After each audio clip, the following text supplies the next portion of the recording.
شارستانێتی کورد لە نێوان شوێنەوار و مێژوودا. شارستانێتی کورد لە نێوان شوێنەوار و مێژوودا بەرنامەیەکی ئارکۆلۆژی و هەرجاری بابەتێک یان چەند بابەتێک لە خۆگرێ و ڕۆشنایە خاتە سەر شوێنەوار و مێژووی کوردستان. شارستانێتی کورد لە نێوان شوێنەوار و مێژوودا و شارستانێتی دێرینی پەرشنگداری گەلی کورد و ڕۆڵی لە ڕێوڕەوەی گەشەپێدانی شارستانێتی مرۆڤایەتی و وابەستەی کورد بە خاکەکەی کوردستان بەدەرەخات.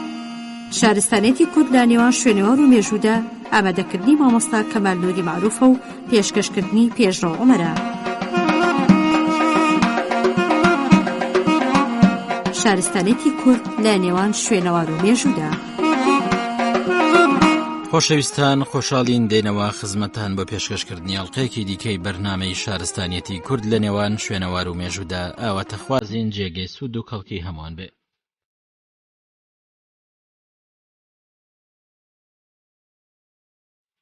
زەردەشت و مەزەبەکەی بەشی یەکەم.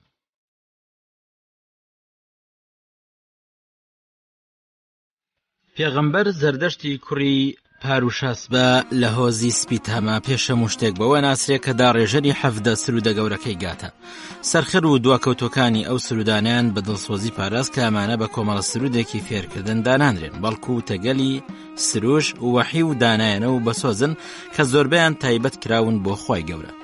گات شێوازێکی شاعیرانەی کۆنی وەرگتەوە پێش سەردەمی هیندۆ ئەوروپی دۆزراونەتەوە بەهۆی بەراوردکاریە ئەسکەندە ناویەکانەوە. هەروە گەشێت گات پەیوەست بکرێ بەو نەریتانەی بەمانتیک ناسراون کە ئەو کاهینانە لەسەری پەروەردە ئەکران کە هەوڵیانەدا بە وشەی بەرز گوزارش لە بۆچوونە خواوەندیەکانیان کەن.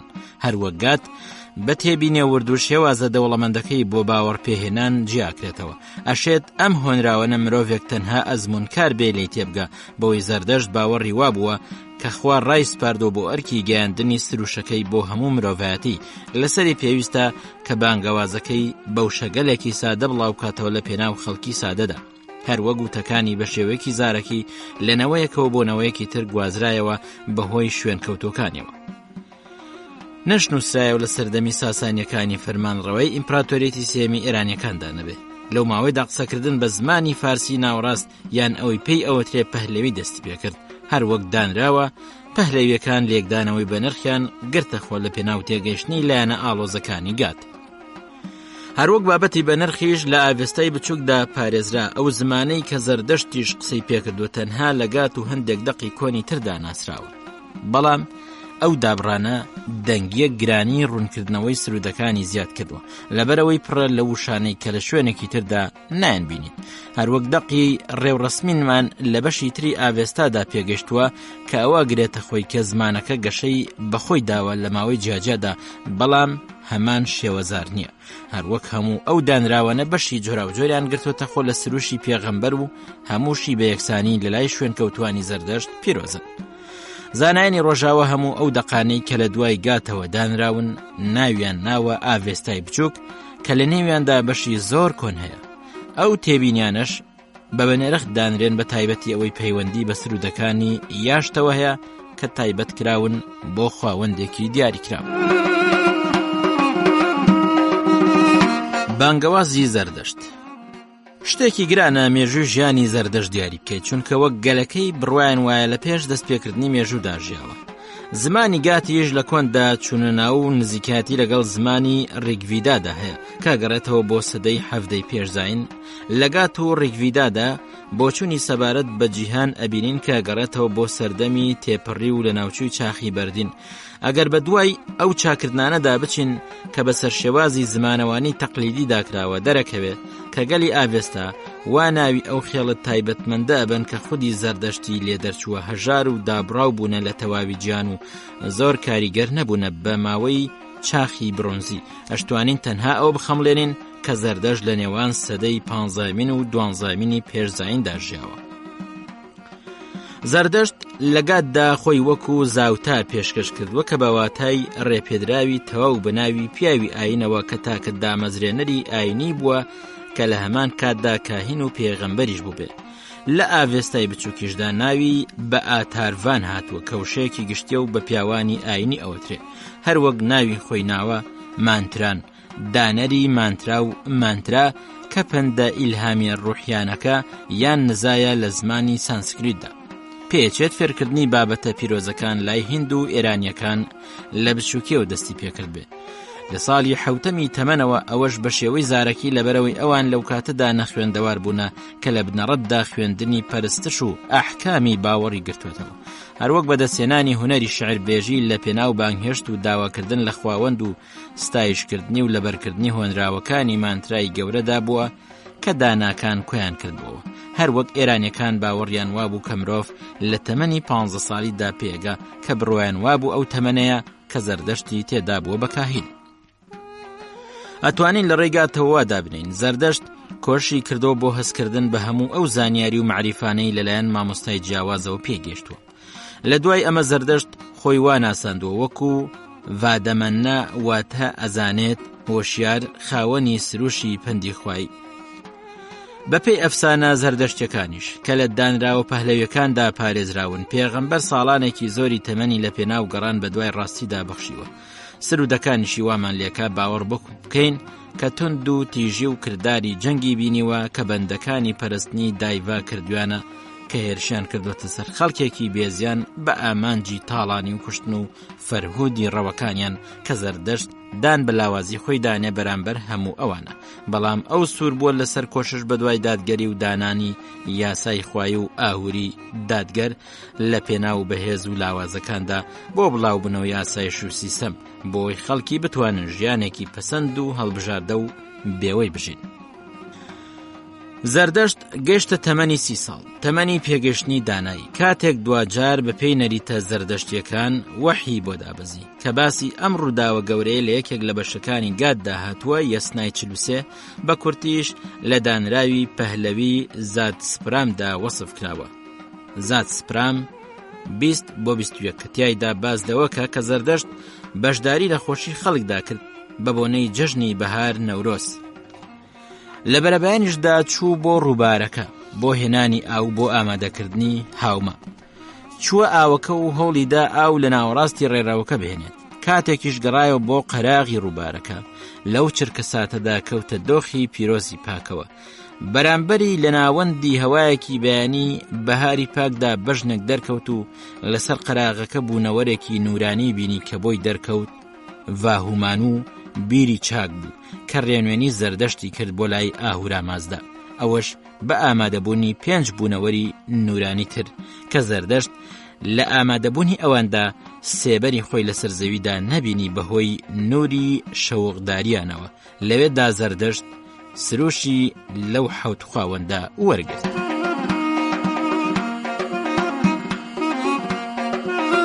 ئاهورا مازدا و دوژمنەکانی. یەکەم جار و بەو شێوەیە زەردەشت ئاهورا مازدای بینی. دوای ئەوە هەستی پێکرد و زیاتر لە جارێک گوێی لە وشەکانی بوو کە هەڵیان دەنا بۆ سەرپەرستش و گوێڕالی. لە پێناوەمەدا زەردەشت ڕایگەیان من شوێن کەوتوی تۆم لەسەرتاوە کەواتە هێز و توانام دەستکەوت خەڵکی فێرەکەم تێبکۆشن بەرەو ڕاستی. زەردەشت ئاهورا مازدای پەرست بەو سیفەتەی خاوەنی ئاشا سیستەم دڵسۆزی دادگەریە کە ئەمەش یەکەگرێتەوە لەگەڵ نەریتدا. لەبەرەوەی مازدا لە کۆنەوە پیرۆزکرا بوو بەو سیفەتەی گەورەترین خواوەندە لە نێو سێ ئاهوریەکەدا و پاسەوانی ئاشایە. بەڵام زەردەشت لەمە زیاتر ڕۆیشت بە بەهێزی ئەو بیر و باوەڕانەی بڕی کە ڕادەستی بۆ بوون و ڕایگەیان. ئاهورا مازدا یەخوای هەمیشەیی و بەردەوامە، دروستکەری هەموو چاکەیەکە، هەروەک هەموو ئەو خواوەندی چاکە و باشانەی تری تێدایە. ئەستەمە باسی ڕێڕەوی ئەو بیرانە بکەین کە زەردەشتیان گەیاندا ئەو بیر و باوەڕە بەرزە. پێشەچێ توانی بێتی وەک بیرهێنەرەوەیەک بێت بۆ لایەن بۆ پەرستە ڕۆژانەیەکان کە وەکو خواناسێک پێی هەستا بێت و ئەو بۆچوونانش کە پەیوەستن پێیەوە سەبارەت بە بنەچە واتە ئەسلی جیهان. وەک لە پێشەوەش باسمان کرد، زانایان و کاهینەکان بیردۆزەی دروستبوونی جیهانیان لەسەر 7 قۆناغ دانابوو لەگەڵ 7 دروستکراوی بەشدار لە ڕێوڕسمەکەدا. جەختیشان لەسەر یەکێتی سەرەتایی هەموو ژیان و جیهانی مادی کردوتەوە کە ئەمە دواتر لە یەک ڕۆکی سەرەتایی و لە مرۆڤ و گایەکەوە دروست بوو پێچێت گەڕاندنەوەی بنەچەی ئیلاهی بۆ جیهان و گەڕاندنەوەی بۆ تەنها یەک و خواوەندێکی تەنها و هەمیشەیی ئەزەلی کە ئاهورامەزدای دانای عاریف و چاکەیە و هەموو خواوەندەکانی چاکەی لێوە دەرەچن لای زەردەشت لەو بۆچوونەوە دەرکەوت بێ. پێچێت واقعە تاڵەکە بەسەر پێغەمبەریدا سەپاند بێت کە بزانێت دانایی و دڵسۆزی بە سروشتی خۆیان جیاوازن لە سەختی و دووڕووی. لێکێک لە بینینەکانیان خەونەکانی دەرەکەوێ کە ئەنگراماینیۆ گیانی شەڕەنگێز دژمنی ئاهورامەزدایە، هەر وەک ئەمیش هەمیشەیی و بەردەوامە، بەڵام نەزان و شەڕەنگێزە. زەردەشت ئەم دوو هێزە هاودژەی لە کێبڕکەی یەکەمیاندا وا ئەبینی.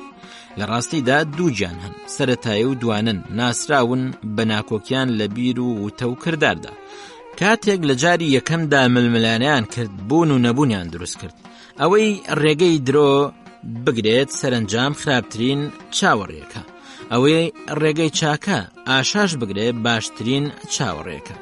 یەکێک لەو دوو هێزە بەسەر ڕێگەی درۆدا ڕوات و خراپە هەڵەبژێرێت، بەڵام ئەوەی تریان ڕووناکە و خۆی داپۆشیەوە بە بەردێکی سەخت ڕووی ئاسمان و ڕاستی هەڵەبژێرن و بانگەشەی ئەوەکەن.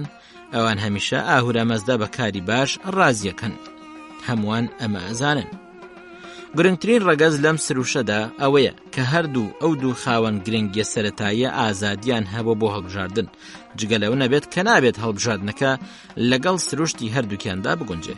یەکەم چاکە هەڵەبژێرێت و دووەم خراپە هەڵەبژێرێت. ئەو کردارەش خزمەتی نمونەیەکی ڕەسەنەکە کە هاوشێوی ئەو هەڵبژاردنە بێت کە پێویستە لەسەر هەموو مرۆڤێک کە پێی هەستێت لە ماوەی ژیانیدا. ئەو هەڵبژاردنەی کە وەسفی دووڕوحەکەی پێکرێت سەرنجام ئەبێتە هۆی کێبڕکەیەکی تاڵ لە نێوانیاندا، کە ئەو ململانەیە بڕیاری ئاهورامەزدا گوزارشتی لێ کردووە بە ململانەی نێوان دروستبوون و دژی دروستبوون، یان ئەوەی پێغەمبەر ئەفەرمێت بوون و نەبوون، مردن. لەبەرەوەی ئاهورامەزدا ببینینە یان خەونە گشتگیرەکانی ناسراوە کەواتە کە دروستکەرێک هەیە بۆ جیهان، گیانی شەڕەنگێزیش پێویستە هێرش بکاتە سەری. لەبەرەوەش ئەم جیهانە خێر و چاکەیە بە ڕۆڵی خۆی زاڵە بێ بەسەر گۆڕەپانی ململانێ لە نێوان دوو هێزەکەدا. لە کۆتاییدا ئاهورامەزدا شەڕە گەورەکە لە بەرژەوەندی خۆیدا یەکلا کاتەوە، خراپە تێگەشکێت و جیهان بۆ هەتا هەتایی هەمووی ئەبێتە چاکە.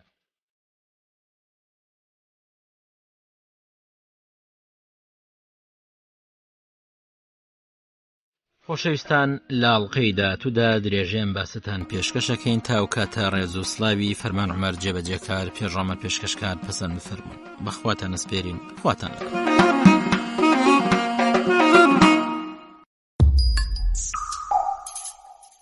شارستانێتی کورد لە نێوان شوێنەوە و مێژوودا.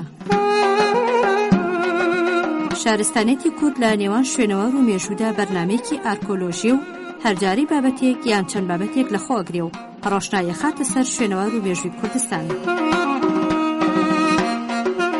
شارستانێتی کورد لە نێوان شوێنەوار و مێژوودا و شارستانێتی دێرینی پرشنگداری گەلی کورد و ڕۆڵی لە ڕێوڕەوەی گەشەپێدانی شارستانێتی مرۆڤایەتی و وابەستەی کورد بە خاکەکەی کوردستان بەدەرەخات. شارستانێتی کورد لە نێوان شوێنەوار و مێژوودا ئامادەکردنی مامۆستا کەمال نووری معروفە و پێشکەشکردنی پێشڕۆ عومەرە.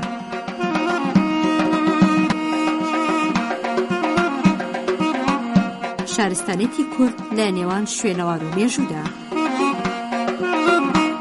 خۆشەویستان، خۆشحاڵین دێنەوە خزمەتتان بۆ پێشکەشکردنی ئەڵلقەیەکی دیکەی بەرنامەی شارستانیەتی کورد لە نێوان شوێنەوار و مێژوودا. ئاواتەخوازین جێگەی سود و کەڵکی هەمووان بێ. ڕاو هەڵوێستی بەریتانیەکان لەسەر شێخ مەحموودی حەفید بەشی دووەم و کۆتایی.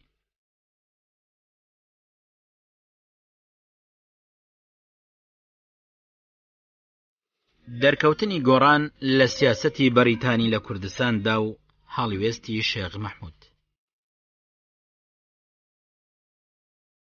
سوڵتەی بەریتانی تێبینی ئەوەی کرد کە سوڵتەی شێخ بەرەو فراوانبوون ڕۆشتووە کە هەتاو کۆتایی کانون یەکەمی 1970 ناوچەکانی ڕەواندز و ڕانیە و کۆی سنجاقی گرتوتەوە.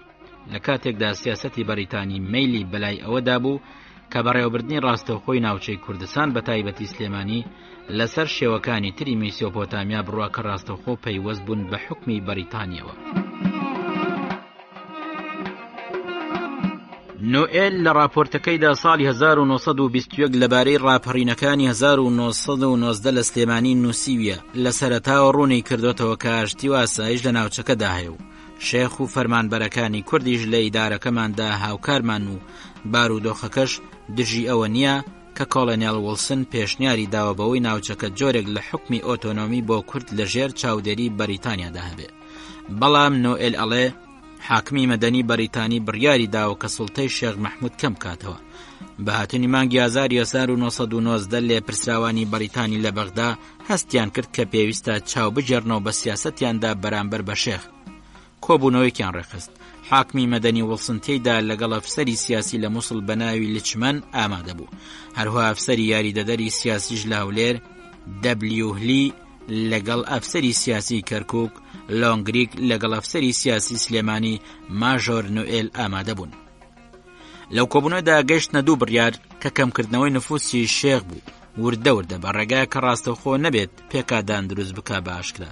دووەمیشیان مێجەرسۆن دانرا کە منسەبی حاکمی سیاسی لە سلێمانی وەربگرێ لە جێگای نوئێل بۆ ئەنجامدانی نەخشەکە.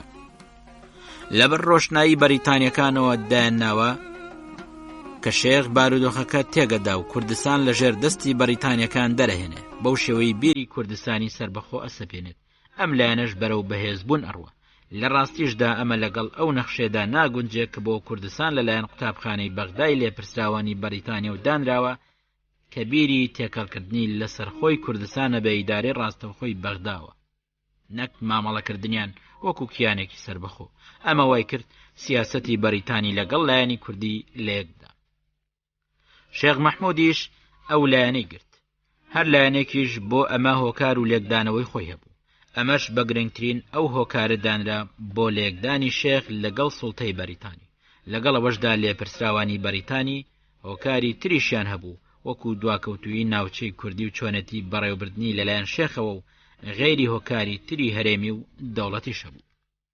مێجەرسۆن لە یەکێک لە راپۆرتەکانیدا کە بەرزی کردوتەوە دوای ڕووداوەکانی ڕاپەڕینی شێخ لە نیسانی 1990 نەوایی شێخ و شێوازی بەڕێوەبردنی ئیدارەکەی و تەماعی لە دامەزراندنی کوردستانی ئۆتۆنۆمی لە ژێر پارێزگاری بەریتانیدا کە لە خانەقینەوە بۆ شەمزینان درێژە بێتەوە کە سوود لە سوڵتەکەی و نفوسی ئەبینێ لەگەڵ یارمەتی بەریتانیا بۆی خستۆتە ڕوو. هەروەها لەسەر بەگژاچوونەوەی شێخ زانیاری ئەوەشیان داوە کە مەنسەبە ئیداریەکانی بەسەر خزم و ناسیاوەکانی خۆیدا دابەش کردووە.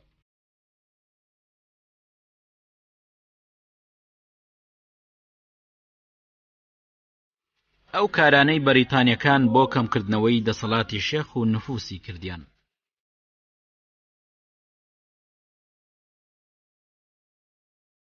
وەکو زانراوە بەریتانیەکان بە ڕێگەی ئاشتی گەیشتنە کوردستان و پەیمانیان لەگەڵ شێخ مەحموود دابەست کە خاوەنی سوڵتەی دەرکەوتوو بوو لە ناوچەی سلێمانی. لەگەڵەوەشدا ئەم قۆناغە پێشکەوتنی بەرچاوی بەخۆ دیوە بۆ بەرژەوەندی نفوس و فراوانبوونی دەسەڵاتی لایەنی کوردی کە لە کەسی شێخ حکومدار دەربڕینی لێکرێ. لایەنی بەریتانیش توانی سوڵتەی ئیداری خۆی بەلایەنەکانی تری ئەطرافی کۆمەڵگەی کوردی و ڕەغبەتیان و لایەنی سیاسیان جێگیر بکە.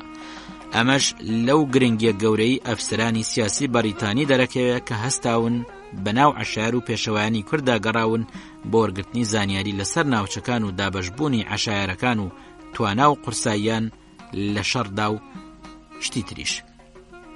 دوای دانانی مێجەرسۆن لە سلێمانی و لادانی نوێل لە پۆستەکەیدا هەستا بە گەشتێک بۆ کوردستانی باکوور. سۆن بە عەشایەری جافەوە لە هەڵەبجە و کفری و کەلار پەیوەندی کرد. هەروەها بە عەشیرەتی هەمەوەندیشەوە دووبارە لە چەمچماڵ هەواڵیان پێدایتر سەر بە دەسەڵاتی شێخ نین. کەرکووکیش لە ئازاری 1990 لە سوڵتەی شێخ جیابەوە. هەروەها کفریش لە حوزەیراندا، بەڵام کۆیسەنجاق خرایە سەر هەولێر. سۆن ئاماژەدا کە ئەم کارانە کاریگەری لەسەر شێخێ، هەتاکو لە سلێمانیش سۆن خۆی توانی بە زۆر هەندێک لەو فەرمانبەرانە کە شێخ داینابوون شوێنەکانیان جێبهێڵن و لە شوێنیان خەڵکی تری دانا. هەرچۆنێک بێ ئەم سیاسەتە سەرنجام لە یەکدانی دروستکرد لە نێوان شێخ و سوڵتەی بەریتانیدا و ئەنجامەکەی ڕاپەڕینێکی لەگەڵ خۆیان هێنا کە هێزەکانی کورد دەستیان بەسەر شاری سلێمانیدا گرت و سوڵتەی بەریتانیش هێزی سەربازی بەکارهێنا بۆ کۆتایی پێهێنانی و گرتنی شێخ لە ئەنجامدا. لەو کاتەوە ناڕزایی لە نێوان لایەنی کوردی و بەریتانیدا دەرکەوت. بارودۆخەکەش پەرەیسەند و هاوکاری کوردی تورکی تێدا دەرکەوت. سەرنجامەکەی گەیشتەوەی بەریتانیا خەریک بوو دەسەڵاتی بەسەر کوردستانی باشوور نەمێنێ. هەرچۆنێک بێ شێخ دادگایی کرا و حکمی بە سێدارەدانی بەسەردا سەپێنرا. وڵسن لەو کەسانە بوو کە هەوڵێدا ئەم حکمە بەسەریدا بەجێ بگێنن کە دوایی گۆڕا بۆ بەنکردنی بۆ ماوەی 10 ساڵ و بۆ یەکێک لە دورگەکانی هەند گوێزرایەوە. سوڵتەی بەریتانیش هۆکاری ڕاپەڕینەکەی خستە ڕوو کە چۆن دەستی پێکرد، بەڵام مێجەر سۆن و نوێل لەمەدا ڕای خۆیان هەبوو. سۆن بۆ ئەماڵێ سیاسەتی بەریتانی لە کاتی دەسەڵاتی ماژۆر نوێل لە پۆستەکەیدا دەوری هەبوو. لەمەش زیاتر سۆنەڵێ شێخ ئەگەر لە ناوچەکەدا هاوکاری نەبووە نەیەتوانی جێگەی خۆی بکاتەوە دەسەڵاتیشی لە دانانیەوە وەرگتووە بە پێی دانپیانانی حاکمی مەدەنی. لێرەدا ئەوەشیان هەست پێ کردووە کە کەم و کورتی و ڕەشبینی لە بەڕێوەبردنەکەی شێخ مەحمووددا هەبوو، بەڵام باوەڕیشیان وابووە کە مافی خۆیانە حکمی ئۆتۆنۆمیان هەبێ کە شێخ بە دەسەڵاتی خۆی توانای ئەنجام بدات و کارەکانی بڕوە ئەگەر بە هەڵبوو بێت یان بە باشە. بەڵام ڕای شەخسی نوێل هەروەکوڵێ هیوای وابووە و ئامۆژگاری ئەفسەری دوای خۆی کردووە کە هەوڵ بدا ڕەشبینیەکانی ئیدارەکەی کەم بکاتەوە، بەڵام سیاسەتی نوێ جۆری ئەوەی ڕوویداوە نایانخستۆتە بەرچاو کە داوای کوردی لەمەدا بۆچیە و سۆنیش بۆ ئەوە دانراوە دەسەڵاتی شێخ کەم بکاتەوە، بەڵام بە وریایی و زیرەکانە بێ ئەوەی کێشە بنێتەوە. لە کۆتاییدا نوێل ئەڵێ شتێکی سروشتیە دوای هەموو ئەو دوژمنکاریانە دژایەتی شێخ بەرامبەر ئەو جۆرە شێواز و کارانە دەربکەوێ کە بەرامبەری لەلایەن سۆنەوە جێبەجێکراوە کە ئەنجامەکەی خراپ کەوتەوە لە کاتێکدا کە پێویست نەبوو هەموو ئەو دژایەتیانەی شێخ بکرایە کە ئەبوو زیرەکانە و زانستانە چارەسەریان بکردایە.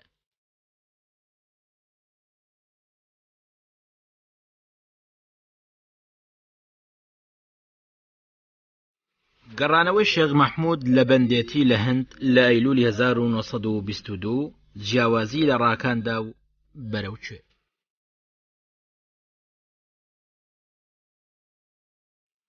لەو کاتەوەی شێخ لە ناوەڕاستی 1990 ڕەوانەی هێن کراو هەتاکو ئەو کاتەی گەڕایەوە بۆ سلێمانی لە 30 ئەیلولی 1922 چەند گۆڕانکاریەک لە گۆڕەپانی کوردیدا ڕوویدا. لەوانە ملهوڕی کەمالی بوو لە کوردستاندا و دژایەتی نایارانی کوردیش بۆ ئیدارەی بەریتانی، هەتاکو پرسەکە وای لەهات بەریتانیەکان گران لەسەریان ئەکەوت کوردستان بەدەستیانەوە بمێنێتەوە. لەم بارودۆخەدا هەندێک لە بەریتانیەکان ڕایان وابوو کە پێویستە شێخ بجێڕنەوە، لەگەڵەوەشدا ڕایتر هەبوو کە دوو دڵ بوون و لە هەنگاوناندا بۆ ئەمە. یەکەم پێشنیار بۆ گەڕانەوەی شێخ لەلایەن وەزیری مستعمەرەکانی بەریتانی چەرچل بوو، کاتێک کە لە نامەیەکدا پرسیاری لە مەندووبی سامیل لە بەغدا پرسی کۆکس کرد لە مێژووی 21 نیسانی 1922 لەسەر شێخ مەحموود، بەڵام کۆکس وەڵامدانەوەکەی دواخست بۆ هەشتی حوزەیران. وا دیارە لە سەرەتادا کۆکس حەزی بەوە نەبوو شێخ بگەڕێتەوە، بەڵام بەرەو پێشچوونی بارودۆخەکە و پێشنیاری خاتوبێڵ کە پێویستە ڕەزامەند بێ بۆ گەڕانەوەی بۆ ئەوەی بارودۆخەکە هێمن بێتەوە ناچاری کرد ڕەزامەند بێ. ئەوە بوو نامەیەکی لە 2 شوباتی 1922 نووسی، تیایداڵێ ئێمە بە قۆناغێکی ناهەمواردا تێپەڕین، ئەوەش ترسی تورکیە هەڕەشەمان لێکا. لە نامەیەکی تری خاتوبێڵدا لە 10 ئەیلول باسی مێجەر ئەدمۆنزەکە کە ئەفسەری سیاسی بۆ لەڕانیە. لەو کاتەدا ڕای وا بووە لەو بارودۆخەدا ڕاست ئەوەیە شێخ بۆ ناوچەکە بجێڕنەوە. لە ڕاستیدا ئەدمۆنز خۆی دەربڕین لەوە کاکاڵێ ئێمە دڵتەنگین لەمانەوەی تورک لە دەرەوەی سنوور بەپێی ئەوەی بەدەستمانەوەی و توانامان هەیە شێخ وەکو هەستێکی نەتەوایەتی بەکاربهێنین و بیکەینە هۆکارێک بۆ ڕزگاربوونمان لە ترسی تورک، وەیە پێویستە ئاسەوار و ئەنجامی بیر و هۆش چۆن بێت بچینە سەر ئەو ڕایە کە پشگیری لە ناوبراو لەو سێلیوایەوە لێ ئەکرێت. وتوێژ لە نێوان شێخ مەحموود و لایەنی بەریتانیدا دەستی پێکرد، لەگەڵەوەشدا کە وتوێژەکانی نێوانیان زۆر ڕوونیە، بەڵام ئەتوانین هەندێک لایەنی ئەو ڕێکەوتنە بخەینە ڕوو، وەکوەوەی لە یاداشتەکانی ڕەفیق حلمیدا هاتووە. مەندووبی سامی داوای لە شێخ کردووە یارمەتیان دژی کەمالیەکان بدا و لە کوردستانی باشوور دەریان کە بەرامبەر بەوە حکمی ئۆتۆنۆمی بدا بە ناوچەکە لە ژێر سەرکردایەتی شێخ کە مەنسەبی حکومداری کوردستان وەرەگرێت. هەواڵێکی تر لە خاتوبێڵ کە لەو نامەی لە 9 ئەیلولدا ناردووە بۆ مێجەر ئەدمۆنس کە پێشنیارەکانی پەیوەستە بە داهاتووی ناوچەکەوتیای داڵێ ئەگەر شێخ داوای پاراستنمان لێ بکە ئێمە ئەفسەرێکی سیاسی بۆ دانین بۆ ئەوەی کاری لەگەڵدا بکات و ببێتە ئەفسەری پەیوەندی لە نێوان ئەو و بەغدادا بێ ئەوەی هیچ کارێکی ئیداری بکە. هەروەها ئەڵێ ئەگەر توانی درێژە بەو پەیوەندیە باشەی بدات و پشگیری سربەخۆیی لەو بەشەی کوردستاندا بکە کە ئێمە دەسەڵاتمان تێیدا هەیە، بەوە ئەتوانن ناوچەیەکی جیا لە هەردوولادا لە نێوان عێراق و تورکیادا دروست بکەن.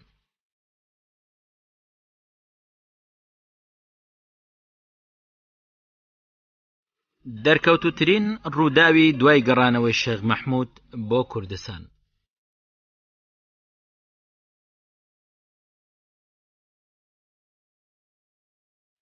خاتوبێڵ ئەو زانیاریانە دەرەخا کە لای نوئێل دروست بۆ دوای بینینی شێخ لە بەغدا بمانە دوای گەڕانەوەی لە ئاوارەی وانی شانێدا کە شێخ ڕەغبەتی بەلای ئەوەدا نەچوە کە قورسایی لێ پرسراوەتی لە سلێمانی بخاتە سەرشانی، هەروهاڵێ ڕەغبەتی بەلای ئەوەدایە کە لە ژیانی پشودان و هێمنی دابژی.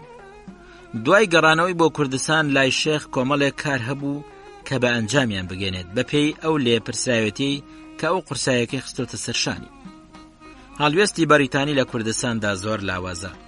نەیارێکی بەهێزی کوردی دژی بەریتانیەکان هەیە کە ڕەغبەتیان بە هاوکاریە لەگەڵ تورکەکاندا. شێخ ڕازی نەبوو وەکو کرێکارێک هۆکارێک بێ بۆ جێبەجێکردنی ئامانجی بەریتانی بە دەرکردنی تورکەکان لە کوردستان.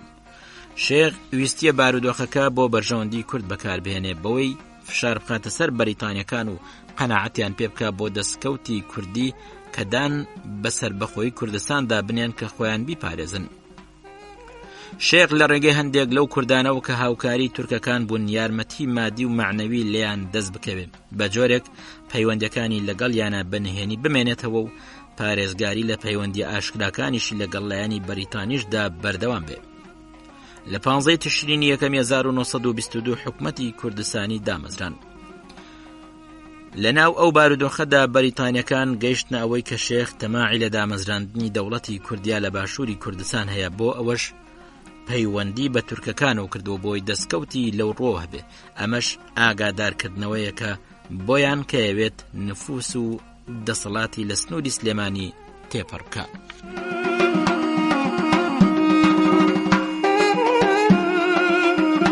هەڵوێستی بەریتانی لەو بەرەو پێشچوونەی دوای هاتنەوەی شێخ. سوودوەرگتن لە پێشەوانی کوردی تر لەوانە سەید تەها و سمکۆ کە تورکەکان دەربکەن بۆ ئەمەش ئەدمۆنس پێشنیارێکی دا بە وەزارەتی دەرەوەی بەریتانی بۆ ئەوەی ئاگری بەڕووبوونەوە لە نێوان شێخ و تورکەکان لە ڕەواندز دابگیرسێنن کە سەید تەها دژی تورکەکان بوو. بەڵام ئەوەی پەیوەست بوو بە سمکۆ لەم دوایەدا پەیوەندی لەگەڵ یانە تێکچوو بوو کاتێک کە نەیانتوانی ئەوە بە ئەنجام بگێنن ویستیان سوود لە سەید تەها ببینن بۆی نفوسی شێخی پێکەم بکەنەوە بۆ ئەوەی عەشایری کوردی بخەنە دوای خۆیان دژی هێزی تورکی لە کوردستان بجوڵێنن کە ئەوەش سەرکەوتنی بەدەست نەهێنا. بەڵام بەنسبەت سمکۆوە ئەدمۆنس ڕای لەسەری ئەوەیە کە سۆزی قەومیە کوردەکانی بەرز کردوتەوە ئەوەش شێخی بەرەو پێش بردووە. 2. دانانی فشاری ئابووری لەسەر شێخ. 3. دەرکردنی بەیانێکی بەریتانی عێراقی لە 24 کانون یەکەم 1922 کە تیایدا هاتووە حکومەتی خاوەنشکۆی پاشایەتی بەریتانی و حکومەتی عێراقی دان بە مافی کوردانێن کە لە ناو چوارچەوەی سنووری عێراقدان حکومەتی کوردی خۆیان هەبێت لە ناو ئەو سنوورەدا. ئەم بەیانەش خاڵی و توێژی دروست کرد لەبارەی هۆکاری دەرچوونیەوە. سوڵتەی بەریتانی لە عێراق بۆ ئەوە چووە کە بارودۆخەکە شوێنی شێخ بەهێز کردووە دوای سەرنەگرتنی کاری سەربازی بەریتانی لە سلێمانی و ڕەواندز دژی تورکەکان. ئەم کارانی دوایش لە ناوچەکەدا بە هاوکاری سەید تەها بوو کە نەیتوانی ئازایەتی بنوێنێت بۆ ڕوبەڕووبوونەوەی لەگەڵ تورکدا یان ببێتە جێگرەوەی شێخ. دوای ئەو قۆناغەش گۆڕەپانی کوردی لە ساڵی 1923 بۆ 1926 گۆڕانکاری گەورەی ئەترافی کوردی بەخۆیەودی. بەریتانی، تورکی و عێراقی لەو بارودۆخەشدا شێخ مەحموود پێشەوایەتی بزوتنەوەی کوردی گرتە ئەستۆ بۆ ئەوەی کاریگەری هەبێ لەسەر بارودۆخەکە بۆ بەجێگەیاندنی سربەخۆی کوردستان لەو بەشەیدا.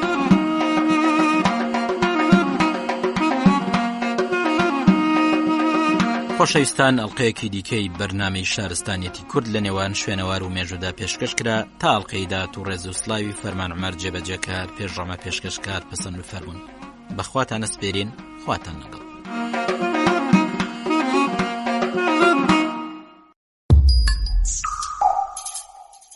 شارستانێتی کورد لە نێوان شوێنەوار و مێژوودا.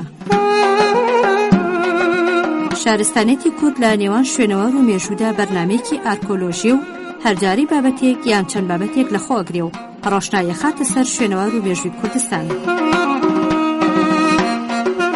شارستانێتی کورد لە نێوان شوێنەوار و مێژوودا و شارستانێتی دێرینی پرشنگداری گەلی کورد و ڕۆلی لە ڕێوڕەوەی گەشەپێدانی شارستانێتی مرۆڤایەتی و وابەستەی کورد بە خاکەکەی کوردستان بەدەرەخات. شارستانێتی کورد لە نێوان شوێنەوار و مێژوودا ئامادەکردنی مامۆستا کەمال نووری معروفە و پێشکەشکردنی پێشڕۆ عومەرە.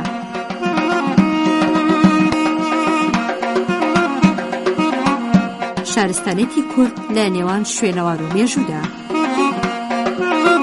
خۆشەویستان، خۆشحاڵین دێنەوە خزمەتان بۆ پێشکەشکردنی ئەڵقەیەکی دیکەی بەرنامەی شارستانیەتی کورد لە نێوان شوێنەوار و مێژوودا. ئاواتە خوازین جێگەی سوود و کەڵکی هەمووان بێ.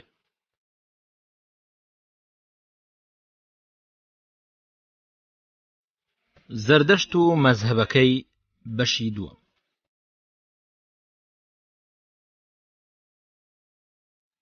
حەوت خواوەند و حەوت دروستکراو. بیرۆکەی حەوت خواوەند گرنگترین داهێنراو بوو لە مەزهەبی زەردەشتیدا، لەگەڵەوەی ئەمە لە بنەڕەتدا بیر و بۆچوونی کۆن بوو سەبارەت بە بنەچەی جیهان. لە سەرەتادا وەگەوەی زەردەشت بڕوای پێی بوو ئاهورە مەزدا بە هاوکاری سپین تاماینیۆ ڕۆحی پیرۆز 6 خواوەندی بچووکی دروست کرد کە ئەو درەوشانەوە نورانیەی بوونەوەرەکان بوو کە زەردەشت لە بینینی یەکەمیدا بینی و ئەوانن لەگەڵ ئاهورە مەزدادا حەوت خواوەند پێگەێنن کە جیهانیان دروست کردبووە. دروستبوونی 6 خواوەندەکە بە شێوەی جیاواز لە پەرتووکە زەردەشتیەکاندا باس کراوە، بەڵام لە هەموو بارەکاندا پێویستی تاکایەتی ئاهورە مەزدا لە میانەی ئەو پەرتووکانەدا تێگەێت. جاری وهەیە ئەڵێت کە ئاهورە مەزدا بە باوکیان دانرێت، هەندێک جاریش تێکەڵیانە بێ، تا هەندێک جاریش شێوە یەکەگرن. لە دەقێکی پەهلەویشدا بە هەڵکردنی چرایەک لە چرایەکی تردا وێنایەنەکە. ئەم 6 خواوەندە گەورەیەوە گەوەی زەردەشت زانیاری داوە بانگی خواوەندێکی تری چاکەکەن بۆ ژیان کە لە پنتیۆن پێگەی خواوەندە لە ئێرانی کۆندا پیرۆزکراوە. زەردەشت لەگاتدا بانگەشەی ئەوەکە کە هەندێکیان ئاهورینین، کاوانیش میسرا، ئاپام ناپات، سراوش، ئاشا، گوش ئورڤانن. ئەم خواوەندانە بە پێی مەزەبی زەردەشت بە شێوەی ڕاستەوخۆ یا ناڕاستەوخۆ لە خوتی ئاهورە مەزداوە دەرچوونە. لە سەرەتاوەش بە پێی ئەرکەکەی کە کۆششکردنە بۆ پاڵپشتی دروستکردنی چاکە و لە ناوبردنی خراپە ئەبێت ملکەچی بکەن. ئەم خواوەندانە لە زەردەشتیدا ناویان یازادە، بەواتای شایستەی پەرستنن، یان ئەمیشا سپینتا واتە پیرۆزی نەمر. مانایەکی تر نابینین لە گاتدا کە بە زۆری ئەشێت دروستکراوی زەردەشت خۆی بن لە پێناو جیاکردنەوەی خواوەندە چاکەکارەکەی کە لە ڕێگەی سروشەوە دۆزیوێتەوە لەو خواوەندە بتیانەی کە ڤیدا بانگەشیان بۆ کات بە نەمرەکان. زەردەشت بە ئازایی و سووربوونەوە ڕێگری کرد لە پەرستنی دیف، شەیتانە دوژمنکارە نەئەخلاقیەکان و مەبەستی ئیندرا و شوێنکەوتوەکانی کە پێغەمبەر بەهۆزی خاوەن نیازی شەڕەنگێزانە دایانی ناوە. دیف هەر شتێکی بەڕێگەی ناڕاست هەڵەبژارد، لەبەرەوەی دووڕوو لێیان نزیگە بۆ کاتێک ڕاوێژیانە کرد و نیازی خراپیان هەڵەبژارد. لەو کاتەدا هەمویان پێکەوە پەنایان ئەبردە بەر ئەو تووڕەبوونەی کە ژیانی مرۆڤیان پێی ترسناکە کرد. دیڤ لە لای زەردەشت شەڕەنگێز بوون بە سروشتی خۆیان و بە هەڵبژاردنیشان لە نێوان چاکە و خراپەدا خراپیان هەڵبژارد کە وەکو ئەنگراماینیۆ خواوەندی دووڕووی وابوون کە شایانی پەرستنیە، چونکە ناکۆکیان لە نێو ڕیزەکانی خەڵکدا ئەناشت و ئەناردن بۆ خوێنڕێژی و جەنگی پڕووکێنەر. وشەی سپینتا بە گرنگترین گزارش دانرێت لە سروشتی زەردەشتیدا کە لە پێناو ئاهورە مەزدا و هەموو دروستکراوەکانیدا بەکار هاتووە کە لە بنەڕەتدا مەبەستی خاوەن هێز خاوەنی هێزی یارمەتیدەرە ئەگەر کارەکە پەیوەست بێ بە خواوەندی چاکەوە لە سپێنتاشەوە وشەی هاوکار سەرخەر سوت هێنەر کۆتایی هات بەهۆی بەکارهێنانی بەردەوامیشیەوە لە چوارچەوەی گفتۆگۆ ئاینەکاندا سپێنتا واتایەکی نوێ وەرگرت وەکو وشەی ئینگلیزی هۆڵی واتە پیرۆز هەروەک واتای یەکەمیشی بەهێز بەتوانا بوو وشەی پیرۆز وەرجێڕانێکی نزیکی سپێنتای ئاڤێستیە بەڵام بۆ خۆلادان لە دەرکەوتنی بۆچوونی نامۆ لە زەردەشتیدا هەندێک لە لێکۆڵەرەوان بەباش یەزانن سپێنتای ئاڤێستی لە هەموو دۆخێکدا بەبەخشندە دروستکراوە سخی وەربجێڕن بەڵام وەرجێڕانی دوایی واد لێکە هەست بە کەموکوڕی بکەیت لە واتاکەیدا ئەو کۆموکوڕیەی لە زمانی ئینگلیزی و هەروەک لە ڕوسیشدا هەستی پێکەیت لەبەرەوەی خاوەنی هاوجوتی و پەیوەندێکی ئاینی نییە و ئەو هەستە قوڵەش لە پەرستشدا نابەخشێت کە وشەی سپێنتای ئاڤێستی مەبەستێتی لێرەدا واتە لەم پەرتوکەدا سپێنتای ئاڤێستی بە پیرۆز چاکە وەرەجێڕ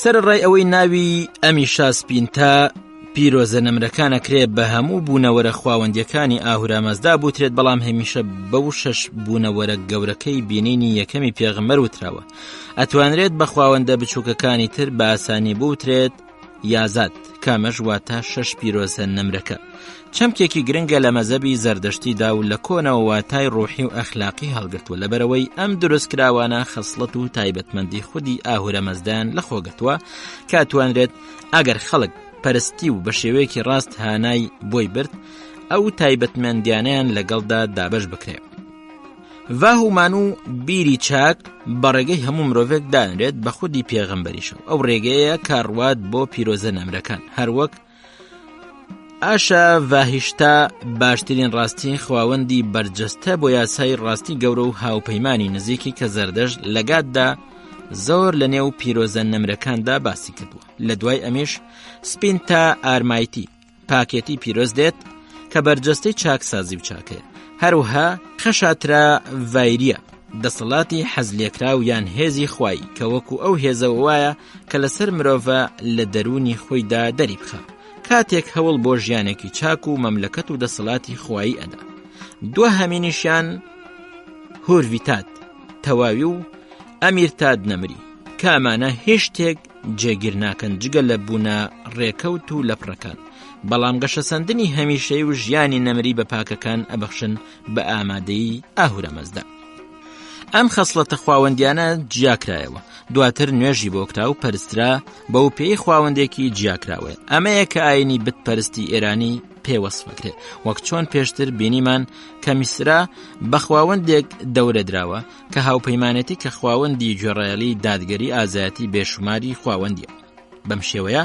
زەردەشت شێوازگەلێکی کۆنی لە مەزهەبە نوێیەکەیدا بەکارهێنا وێنایی پیرۆزە نمرەکانی بۆ خۆی دانا کە پەیوەستن لەگەڵ خوای بەرز ئاهورەمەزدا وەکو ئەو خواوەندەی هاوپەیمانی میسرا بوو ئەمیشا سپینتا لە یەکێک لە دەقەکانی ئاڤێستای بچووکدا وەسف کراوە بەوەی ئەوان یەک بیر یەک گوتە یەک کردارن هەندێکیان ڕۆحی هەندێکیان ئەبین و ڕۆ ئەچن لە بیری چاک و وتەی چاک و کرداری چاکدا ئەوان دروستکەر و بکەر و بەرگریکار و پاسەوانی دروستکراوەکانی ئاهورەمەزدان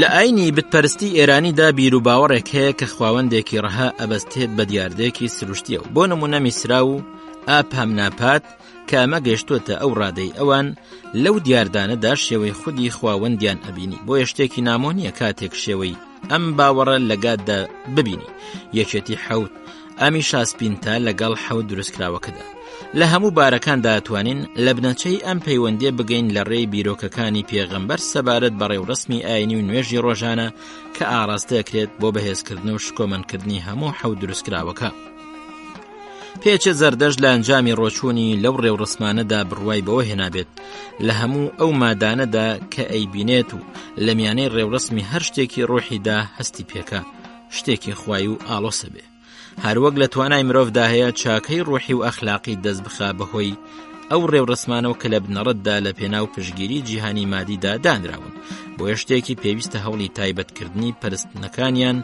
بۆ ئەمیشاسپینتا گەورە نەبینراوەکان بدەن بەم شێوە ڕێوڕسمەکان لە کۆندا چوونە ناو ڕەهەندی نوێوە پێچێت پەیوەندی نێوان هەر خواوەندێک و نێوان ئەوەی هاوشێوەی ئەو دروستکراوە لەسەر بنەمای قەناعەت پێهێنەر بنیاد نرابێ لەبەرەوەی زەردەشتی بە ئاینێکی عەقلی دانرێ سەرڕای ئەوەش کە لە بنەڕەتدا ئاینێکی دابەزیوە یان مرۆڤ هێناویێت یەکایەوە بەم شێوەیە خشاتراڤایریا دەسەڵاتی حەسپێکراو بوو بە خاوەنی ئەو ئاسمانە بەردینەی کە زەوی ئەپارێزێت بە گومەتەکەی زەوی خوارەوەش درایە پاڵ سپینتا ئارمایتی پاکێتی پیرۆز ئاویش دروستکراوی هۆرویتات بێکەم و کوڕیە ڕۆکەکانیش دروستکراوی ئەمێرتات نەمریە ڤاهومان و بیری چاکیش خاوەنی مانگای میهرەبانی نەرمونیانە کە لای ئێرانیە کۆچەریەکان هێما بوو بۆ چاکەی بەدی هاتوو ئەو ئاگرەش کە بە هەموو دروستکراوەکانی تردا ئەڕوات و خۆریش کە بەهۆیە و وەرزەکانە گۆڕێت ئەکەونە ژێر پارێزگاری ئاشا ڤاهیشتا باشترین ڕاستی واتە یاسای بڵاو لە هەموو جیاندا و ڕێخەرێتی بەڵام مرۆڤ بەهۆی هۆش و مافی لە هەڵبژاردندا لە ژێر پارێزگاری ئاهورە مەزدادایە گات ئاماژە بۆ ئەو پەیوەندیە بەناو یەکدا چوانە داکات بەڵام بە شێوەیەکی ڕوون لە دانراوەکانی دواییدا خراوەتە ڕوو ئەو زنجیرەی کە باسی حەوت خاوەندە گەورەکەی تێداکرا ئەمیشاسپینتا زۆر جار ناگونجێ لەگەڵ ڕێخستنی کات بۆ حەوت دروستکراوەکە ئەوەش لەبەر پێویستی گونجانی ناوەکانیان لەگەڵ خەسڵەتی جوان و گرنگی خاوەندەکە هەر لە ئاهورا مەزداوە کە لە سەروی هەمویانەوە وەستاوە باوەڕدار ئەتوانێ بە نوێژەکانی ڕووبکاتە هەرێکێکیان بەڵام پێویستە لەسەری هاواری هەمویان کە ئەگەر بێوێت ببێتە مرۆڤێکی تەواو ئەگەر ڕەزامەندی دوان لە ئەمیشاسپینتای بەدەستێنە پەیوەندێکی تایبەتی ئەبێت لەگەڵ دوو کۆمەڵە لە کۆمەلگا ئارمایتی سەرپەرشتیار دایک زەوی و هەموو شتێکی لێوە دەرەچێت بە پارێزگاری ئەو ئافرەتانە دانرێ کە لە سەریانە وەکو ئەو بەپێت و بێوەی بن خشاترا بوو بە فەرمانڕەوای ئاسمانی سەرە و بەرگریکار لە هەمووان و هەموو شتێکی بەردین بەرگریکاری ئەو پیاوە جەنگاوەرانەش کە لە چەکەکانیاندا کەوان و تیری نوکتیژی گوێچکەدار و بەرتاوێژ و گۆچانی گەورە بەکارهێنن لە بەرگریکردندا لە خێڵ یان لە کاتی هەستانیاندا بە تاڵان و بڕ پێچێت کاهینەکان چینێکی ڕۆشنبیر و دابڕاو ببن لەو کۆمەڵگەیە وەکو دروستکراوەکانی ئاهورا مەزداش چوبنە ژێر ئامۆژگاریەوە و نوێنەرەتی دروستکراوەکانیشیان مرۆڤ کاهین ئەکرد لە میانەی پەرستشدا لەبەرەوەی دەسەڵاتی خواوەندی سەرەوەش هەمووەکی و گشتگیر بوو لە زەردەشتیدا ئەوە پەیوەندی دواتر پەیوەندی خواوەندی سەرەوە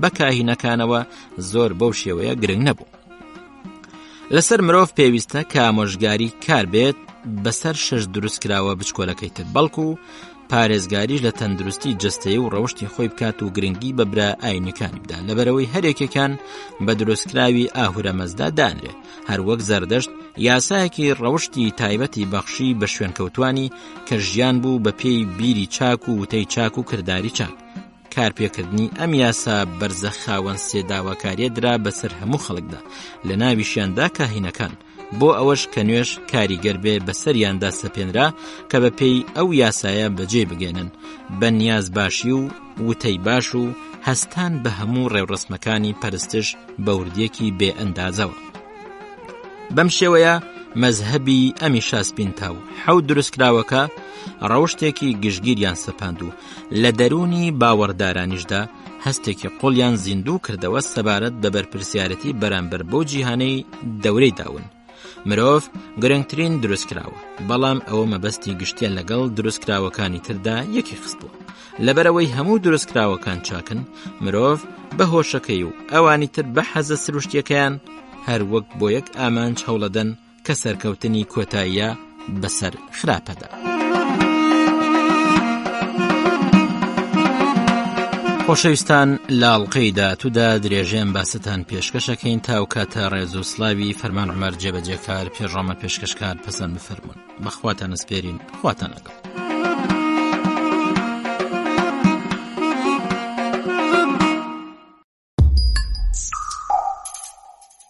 شارستانێتی کورد لە نێوان شوێنەوار و مێژوودا.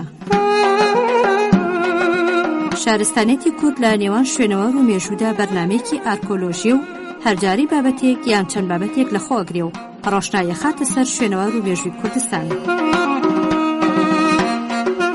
شارستانێتی کورد لە نێوان شوێنەوار و مێژوودا و شارستانێتی دێرینی پرشنگداری گەلی کورد و ڕۆڵی لە ڕێوڕەوەی گەشەپێدانی شارستانێتی مرۆڤایەتی و وابەستەی کورد بە خاکەکەی کوردستان بەدەرەخات. شارستانێتی کورد لە نێوان شوێنەوار و مێژوودا ئامادەکردنی مامۆستا کەمال نووری معروفە و پێشکەشکردنی پێشڕۆ عومەرە.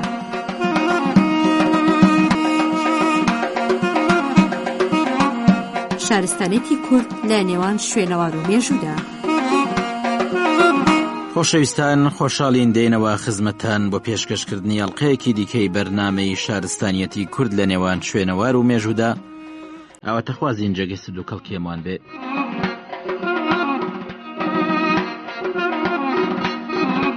شوێنەوارە دۆزراوەکانی ئەملش.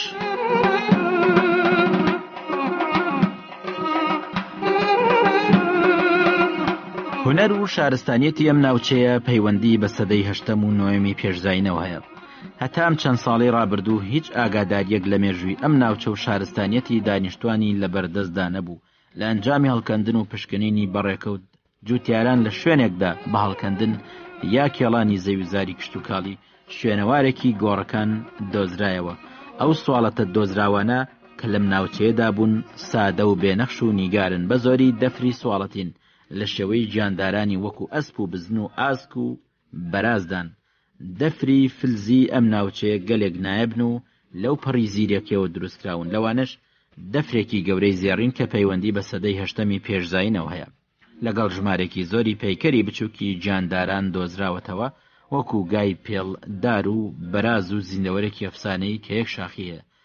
لە شوێنەوارەکانی دیکەی ئەم ناوچەیە خەنجەرێک هەیە لە برۆنز، بەشێکی مشتوەکەی وێنەی یەکێک لە خواکانی پێوەیە و لە کۆتاییەکەی شێوەی دوو سەرە ئەسپ کە بەرامبەر بەیەکن پێوەیە. ئاگاداری ئێمە لە سەردەمی شارستانیەتی پێش مێژووی ئەملش لە ئەنجامی هەڵکەندن و پشکنین لە نزیکی ڕووباری گەیلان گەشەی سەن.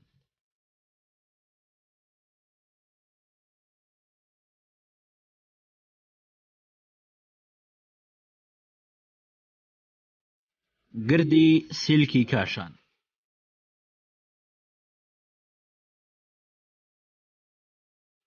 یەکێک لە قەڵا دێرینەکانی کاشان قەڵای سێ ئەرگ یان سێ قەڵایە کە مێژووی دروستکردنی نەزانراوە، کە لە نێوان ڕێگەی کاشان و فێن هەڵکەوتووە.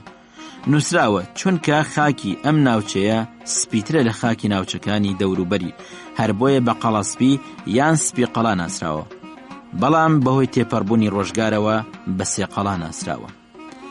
ناوچەی سلک لە 3 کیلۆمەتری خۆراوایی کاشاندایە و لە کۆنترین ناوەندی نیشتەجێبوونی مرۆڤی پێش مێژووی بانەکانی ئێرانە کە تاکو ساڵی 1310 هیچ چەشنە ئاگاداریەک لەبارەی ئەم ناوچەیە لە بەردەستدا نەبوو، تاکو پێش دەستکردن بە هەڵکەندن و پشکنین و ئەو کارش لەلایەن گریشمنەوە بەکارهات. هەندێک جارە جوتیاران لە ئەنجامی گڵ هەڵکەندندا تووشی گەلێک کەلوپەلی جۆرا و جۆرە بوون، ئەوانشیان بە قاچاق و دوور لە یاساوە بە دەڵاڵەکانی ئەنتیکەفرۆش بە نرخێکی کەم ئەفرۆشت. لە ساڵی 1311 کۆچی دەستەی زانایانی فەڕەنسایی لەلایەنی مۆزەخانەی لور پاریس لەم گردانەدا دەستیان بە پشکنین کرد. لە میانەی هەڵکەندندا چەندین کەلوپەلی هەمە چەشنیان دۆزیەوە. تا ساڵی 1316 کۆچی دەستەی زانایانی شوێنەوارناسی درێژیان بە پشکنینی ئەم ناوچێدا. لە سەرەتاوە لە گردەکانی باکوورە و کە بەرزاییەکانیان نزیکەی 6 مەتر بوو تا قوڵی 11 مەتری چوونە خوارەوە. لە کۆتایی ئەوەدا لەگەڵ شوێنەواری دانیشتوانی سەردەمی پێش مێژووە ڕوبەڕوو بوونەوە. لە میانەی پشکنیندا تێگڕا ڕوبەڕووی 5 شارستانیەت بوونەوە کە لە هەر چینێکدا شوێنەواری ژیانێک کە پێناسەی ژیانی دانیشتوانی سەردەمە یەک لە دوای یەکەکان بوو دۆزرانەوە. لە قوڵایی 8 مەتر بەرەو ژوورتر پێشکەوتنی هونەری تەلارسازی بەرچاوەکەوێت. لەم سەردەمەدا مردووەکان لە ماڵەکانی خۆیان ئەشارانەوە. دەفری سوڵەتی ئەم سەردەمە کە لە گۆڕەکان دۆزرانەوە گەلێک سەرەتایی بوون، هیچ جوانکاریەکیان پێوە دیار نییە. گرنگترین شوێنەواری هونەری کە لەم ناوچێدا دۆزرانەوە پەیکەری مرۆڤێکە بە زیرەکی و زانایەنە دروستکراوە. ئەمە یەکەمین و کۆنترین پەیکەرە کە تا ئێستا لە ئاسیای خۆرئاوادا دۆزراوەتەوە. بەڵام هەموو کەلوپەل و پێداویستیەکانی ژیان و خشلەکانی خۆڕازاندنەوە کە لەو ناوچانەدا دۆزرانەوە لە بەردی مەڕمەڕ دروستکرابوون. لە چینی چوارەم بەرەوسەر کەلوپەل و ئامێریان لە کانزاکان دروست کردبوو لەگەڵ گەلێک دەفری سواڵەتی کە جوانتر دروستکرابوون بە شێوەیەکی تەواو سوورکرابوونەوە. شێوەی نەخشەکانیان کامڵتر ببوون. لەم بەشەدا کەلوپەلی لە مس و برۆنز دروستکراوی دۆزرانەوە کە پێناسەی هونەری کانزاکارین. بە دۆزینەوەی ئێسکی سەگ و ئەسپ و بەراز لە ناو ماڵەکانیان نەتوانین بۆ ئەوە بچین کە ئەم گیاندارانە لەو سەردەمەدا ماڵی بوون. ئەمەش یەکەم جارە کە لە بانەکانی ئێراندا شوێنەوارێک لە ئەسپ بدۆزرێتەوە.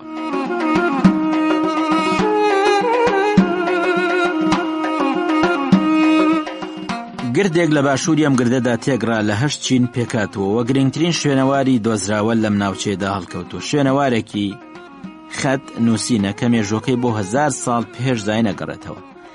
دەفرە سواڵەتیەکانی ئەو سەردەمە نەخش و نیگاری جوانیان پێوەیە بە شێوەی ئەندازیاری وێنەی گیانداران ڕازاوەتەوە. لەو سەردەمەدا زۆربەی کەلوپەلەکان لە مس دروستکرابوون و ئەتوانین بڵێن لەو ڕۆژگارە و کە مرۆڤ لە سلێکدا ژیاوە تا ئەو ڕۆژگارە کە کانزای مس ناسرابێ 3000 ساڵ درێژەی کێشاوە. چەند گردی دیکەش لە ناوچەی سلێک هەیە کاوانە بە گردی نکرۆپۆلیس ناوبراون و بەهۆی پشکنینەوە ئەم ئەنجامە بەدەساتوە کە نزیکەی 1000 ساڵێک پێش زاین دانیشتوانێکی تازە هاتوو لەسەر ئەو گردە نیشتە جەبوون کە چەندین خانووی جوان و پێشکەوتوتریان دروست کردووە. لە ریزی ئەو جۆرە جیاوازیانە کە لە ڕێوڕسمی دانیشتوانی ئەو سەردەمە لە چاو سەردەمەکانی ڕابردوو بەرچاوەکەوێ ئەوەیە کە مردوەکانی خۆیان لە ناو خانوەکانی خۆیاندا نەئەناشت بەڵکو لە دەرەوەی ماڵەوەدا ئەیان ناشتن. لە ناو گۆڕەکانی ئەو سەردەمەدا دەفری سواڵەت و چەکی هەمە چەشنەی تێدایە کە لە پەنای مردوەکاندا لە ناو گۆڕەکاندا دانرابوون. وا دێتە بەرچاو کە ئەم ناوچەیە 1500 ساڵ چۆڵ و بێ ئاوەدانی بووە. لە سەدەی چوارەمی پێشزاین سەر لە نوێ هۆزەکانی دیکەتیاییدا نیشتەجێ بوون. گریشمن سەبارەت بەو گۆڕانەی کە لەم ناوچەیەدا دۆزراونەتەوەڵێ پەیوەندیان بە دانیشتوانی هندی و ئێرانی یان میدیاییەوە هەبوو. دکتۆر گریشمن لە کتێبەکەی خۆی بە ناوی کاوشهای سیلک ئەنووسێ کە هەڵکەندن و پشکنینی ئەو ناوچەیە بوونی شارستانیەتێکی درێژخایان نیشانەدا کە لە هەزارەی حەوتەم تا کۆتایی هەزارەی چوارەمی پێش زاینی خایان بووە. لەوە بەدواوە بەو هۆیەوە کە ئەو ناوچەیە ماوەیەک لە ئاوەدانی بڕاوە و لە دواییدا چەند هۆزێکی دیکە لەو ناوچەیەدا نیشتەجێ بوون کە لە ئەنجامدا ئیمپراتۆریەتی گەورەی هاخامنشیەکانیان پێکێناوە. لە ناوچەی سیلێک بەباشی ئەتوانین گۆڕانکاری ورد و لەسەرخۆی شارستانیەتی مرۆڤ بە پێی کۆنی کەلوپەلەکان و لە ڕووی نیشتەجێبوونی مرۆڤەوە ئاگادار بین ئەو شوێنەوار و کەلوپەلانەی کە لە پشکنینی ئەم ناوچەیە دۆزراوەتەوە. پێناسەی پێشکەوتنی ورد و لەسەرخۆی شارستانیەتی دانیشتوانی ئەو ناوچەیە. زۆربەی کەلوپەلی کاری ڕۆژانەی دانیشتوانی ئەم ناوچەیە لە بەرد و ئێسک دروستکراون چونکە لە ناو شوێنەوارە دۆزراوەکاندا چەک و پێداویستیەکانی جەنگی کەمتر بەرچاوەکەون. بە زۆری ئەو کەلوپەلانەی کە پەیوەندیان بە کشت و کاڵەوە هەیە ئەبینین. باغدارترین شوێنەوارێک کە لەم ناوچێدا دۆزراوەتەوە دەسکی چەقۆیەکە کە لە ئێسکە و لە شێوەی مرۆڤێکدایە کە لە دۆخی ستایشکردندا دروستکراوە. ئەم دەستکە چەقۆیە لە ریزی ئەو کەلوپەلە گران بەها مێژوویانەدایە کە لە مۆزەخانەی ئێرانی دێرین دانراوە.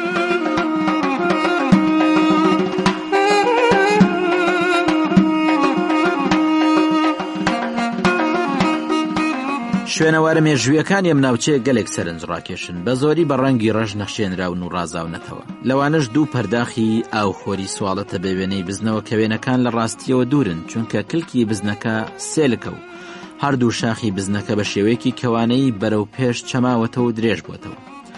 لەسەر ڕووی پەرداخێکی دیکەیان وێنەی بزنی لەسەرە و بەرچاوەکەوێ کە لە باتی دوو شاخەکەی دوو لە قەداری پێوە کێشرا. لەوانەیە لە سەرەتاوە بێتە بەرچاو کە هونەرمەندەکە نەیتوانی بێ شاخی بزنە کێویەکە یان کلکی بەو شێوەی کە هەیە وەکو خۆی نیشاندا. بەڵام ئەگەر سەرنج بدەی بۆ دەرەکەوێ کە کێشانی وێنەی دوو شاخی سادە گەلێک لە وێنەی دوو لە قەداری چڕ و پڕ ئاسانترە. لێرەدا وێنە کێشەکە ویستوێتی بیرڕایی هزری خۆی نیشاندا. پێچولولی شاخەکانی بزنەکەی بە شێوەی لە قەدار نیشاندا و چاوی لە سروش نەکردووە. لە وێنەی ئەوی دیکەیاندا شاخ و کلکی بزنەکەی بە شێوەیەک نیشانداوە کە هەرگیز لەگەڵ سروشدا ڕێک ناکەوێت. بەڵام وێنەگرەکە ئەوەی کە دیوێتی نەیکێشاون بەڵکو ئەوەی کە هەستی پێکردو نیشانی داوە. ئەتوانین بڵین ئەم شێوە وێنەگرتنەی ئەمڕۆکە لە ڕاستیدا شێوەیەکی نوێ نییە، بەڵکو هەزاران ساڵ لەمەوبەر لە وڵاتی ئێمەدا بەم شێوەیە مەبەستەکانیان بە شێوازی وێنەکێشان ڕاگەاندووە کە ڕابردویان هەبووە و هەیە. زیاد لە هەموو شتێک لە گۆڕەکاندا شوێنەواری سواڵەتی دۆزراوەتەوە، لە دوای کەلوپەلی سواڵەتی کەلوپەلی کانزایی دۆزراوەتەوە. وا دێتە بەرچاو کە دانیشتوانی ئەو ناوچەیە بە زۆری دەستیان بەزێر نەگەیشتوە، چونکە خشلەکان و کەلوپەلەکانی خۆڕازاندنەوە بە زۆری لە زی و برۆنز دروستکراون. جۆرێک گوارەی تایبەتی لەم ناوچێدا دۆزراوەتەوە کە لە قوڕ دروستکراون و لە شێوەی گوڵەگەنمدان. شوێنەواری سواڵەتی ئەم ناوچەیە کە بە زۆری وێنەی زیندەوەرانیان لەسرە لە مۆزەخانەکانی ئێران وڵاتانی دەرەوەدا هەڵگیراون و پارێزگاریان لێکرێت. لەوانش پارچە سواڵەتێکە کە وێنەی ئەسپێکی باڵدارە و سوارەکەشی لەسرە و هەروە دەفرێکی لولەدارە کە دەستکێکی لە شێوەی جانداردا هەیە لە مۆزەخانەی لۆری فەڕەنسەدایە لەگەڵ دەفرێکە وێنەی بزنەکێویەکی لەسەر لە مۆزەخانەی بەریتانیایە. دەفرێکی دیکەش کە وێنەی ئەسپی لەسرە لە مۆزەخانەی لۆس ئەنجلوسدا پارێزراوە. گریشمن لە کتێبەکەی خۆیدا لە ڕووی ئەو شوێنەوارانەوە کە لە گۆڕەکانی ئەو ناوچەیە بەدەست هاتوون و ئەنووسێ. دانیشتوانی ئەم ناوچەیە مردوەکانی خۆیان بە جەواهیرات و خشلی زۆر ئەڕازاندەوە. خشلی مردوەکان لە زێڕ و زی و بەردی لاجیوەرد و عەقیق و بەردی سپی دروستکراون. شوێنەواری خشلی بریتیە لە چەندانەیەک ملوانکە و گەردنبەند کە پەیوەندیان بە گۆڕستانی گردی سلکەوە هەیە، لەگەڵ چەند مۆرێک بە شێوەی جۆراوجۆر. چەند مۆرێکی زیارین کە پەیوەندیان بە گەردنبەندەکانەوە هەیە، لەگەڵ گوارەی زێر بە نەخشی سێگۆشە و مەدالیایەک لە پشکنینەکەدا دۆزراوەتەوە کە لە ناوڕاستدا دوو ڕیزە نەخشی لە شێوەی یەکتر بڕ بەرچاوەکەوێ لەسەر ڕێزە نەخشەکان هێڵی بازنەی ناو خاڵی کێشراوە. گریشمن لە کتێبی تەپەی سلک وێنەی چەندین بازنەوە ئەنگوستیلەی نیشانداوە کە پێناسەی شێوەی خشلی ئەو سەردەمەن.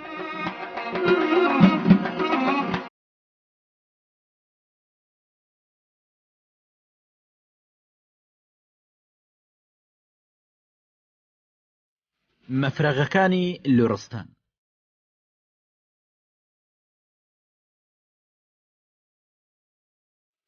لەبارەی هونەری لوڕستانەوە چەندین دەستەی جیاجیا لێکۆڵینەوە و دۆزینەوەی گرنگیان ئەنجامداوە. توانین لەبارەی دەستەکانی دێریناسەکانی دانیمارکی و بەلجیکی ناوی بەرین. دەستەی دێریناسەکانی بەلژیکی لەژێر سەرکردایەتی لۆ ئێڤاندنبرگ لەسەر تەپەی کلوەلی و تەپەی ورگبوت دەست بەکار بوون.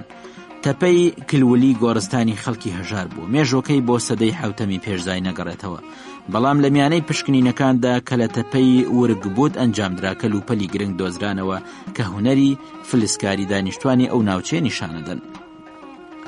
کارناسان لەم ناوچەیە 43 گۆڕیان پشکنی کە لە قوڵایی مەترێک و 6 سانتیمەتردا بوو. شوێنی مردوەکان لە ناو گۆڕەکانیان لە شێوەی چاڵێکی سادەدا لە زەویەکی ڕقەندا دروستکرابوون.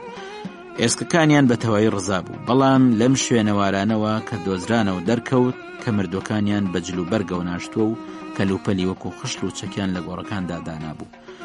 ئەو جۆرە سواڵەتانە لەنەوە گۆڕەکاندا بوون، گەورەکانیان شکابوون و ڕەنگیان قاوەی و گەش بوون، بەڵام باش سوور نەکرابوونەوە و نەخش و نیگاریان پێوە نەبوو. کەلوپەلی فلزی دۆزراوە یان لە مەفرەخ یان لە ئاسن بوون کە ئاسنەکانیان بۆ دروستکردنی چەک و مەفرەغەکانیشیان بۆ دروستکردنی خشل بەکارهێنا.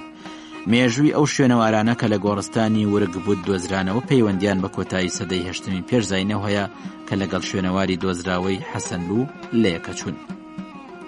پشکنینی زانستیانە لە لوڕستاندا سەلماندوێتی کە مەفرەغە دۆزراوەکانی لوڕستان پەیوەندیان بە سەردەمێکی تایبەتیەوە نییە، بەڵکو پەیوەندیان بە سەردەمی جیاجیاوە هەیە. چەکە ئاسنینەکان، دەفری هەمە چەشنە بە نەخشی تایبەتی، پەرداغەکان، فنجانە جۆراوجۆرەکان پێناسەی هونەری دانیشتوانی ئەم ناوچەن.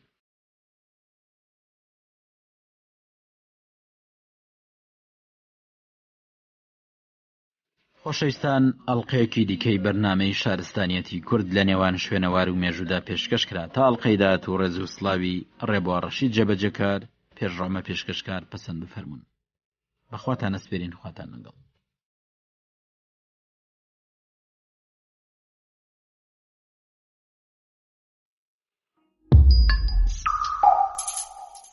شارستانێتی کورد لە نێوان شوێنەوار و مێژوودا. شارستانێتی کورد لە نێوان شوێنەوار و مێژوودا بەرنامەیەکی ئارکۆلۆژی و هەرجاری بابەتێک یان چەند بابەتێک لەخۆگرێ و ڕۆشنایە خاتە سەر شوێنەوار و مێژووی کوردستان. شارستانێتی کورد لە نێوان شوێنەوار و مێژوودا و شارستانێتی دێرینی پرشنگداری گەلی کورد و ڕۆلی لە ڕێوڕەوەی گەشەپێدانی شارستانێتی مرۆڤایەتی و وابەستەی کورد بە خاکەکەی کوردستان بەدەرەخات. شارستانێتی کورد لە نێوان شوێنەوار و مێژوودا ئامادەکردنی مامۆستا کەمال نووری معروفە و پێشکەشکردنی پێشڕۆ عومەرە.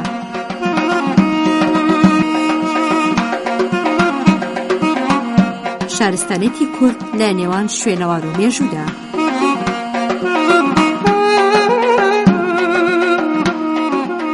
خۆشەویستان، خۆشحاڵین دێنەوە خزمەتان بۆ پێشکەشکردنی ئەڵقەیەکی دیکەی بەرنامەی شارستانیەتی کورد لە نێوان شوێنەوار و مێژوودا ئاواتەخوازین جێگەی سوود و کەڵکی هەمووان بێ.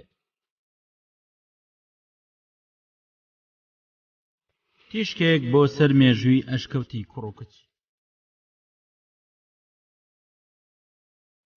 کوردستانی باشوور لانکەی شارستانیەت و مێژووی دێرینە.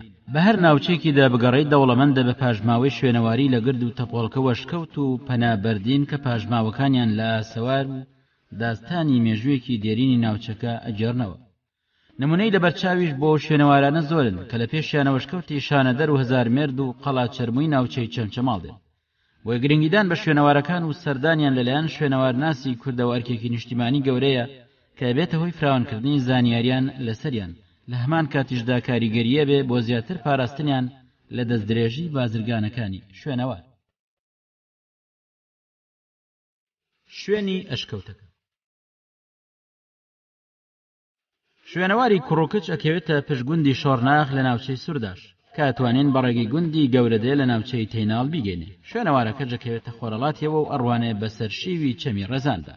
ناسینی شوێنەوارەکە باشکەوتی کوڕوکچ جەگەڕێتەوە بۆ دەما و دەمکەوتنی چیرۆکێک لەسەر زمانی دانیشتوانی ناوچەکە. هەروەکۆڵێن کوڕوکچێک لە دوو تیرەی جیاواز بەر لە ڕۆژگاری ئەمڕۆ یەکتریان خۆشویستووە، بۆیە بڕیاریان داوە پێکەوە خێزان دروست بکەن بۆ ئەمە هۆدە و هەیوانێکیان دروست کردووە بۆی بەخۆشی ژیانی تێدا بەسەر بەرن.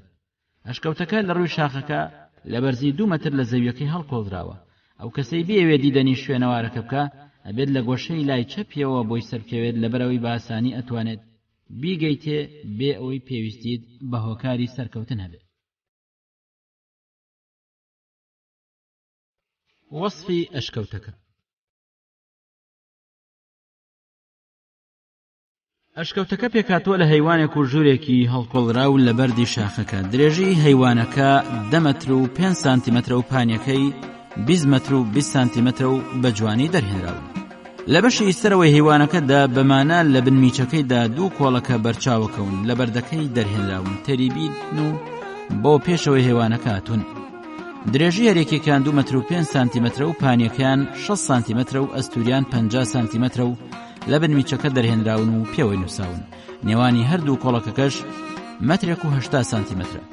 لە بەشی دواوەی 2 کۆڵەکە هاوتەریبەکەدا پاژماوەی 2 کۆڵەکەی بنکخڕی هاوشێوە بەرچاوەکەون کە هەرێکێکیان بە بنکی کۆڵەکەی بنمیچەکە نووساوە، واتە لە بەردی هەیوانەکە دەرهێنراون. تیرەی هەرێکێکیان 6 سانتیمەترە. وا دیارن لە ڕۆژگاری خۆیدا ئەو 2 کۆڵەکەی گەشتونەتە تەختی هەیوانەکە، بەڵام لە سەردەمێکی تردا شکێنراون بێ ئەوەی پاژماوەیان مابێت جگە لە پاژماوەی ئەو 2 بنکە کە بە بەرزیەوە لە بەرچاو دیارن. لە نێوان ئەو 2 کۆڵەکەیەدا و لە بەشی خوارەوە هەیوانەکەدا دەرگایەک لە بەردی شاخەکە دەرهێنراوە کە بەهۆیەوە بە ژوورێک ئەگەیت. بەرزی دەرگاکە مەترێک و 15 سانتیمەترە و پانیەکەی 80 سانتیمەترە. لە بەردەمی ناوەوەی دەرگاکەدا قادرمەیەک لە بەردەکە دەرهێنراوە لە شێوەی هێڵێکدا ڕاکێشراوە. درێژەکەی مەترێک و 40 سانتیمەترە و پانیەکەی 75 سانتیمەترە لە شێوەی داچێتەوە سەر ئەوەی لە بەردەم دەرگا بەردینەکەی زیندانی زوحاک دەرهێنراوە لە گوندی نەوەی ناوچەی خورماڵ کە لە دەرگاکەوە چیتە ناو ژوورەکە بەرزەکەی بۆ تەختی ناوەکەی 17 سانتیمەترە. لێرەدا خۆت لە بەردەم ژوورێکی لاکێشی دابینیتەوە. درێژەکەی 2 مەتر و 10 سانتیمەترە و پانیەکەی مەترێک و 53 سانتیمەترە و بەرزەکەی مەترێک و 35 سانتیمەترە. ژوورەکە پێکاتوە لە 2 بەش، واتە لە سەکۆیەک و گۆڕێک کە لە بەردەمی دەرگاکەوە دیارن. ئەوەی لای ڕاستی گۆڕێکە درێژەکەی مەترێک و 35 سانتیمەترە و پانیەکەی 90 سانتیمەترە و قۆڵیەکەی 6 سانتیمەترە. لێوارێکی لە بەشی سەرەوەیدا لە ناوە بۆ هەڵکۆڵراوە پانیەکەی 8 سانتیمەترە و بە هەمان شێوەش بەرزیەکەی بەشێک لە لێواری چەپی ماوەتەوە، بەڵام لێواری لای ڕاستی شکاوە. ئەمە بۆ ئەوە دروستکراوە لە کاتی دانانی ئێسک بەندی مردووەکە لە ناو گۆڕە بەردینەکەدا بە تەختە بەردێک سەری گۆڕەکە بگرن کە دابەزیوەتەوە سەر ئەو لێوارانەی. ئەوەی لای چەپی ژوورەکە پێکاتوە لە سەکۆیەکی لاکێشی کە بە جوانی ساف کراوە. درێژەکەی بە قەوارەی درێژی گۆڕەکەی و پانیەکەی 57 سانتیمەترە و بەرزی سەکۆکەش لە گۆڕەکەوە 80 سانتیمەترە. بەلای منەوە هۆکاری دروستکردنی ئەو سەکۆیە بۆ ڕاکێشانی لاشەی مردووەکە بووە لەسەری بۆەوەی ئێسک و پرووسکەکەی لە گۆشتەکەی جیا بێتەوە بیخەنە ناو گۆڕەکەەوە. وا دیارە ئەمە دابوونەریتێکی ئاینی بۆ لە سەردەمی گۆڕەکەدا پەیڕەوکرابێ کە پەیوەندی بە ئاینزای مردووەکەەوە هەبوو. بە دووریشی نازانم ئەو سەکۆیە دواتر لە کاتی سەردانی گۆڕەکەدا بۆ لای مردووەکە بۆ ئەو ماوەیە کە ماونەتەوە بۆ دانیشتنیان سوودیان لێدی بێت. ئەوەش بەکردنەوەی دەرگای گۆڕەکە ئەنجام درراوە، هەر وەکو لە سەردەمی ئاشکانیەکاندا ساڵی 250 پێش زاین بۆ 227 زاینی پەیڕەوکراوە. نمونەش بۆ ئەمە گۆڕەکەی دەشتی کۆی سنجەقە کە بە خشتی سوورکراوە دروستکراوە.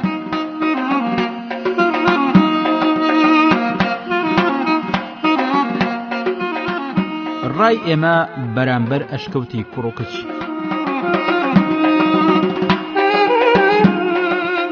هەروەکو لای شارەزایانی شوێنەوار دیارە لە ناوچەی سلێمانیدا گۆڕی بەردینی هەڵکۆڵرا و زۆرە کە پسپۆڕان ڕۆژگاریان بۆ سەردەمە جیاجیەکان ئەبەنەوە. لەوانە گۆڕە بەردینەکەی قسقاپان و ئەوانەی بازیان و شاختی باوە شاسوار لە کفری و بانی خێڵان و نەوێ لە ناوچەی خورماڵ. بۆی بە باش ێزانین بەراوردێک لە نێوان گۆڕی کوڕوکچ و ئەوانی تردا بکەین بۆ ئەوەی بگەینە ئەنجامێک لەوە تێبگەین وەکو سەردەم کامیان کۆنترن. بەراوردێک لە نێوان هەیوانەکەی ئەشکەوتی کوڕوکچ لەگەڵ هەیوانەکەی ئەشکەوتی قسقاپان ئەگەینە ئەو ئەنجامەی کە لە هەندێک پێوانەدا ڕوبەڕوو ئەبنەوە و ئەچنەوە سەریەک. هەروەها لە ڕووی هەڵکۆڵین و دەرهێنانیشیاندا هاوشێون. وا دیارە شارەزایی کەلتوری سەردەمێکیان پێوە دیارە کە لەژێر کاریگەری مەزەبی ئاینی میتراییدا دروستکراون. جگەلەوانش هەروەکو ئاماژەمدا لە هەندێک پێوانشدا یەکەگرنەوە. نمونەش بۆ ئەمە لە هەردوولادا بەرزی هەیوانەکان 4 مەترە، بەڵام لە ڕووی درێژی و پانیانەوە جیاوازن، واتە هەیوانەکەی کوڕوکچ بچووکتر دەرهێنراوە. ئەم جیاوازیەش پێچێت زیاتر پەیوەندی بە کەسایەتی ناو گۆڕەکەەوە هەبێت. ئەو دوو کۆڵەکەی کە بە بنمیکی هەیوانی ئەشکەوتی کوڕوکچ بەرچاوەکەون کە هەرێکیان پاژماوی بنکی کۆڵەکەیەکی لە ژێرەوەیە پێوە لکاوە، لە شێوەدا ناچنەوە سەر کۆڵەکەکانی بنمیکی ئەشکەوتی قسقاپان لەبەرەوەی ئەمەی دوایی بە شێوەی سیانی لە بنمیچەکەی دەرهێنراوە کە لە دوو لای بەرامبەری یەکتری لە سەرتاجی دوو کۆڵەکە ئایۆنیەکە دانراون و شێوەیەک لە خانوبەرەی کوردی لە کوردستان نیشانەدا. ئەو شێوە تەرزەخانوە لە سەردەمی مادەوە هەتاوەکو ڕۆژگاری ئەمڕۆ لە ناومانە باوە کە بە زۆری بە گوندەکانی ناوچەی هەورامانەوە دیارە. پاژماوەی ئەو دوو کۆڵەکەی کوڕوکچ کە لە هەیوانەکەدا هاتوونەتە خوارەوە هەرچەندە بەخڕی شێوە لولەی دەرهێنراون، بەڵام ناچنەوە سەر شێوەی کۆڵەکەی ئایۆنی، بەڵکو هاوشێوەی کۆڵەکەی دوورین کە بەر لە کۆڵەکەی ئایۆنی لە کوردستاندا مادەکان لەو جۆرە گۆڕە بەردینانەدا بەکاریان هێناوە یان لە پەرستگا و ڕووی کۆشکەکانیاندا. پێچێت کللتورێکی گوێزراوە بێ لە شارستانێتی یۆنانی کۆنەوە هاتبێت بۆ ناو فەرهەنگی شارستانێتی مات. کۆڵەکەی بەردینی دووریش ساناترین شێوەی کۆڵەکەی و لە شێوەی لولەییدا دروستیان کردووە کە مێژوەکەی بۆ 700 پێش زاین تا 350 پێش زاین ئەگەڕێتەوە. دەرکەوتنیشی پەیوەستە بە قۆناغی کلاسیکیەوە. بەراوردێک لە نێوان ژوورەکەی ئەشکەوتی کوڕوکچ و سێ ژوورەکەی ئەشکەوتی قسقاپان ئەمانگەێنێتە ئەو ئەنجامەی ژوورەکەی کوڕوکچ لە پێوانەدا هاوشێوەی ئەوانی تر دەرهێنراوە. لەسەر و ئەوەشەوە توانین هەمان بەراورد لە نێوان گۆڕەکەی کوڕوکچ و گۆڕەکانی قسقاپاندا بکەین. بەو هۆیەوە ئەگەینە ئەو ڕایی کە توانین بڵین هاوشێوەن و وەکو یەک دەرهێنراون، بەڵام لە ڕووی پێوانەیاندا لە هەندێ سەرەوەیەکەگرنەوە و لە هەندێتردا جابنەوە. بەمانە لە قۆڵی و پانیاندا یەکسان و لە درێژیاندا جابنەوە. لەوەش زیاتر لە ژوورەکەی کوڕوکچدا سەکۆ هەیە، بەڵام لە قسقاپاندا بەرچاو ناکات. بەراوردێکی تر لە شێوەی هەڵکۆڵین و دەرهێنانی شێوەی دەرگای ئەشکەوتی کوڕوکچ و دەرگای ئەشکەوتی قسقاپاندا دەرەکەوێت کە ڕووە و خۆر دەرهێنراون. ئەوەش ئەمانگەێنێتە ئەو خاڵانەی خوارەوە. یەک، ئەو کەسەی گۆڕەکەی کوڕوکچی لە بەردی شاخەکە بۆ هەڵکۆڵراوە بەپێی بەڵگە شوێنەواریەکان و سەرچاوەکانی مێژووی دێرین و دابوونەریت ئەبێت لە ڕۆژدا مردبێت. ئەم دیاردێ لە گۆڕەکەی زوحاکیشدا لە گوندی نەوێت دووبارە بۆتەوە. هەروەها لە هەندێک لەو گۆڕە بەردینانی ناوچەی دێلێژە و قەرەداق و شاخی باوە شاسوار لە کفری و ناوچەی بازیان و بانی خێڵانیشدا بەرچاوەکەون، هەرچەندە ئەمانی دوایی بۆ سەردەمێکی دواترە گەڕێنەوە، بەڵام دابوونەریتی مردوو ناشتنەکە بەپێی ئاینزاکە بەردەوامی هەبووە. 2. دانانی دەرگا ڕووخۆر لە هەردوو قسنەکەدا پێچێت شێوەیەکی تری دیاردەکانی پەرستنی سروشت نیشاندا بەو شێوەی کە مردووەکەی ناوگۆڕی کوڕکچ یان قسقاپان خۆرپەرست بوون، واتە میترایزم. بە هەمان شێوە کەسی ناوگۆڕەکەی زیندانی زوحاگ لە گوندی نەوێژ ئەگرێتەوە. ئەمەش پێچەوانی ئەو ڕایەنەیە کە هەیە لە پسپۆڕان سەردەمی ئەو دوو گۆڕە بەوەی زیندانی زوحاکیشەوە بۆ سەردەمی مەزداپەرستی واتە ئاینی زەردەشتی ئەبنەوە کە بەلای منەوە دوورکەوتنەوەیە لە ڕاستی ئاینزای خاوەنی ئەو پاژماوەنە و مێژوکۆنەکانیان، هەرچەندە ئاینی زەردەشتیش لە ئاینی خۆرپەرستیەوە وەرگیراوە کە سەرچاوەکەی لە ئاینی ڤیدایی هندیەوە وەرگیراوە. 3.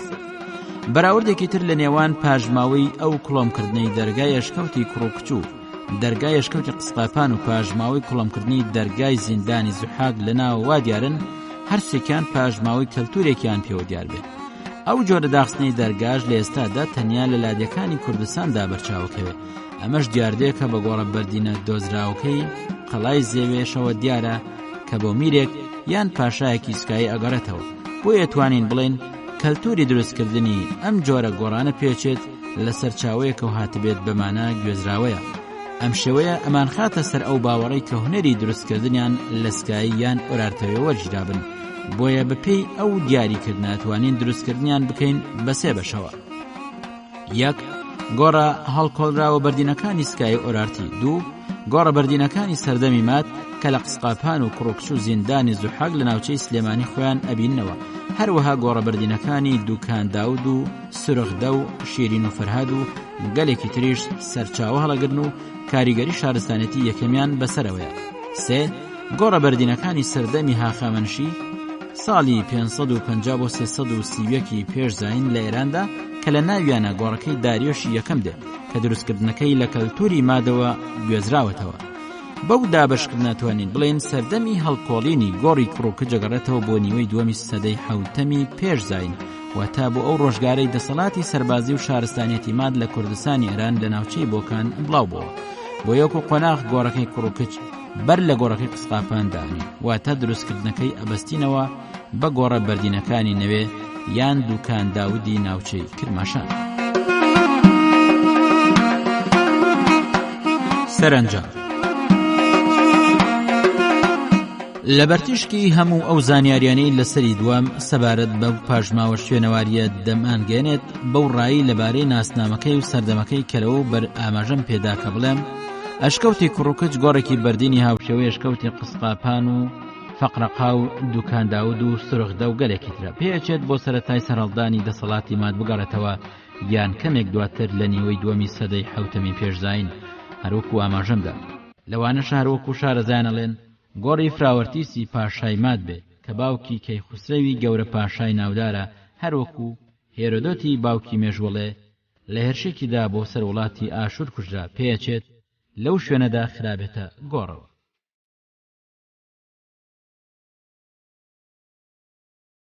خۆشەویستان، ئەڵقەیەکی دیکەی بەرنامەی شارستانیەتی کورد لە نێوان شوێنەوار و مێژوودا پێشکەشکرا. تا ئەڵقەیدا و ڕێز و سلاوی کارزان محەممەد جێبەجێکار پێشڕۆمە پێشکەشکار پسند فەرموو. بەخواتان سپێرین. خواتان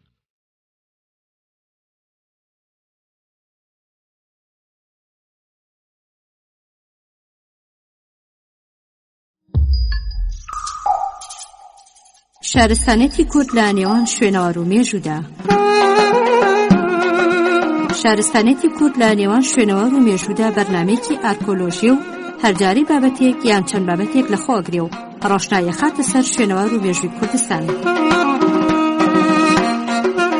شارستانێتی کورد لە نێوان شوێنەوار و مێژوودا و شارستانێتی دێرینی پەرشنگداری گەلی کورد و ڕۆڵی لە ڕەوڕەوەی گەشەپێدانی شارستانێتی مرۆڤایەتی و وابەستەی کورد بە خاکەکەی کوردستان بەدەرەخات. شارستانێتی کورد لە نێوان شوێنەوار و مێژوودا ئامادەکردنی مامۆستا کەمال نووری معروفە و پێشکەشکردنی پێشڕۆ عومەرە.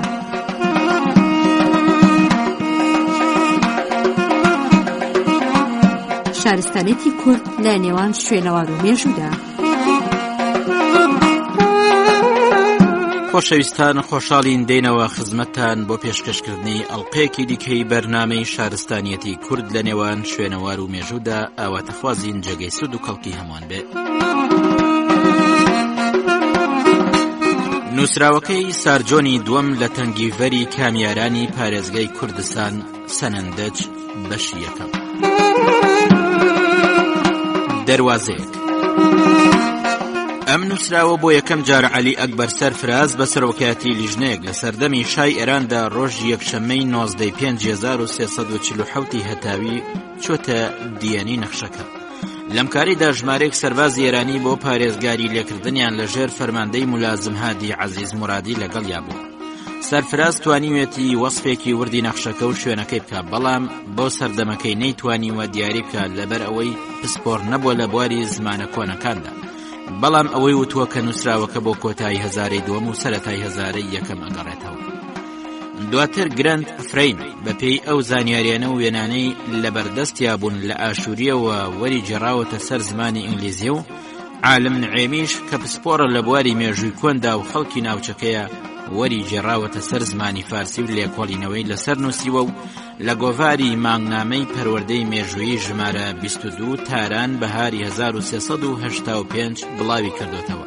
دوجار ئانی کازمی نووسراوەکەی لەگەڵ هەندێک زانیاری تردا لە 2 مانگی خوردادی 1390 ناردوێتی بۆ کۆمەڵی مێژووی ئاشووری کۆن. ئەوەی باسی نووسراوەکەی تەنگیڤەر یان تەنگیوەر ئەخوێنێتەوە لەگەڵ یا تایبەتمەندیەکانی سروشتی نووسراوەکە و شوێنەکەی و پاژماوەی بەردە تاشراوەکەی دەوروبەری نووسراوەکە بینێ. نووسراوەکە پێچێ بۆ هەرێمی کارالا بگەڕێتەوە کە لە ڕۆژگاری ئەمڕۆماندا لێکۆڵینەوەی لەسەر کراوە. ئەم نووسراوە کۆنە بۆ لێکۆڵینەوە لەسەر مێژووی ئێران بەر لە دەسەڵاتی مات گرنگێکی زۆری هەیە، بەڵام بە نیگەرانی وەڵێم مێژوو نووسان لە شوێنەکەیدا نەهاتون لێکۆڵینەوەی مێژووی لەسەر بکەن و بۆ نووسینەوەی مێژووی کۆنی ناوچەکە بەکاری بهێنن. لەوەش زیاتر ئەم نووسراوە بە نرخە شوێنە سروشتیەکەی کە دەوری داوە لە بارودۆخێکی خراپدایە. دیواری ڕاستی ئەو تاقەش کە پارێزگاری لە نووسراوەکە کردووە و لەم ساڵانەی دواییدا کەوتە بەرچاو لە ڕووداوەکانی سەرەتای کودەتاکەدا بۆتە شوێنی تیربارانکردن، بەو کارەش هەندێک لە بەشەکانی نووسراوەکە تێکچووە. هەروەها توێژێکی نیشتووی گەچیش ڕووی نووسراوەکەی داپۆشیوە کە بەو هۆیەوە هەندێک لە هێماکانی بۆ سیرکردن سوود بەخش نین. نووسراوەکەی تەنگیڤەر ئەکەوێتە دامێنی چێوی شاهۆ کە شاخێکی ناسراوە لە کوردستاندا و لە دووری 35 کیلۆمەتری خۆراوەی شارۆچکەی کامیارانە لە دەربەندێکی تەسکدایە کەوێتە نێوان 3 گوندی ناوچەکە، گوندی پاڵنگان لە باکووری خۆراوای نووسراوەکەی و گوندی تەنگیڤەر نزیکی نووسراوەکە کەوتووە لای باشووری گرتووە. نووسراوەکەش بە ناوی گوندەکەوە ناونراوە. گوندی یۆزیدەریش بەشی باشووری خۆرەڵاتی نووسراوەکەی گرتووە. نووسراوەکە بەشی لای ڕاستی کوژاوەتەوە کە لوتکەی بەرزی دەربەندەکەی گرتووە بەهۆیەوەی نزیکە لە سەرچاوی ئاوەکەوە، چونکە بەشێک لە ئاوی کێوی شاهۆ کە ڕۆخی گوندی تەنگیڤەری گرتووە پێگاتەوە و بەرەو دەربەندەکارەوە. هەروها ئاوی گوندەکانی یۆزیدەر و دەشتی باشووریش لەگەڵەوەی گوندی پڵنگان لەبەر نزیکیان لە ڕێڕەوی ڕووباری سیروان گاروت بەم دەربەندە تسکەدا ئەڕۆن، بەمانە لە ڕۆخی دەربەندەکەوە دەست پێکە تاوەکووە گاتەوە بە گوندی پڵنگان کە درێژەکەی 10 کیلۆمەترە. لە ڕاستیدا شوێنی نووسراوەکە کە بەشێکە لە قەڵایەکی سروشتی سەخت تەنیا لە 2 ڕێگاوە پێگات، یەکێکان لە ڕۆخی دەربەندەکە و ئەوی تر لای باکووری خۆراوەی گوندی پڵنگان. هەتاکو ئێستاش لەو شوێنەدا پاژماوەی سەنگەری پاسەوانەکان ماون، گەیشتن بە قەڵاکەش سەختە و ماندووبوونی زۆریەوێت. ناو دەربەندەکەش سەرچاوی ئاوی بەردەوامی هەیە کە کەڵکی زۆرە بۆ بەرهەمهێنانی کشتوکاڵ. قەڵاکەش لەبەر سەختی شوێنەکەی بۆ ماوەیەکی درێژخایەن ئەوەی لەوێ بەرگریەکە توانێ بەرەنگاری هێرشی دوژمن ببێتەوە. سەرەتای گەیشتن بە شوێنی نووسراوەکە لە باکووری خۆراوایی دەست پێکە کە شوێنەکەی کەمێک لێژە و خوارەوەی دەربەندەکەش ناوبانگی بەگەڕەکی جوولەکە ڕۆشتووە. بەڵگەی تەواویش لەو ڕووە بۆ وەرگرتنی زانیاری لە دانیشتوانەکەی ئێستای دەربارەی ئەو جوولەکان و ڕۆژگاری ژیانیان بەدەستەوە نییە، بوون و مانەوەشیان بە سەردەمی کۆنەوە پەیوەست بووە. هەروەکو باسمان کرد لەم دەربەندەدا سەرچاوی ئاوی بەردەوام هەیە کە بەرەو ژوورە بێتەوە.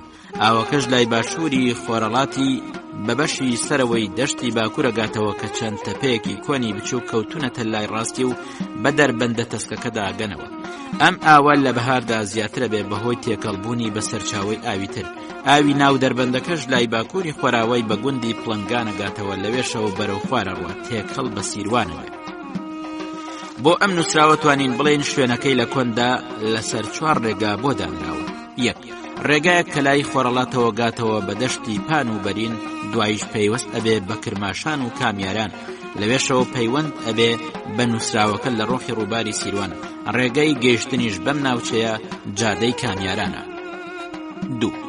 ڕێگەیەکی تریش لە ڕاستیدا هەیە بەردەوامی هەمان ڕێگەی پێشووە، ئەوەش بە بڕینی پردێک دەست پێکا کە هەتاو کوێستا پاژماوە یەکێک لە پایەکانی لە ڕۆخی سیرواندا ماوە کە بە پردی کچ یان کەلی کچ ناسراوە. ئەم پردەش بە چەند سەر مەترێک ئەکەوێتە خواروی ئەو جادەی کە گاتەوە بە مەریوان. پاژماوەی پایی پردەکەش بە بەرد و شلێک دروستراوە، دیارە لە سەردەمی خۆیدا تند و تۆڵ بووە. 3. ڕێگەیەکی تریشەیە کە بە ڕێگەی خۆرەڵات ناسراو و بە درێژایی ڕووباری سیروانە ڕوا هەتا گاتەوە بە سەرهەندج. 4. لە کۆتاییدا ڕێگەیەکی خۆراوەشەیە کە کەمێک ناخۆشە پێوێتە پشتەوەی چێوی شاهوکە گاتەوە بە چێوەکانی باشوور، لەوێشەوە ناوچەی پاوە ئەبڕێت و لە جوانڕۆ کۆتایی دێت. ئەم ڕێگانە باشترین ڕێگەی هاتوچۆ و پەیوەندیکردن بە قەڵاکەوە لە زوودا بوون کە ئەتوانین بڵێن نیشانەیە بۆ گرنگی شوێنەکە. دانیشتوانی ناوچەکەش لە ئێستادا خەریکی بەرهەمێنانی کشت و کاڵن بە تایبەتی گەنم و جۆ کە لە ناو دەربەندەکە و ڕۆخی سیرواندا بەرهەمی ئەهێنن، هەروها کەمێکیش باغداریەکەن. بەڵام بوونی گۆڕستانی جیا بە ناوی ناوچەکان لە دەوروبەری قەڵاکە و دەشتەکانی نیشانن بۆ بوونی مرۆڤی جێنشین و جوتیار لە سەردەمە بەسەرچۆکاندا لە ناوچەکەدا، هەرچەندە مرۆڤی ئەمڕۆکە ژیان لە دەوروبەری دژەکە بەسەرەبات نیوە کۆچەریە. وەسفی نووسراوەکە.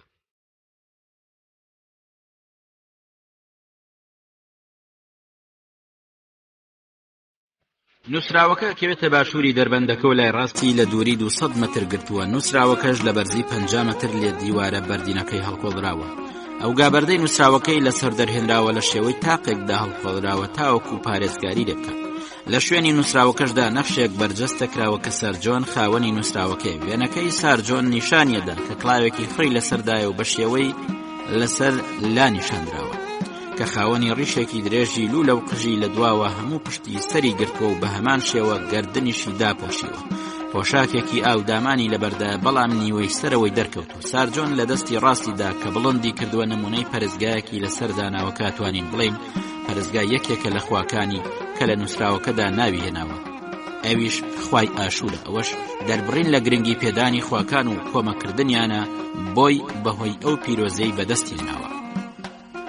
گابەردەکەش بەنووسین ڕووەکەی هەمووی داپۆشراوە هەتاکو تەواوی ڕۆخەکانی و تاقەکەشی گرتوتەوە. نووسراوەکەش بە هێمای مێخی ئاشووریە و 46 دێڕە. نووسراوەکە لەبەرەوەی لە دەمی دەربەندەکە و لە بەرزیدایە بۆیە ڕۆشتنی خێرای ئاوەکە بەناو دەربەندەکەدا کاریگەری خراپی بەسەر ڕووی نووسراوەکە جێهێشتووە و ساڵانەش ئەم کاریگەریە زیاتر بووە. پاژماوەی 2 دۆڵی شەرم، یەکێکیان بچکۆلە و کەمتر قوڵە و ئەویتریان گەورە و قوڵتر دەرهێنراوە. لای ڕاستی ڕێگاکەش کەمێک دوور لە 2 نووسراوی ناو دەربەندەکەدا لە بەرزی 5 مەتر و بە درێژی 20 مەتر و بە قوڵی 5 مەتر ڕووی بەردەکەی تاشراوە، لەوانەیە بە هەمان سەردەمە و پەیوەست بێت. دانیشتوانی شوێنەکەش ئاژەڵەکانیان لە گەرمەی هاویندا لە سەردەمە زوەکاندا بۆ ئەو شوێنیان بردووە چونکە پەناگەیەکی مرۆڤ بۆ کاری خۆی بەکاری هێناوە یان لە هەندێک جاریشدا لە بەرامبەر هێرشبەراندا بۆی چوت. لە بەشێکی تری دەربەندەکەدا پچڕانێکەیە کە دانیشتوانی ناوچەکە پێی ئەڵێن زیندان. لە نزیکی قەڵاکەشدا ئەگەر بەرەو باکووری خۆراوای بڕۆین سنگەرێک لە شوێنی پەڕینەوە بۆ قەڵاکە دروستراوە، لەوانەیە بۆ گەشتن بە دژەکە سوودی لێ بیدرابێت. شوێنەوارەکە ئەوەی هەتاکو ئێستا زانیاریم لەسەری هەبێت لە نێوان ساڵەکانی 1347 بۆ 1374 هەتاویدا عەلی ئەکبەر سەرفراز واتە لە نێوان ساڵەکانی 1968 بۆ 1969 هەروەکو لە سەرەتادا باسمان کرد لێکۆڵینەوەیەکی لەسەر کردووە و لە ژمارەیەکی گۆڤاری باراسیمای تەریکەت بڵاو کراوەتەوە. سەرفراز لە بابەتەکەیدا لێکدانەوەی لەسەر شوێن و پێگەی کردو لەگەڵ ئەو گرفتە کرداریانەی دێنە بەردەم بۆ گەشتن بە پەیکەرەکە و وەرگرتنی کاسێت و فۆتۆگرافەکان. لە کۆتایی بابەتەکەیدا چەند وێنەیەکی پەیکەرەکەی نیشانداوە لەگەڵ کۆپیەکی چەند بەشێکی نووسراوەکە بە تایبەتی هێڵەکانی 9 و 24 نووسراوە مێخیەکە. لەبەرەوەی سەرفراز بابەتەکەی بە زمانی فارسی نووسیوە و لە گۆڤاری ناوگراودا بڵاوی کردوتەوە کە تەنیا لە چەند کتێبخانەیەکی کەمی ڕۆژاوا دەزەکەون، بۆیە هیچ گرنگێکیەوە تۆی لەلایەن کۆمەڵەی شوێنەوارەوە پێنەدراوە، هەرچەندە بوونی پەیکەرەکە و نووسراوەکەی لەلایەن ژمارەیەکی کەم لە پسپۆڕان بایەخیان پێداوە، بە تایبەت جەی بۆرکەرکلان، ئار بۆرگەر، جەی کێرتز، جەی ئیڕیت، ئێل ڤاندنبێرگ. ئەوەی من ئاگادار بم یەکەمین شوێنەوار ناسێک پێشنیاری مێژووی پەیکەرەکەی کردبێ جۆلیان ڕید بوو. بابەتێکی لە ساڵی 1970 بڵاو کردەوە بە شێوەیەکی نادڵنیا پێشنیاری ئەوەی کردبوو کە ئەم پەیکەرە لەوانەیە تاگڵات پلاسەری سێم بێت یان سارجۆنی دووەم. لە کاتێکدا کارکردن لەسەر نووسراوەکەی سارجۆنی دووەم بەردەوام بوو لە کتێبی پرۆژەی نووسراوە شاهانەکانی میزۆپۆتامیا بڵاو بکرێتەوە. ئالێرەدا من هەستم کرد مەبەست لە فرەیمە ئەگەری وا هەیە کە بتوانرێ نووسراوەکەی تەنگیڤەر لەم کتێبێدا بڵاو بکرێتەوە لەلایەن دکتۆر ئێل دی لیڤن ئاگادار کرامەوە کە دکتۆر فرانشۆس ڤالات لە هەفتاکانی سەدەی ڕابردوودا چەند وێنەیەکی فۆتۆگرافی پەیکەرەکەی گرتووە. نامەیەکم بۆ نووسی. دکتۆر ڤالات دەربارەی ئەم بابەتە بە سنگی فراوانەوە ڕێگەی پێدام کە لە هەموو ئەو وێنانەی ئەو خاوەنی بوون سوود وەربگرم کە 22 سلاید بوون. هەروهاڵێ دکتۆر ڤالات پێڕاگەاندم کە ئەو سەردانی تەنگیڤەری لە ساڵی 1970 کردووە لە جیاتی سۆزا لە سەرداوای ئار لابات. دکتۆر ڤالات وەسفی دۆخی ئێستای نووسراوەکەی کردووە. هەروها باسی ئەو گرفتانەشی کردووە کە هاتوونەتە ڕێگەی کاتێک کە بە گوریس خۆی شۆڕ کردوتەوە بۆ وێنەگرتنی پەیکەرەکە. بۆ ئەنجامدانی ئەم کارە پێویستە دکتۆر ڤالات ستایش بکرێ بۆ گرتنی وێنەی نووسراوەکە کە گیانی خۆی خستۆتە مەترسیەکی زۆرەوە. لەبەر سروشتی تێکشکاوی نووسراوەکە و ڕاستەی کە هەندێک بەشی نووسراوەکە خوێندنەوەی گرانە، هەروها خوێند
ئەوەندەکانەکەن ڕاوەستاون لە تەنیشت پاشاوە، حەزەکانیان لە گۆڕەپانی جەنگەوە سەرکەوتن بۆ ئەو دێنێ.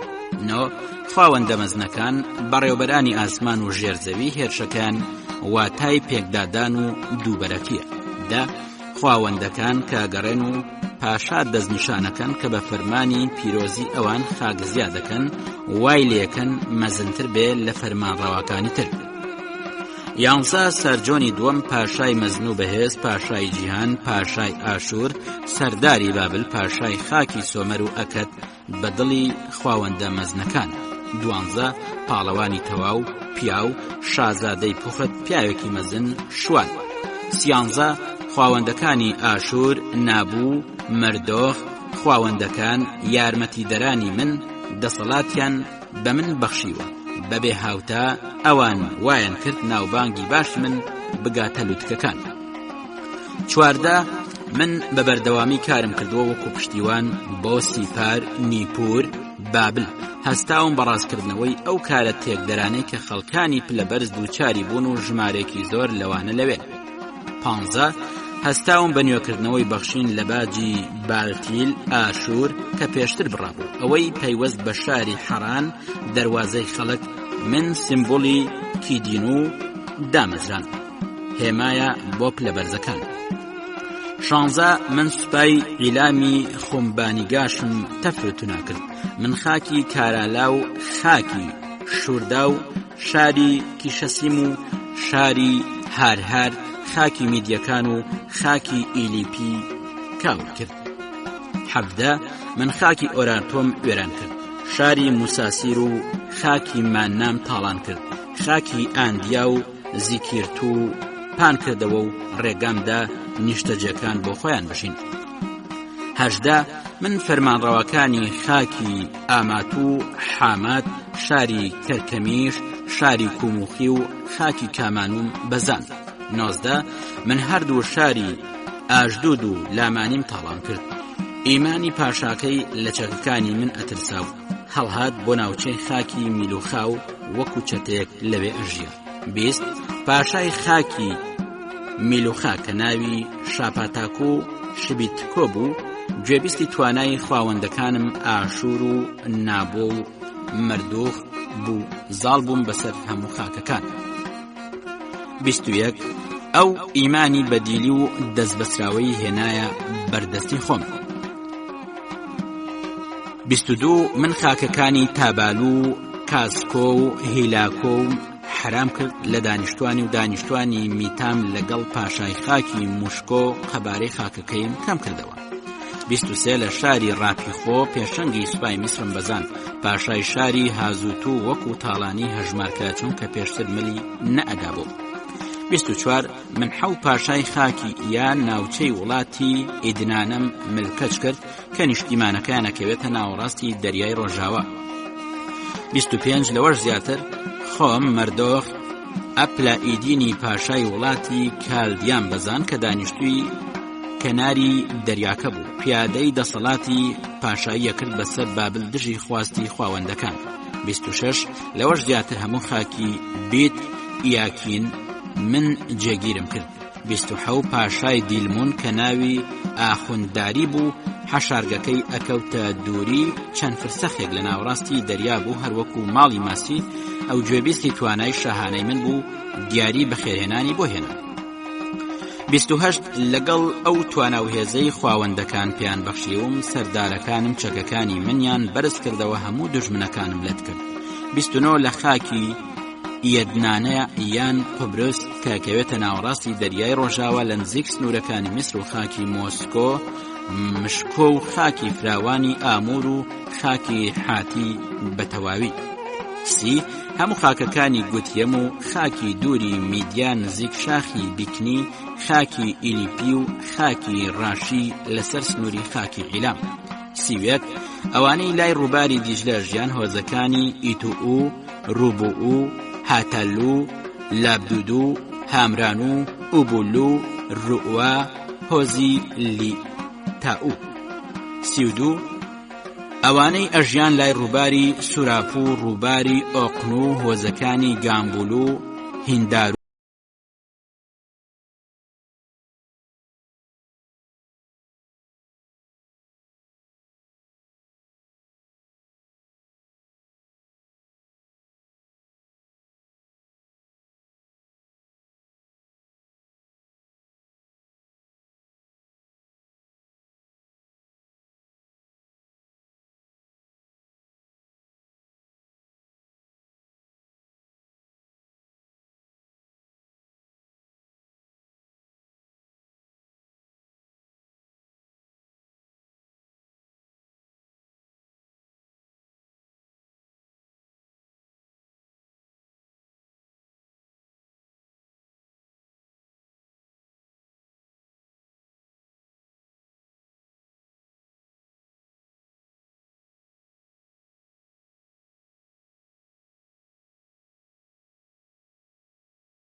شارستانێتی کورد لە نێوان شوێنەوار و مێژوودا.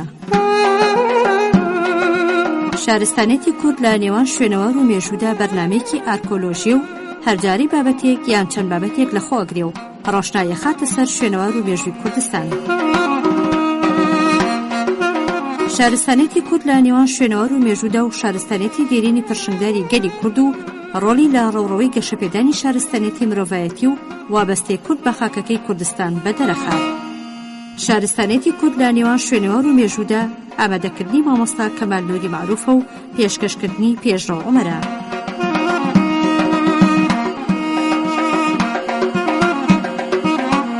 شارستانێتی کورد لە نێوان شوێنەوار و مێژوودا.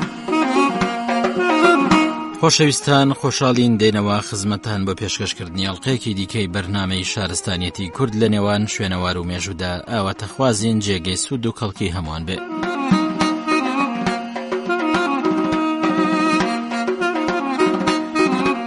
زەردەشت و مەزهەبەکەی بەشی سێم و کۆتایی. دروستبوون و سێچاخەکە. لایەنێکی تر لە پەیوەندی نێوان ئەو هەستپێکرا و هەستپێنەکراوانەی لە مەزهەبی زەردەشتیدا هەن بە شێوەیەکی باش لە دانراوەکانی پەهلەویدا ناسراون. تەنها بەسترێتەوە بەوەی ئاهورامەزدا هەستاوە بە کردداری دروستبوون بە دوو قۆناغ. لە سەرەتادا هەموو شتێکی دروست کردووە بەبێ جەستەواتە ڕوحی نەگمادی بە پەهلەوی مینۆک. ئەنجا دواتر شێوازێکی مادی گتیگی بەخشیوە بە هەر شتێک کە بوونی مادی باشتر بوو لە پێشینە نامادیەکەی. لەبەرەوەی دروستکراوە تەواوەکانی ئاهورەمەزدا لە میانەی گتیکدا چاکیان بەدەسێنا لەسەر شێوازی شتێکی تەواو هەست پێکرا و ئەو دۆ قۆناغە پێکەوە کردداری دروستبوونیان پێکێنا کە بە پەهلەوی پێی ئەوترێت بونداهیش، بنەماکانی دروستبوون، کە دروستبوونیش بوو بە مادی کێبڕکێ لەگەڵ خراپەدا دەستی پێکرد. بە جیاوازیشی لەگەڵ بوونی نامادیدا دانەسەری بوونی مادی لەلایەن هێزە شەڕەنگێزەکانەوە ئاسان بوو. بە خێرایی گیانی شەڕەنگێز ئەنگرامانیۆ هێرشی کردەسەری بە پێی ئەو ئەفسانەیەش کە لە دانراوە پەهلەویەکان داخراوەتە ڕوو. ئەنگرامانیۆ بە تووڕێی لە ناوچەی خواروی ڕووی ئاسمانەوە دای بەسەر جیهاندەوە و تەواویەکەی لەناو برد. ئەنگرامانیۆ یەکسەر لە ئاودا دەرکەوت و بەشێکی گەورەی کرد بە شوێرەکات و بەرەو زەوی هات و گەیشتە هەر شوێنێک بیابانی ڕووتەنەک دەرکەوت. ئەنجا گیانی شەڕەنگێز ڕووەکەکانی وش کردەوە تاکە گایەکە و مرۆڤ یەکەمی کوشت. دوجاریش دای بەسەر دروستکراوی حوتەمدا بەسەر ئاگر و خراپی کرد بە دووکەڵ. بەم شێوەیە زیانی بە هەموو دروستکراوە چاکەکان گەیان، زیانێکی هەست پێکراو. ئەو کات بوونەوەرە خواوەندیەکان یەکیان گرت. ئەمیرتات ڕووەکەکانی وەرگرت و هاڕی وەکو چۆن هاومان لە پێناو پەرستشدا ئاهاڕێت و لەگەڵ هەور و باراندا بڵاوی کردەوە بە هەموو شوێنێکی جیاندا بۆ ئەوی ڕووەکەکان لە هەموو شوێنێک بڕوێن، بۆەوەش کە خێزانی گاو مرۆڤ بژێنەوە و پاک ببنەوە بە مانگ و خۆر بۆی زۆرێک لە ئاژەڵ و خەڵک لەدایک بن.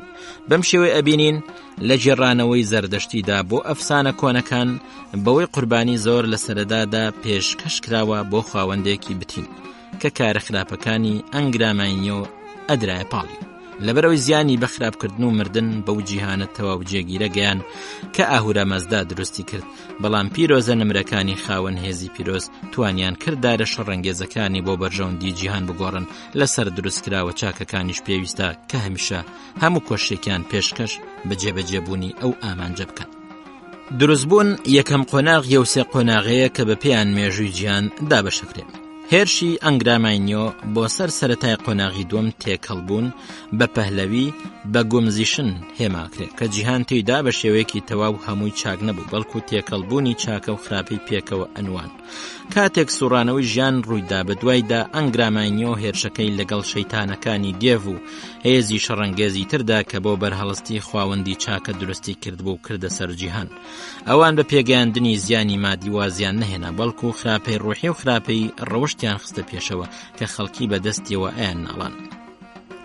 بۆ بەرپەرزدانەوەی هێرشەکەشیان پێویست بوو لەسەر مرۆڤ کە ئاهورامەزدا و ئەمی شاسپین تا بە تەواوی دڵەوە بپەرستێت تا شوێنێکی تێدا نەمێنێتەوە بۆ کەم و کوڕی و لاوازی. هەروەک لەسەریشی پێویستە کە خواوەندی چاکی یازاد بپەرستێت.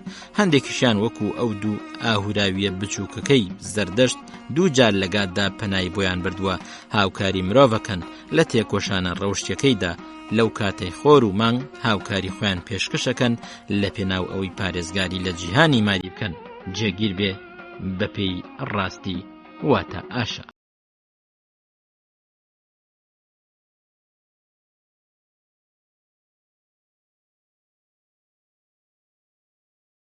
زەردەشتی نوێ مرۆڤ لەگەڵ خواوەندی چاکەدا پەیامێکی هاوبەش هەڵەگرن کە پەیامی سەرکەوتنە بە قۆناغ بەسەر خراپەدا و بنیاتنانەوەی جیهانێکە سەر لەنوێ لە شێوە سەرەتاییە تەواوەکەیدا کە ئەم ڕووداوە بەرزەش بە فراش و گرتی ناونراوە بە پەهلەویش فراشی گرت پێچێت بە واتای نامۆ سەرسوڕهێنەر بێ بەمەش قۆناغی دووەم کۆتایی دێ لەبەرەوەی سەردەمی قۆناغی سێم دابەشبوون بە پەهلەوی فیزاریشن دەست پێکا کە ئەو کات سەر لە نوێ چاکە و خراپە جیابنەوە لەگەڵەوەشدا کە خراپە بە تەواوی لە ناوەچێ بەڵام دابەشبوون هەتایە درێژە بێتەوە لەو ماوەشدا ئاهورە مەزدا و خواوەندی چاکە یازاد و ژن و پیا و پێکەوە لە ئاشتی و ئارامیەکی تەواودا ئاژین. بەم شێوە زەردەشت تەنها سەرەتای مێژووی مرۆڤایەتی پێک نەهێناوە بەڵکو کۆتاییەکەشی بەوەش بە تەواوی ڕێگەیگرت لە بەردەم بۆ چوونەکانی پێشوودا کە ئەیوت ژیان لە پڕ و بۆ یەک جار دەرکەوتووە بەردەوامی ژەبێ لە ڕێڕەوەکەی لەبەرەوەی خەڵکی و خواون ئەرکەکانیان بەجێگێنن. هەروەک مەزهەبی زەردەشت پارێزگاری کرد لە بیری هاوکاری خواوەند و نوێش خوێنە کۆنەکان لە پێناو پشگیریکردنی لە سیستەم لە جیهاندا بەپێی ڕاستی واتە ئاشا. بەڵام زەردەشت گوڕێکی تری بەخشی بەو هاوکاریەی کە هۆکارێکی تێدا نابینرێ بۆ پارێزگاری لە جیهان وەک ئەوەی بوونی هەیە بەڵکو ئامانجی کۆتایی بۆ ئەدۆزێتەوە کە جێگیرکردنی نمونەی چاکەیە تێیدا کە ئەم دۆزینەوە نوێیە ڕێزی نوێی بەخشی بە مرۆڤ تەنها بۆ ئەوە دروست کراوە کە هاوڵ بێ بۆ خواوەند و هاوکاری بکە لەگەڵیدا لە پێناو بەدەستێنانی سەرکەوتندا بەسەر خراپە ئەو سەرکەوتنەی کە خواوەند و مرۆڤیش بە حەماسەتەوە ئەیانەوێت. مەزهەبی سێچەرخەکە دروستبوون و تێکەڵبوون و دابەشبوون لە مێژوودا بە شێوازێکی سوڕانەوە دانرێت لەبەرەوەی جیهانی مادی لە قۆناغی سێمدا لە تەواوی و بێکەم و کوڕیەکەی قۆناغی یەکەمیدا ئەژێتەوە. ئێستا و بە شێوەیەکی کاتی هەموو کارەسات و تەنگ و چەڵەمەکان لە سەردەمی ئێستادا تێکەڵبوون بە بەشێک لە کێبڕکێ دانرێت لەگەڵ گیانی شەڕەنگێزدا. بەم شێوەیە زەردەشت ئاماژە تەنها بە پەیامی مرۆڤ نادا کە چاکە بەڵکو بە شێوەیەکی عەقڵانی ئەو کارەساتەن و ڕوونەکاتەوە کە مرۆڤ بەرگەی ئەگرێ لە ژیانیدا کە بڕوای وایە ئەوە لە ژیانی شەڕەنگێزیەوەیە و ویستی دروستکەری گەورە بێتاوانە لە تەنگژەی دروستکراوەکان.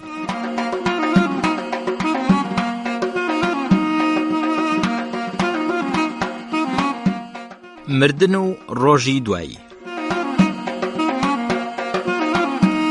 مردن بە گرنگترین کارەساتی مرۆڤایەتی دانرێ کە بە درێژایی قۆناغی تێکەڵبوون بەسەر گیانی خەڵکدا ئەسەپێنرێ ئەگەر جیهانی مادی گتیگ بەجێبێڵین و بە شێوەیەکی کادی بچینە دۆخی نامادی ناتەوە و زەردەشت باوەڕی وایە کە هەموو گیانێک لە جەستە جیابێتەوە و لەسەر هەموو کردارێکی ماوەی ژیان لێپێچینەوەی لەگەڵداکرێت.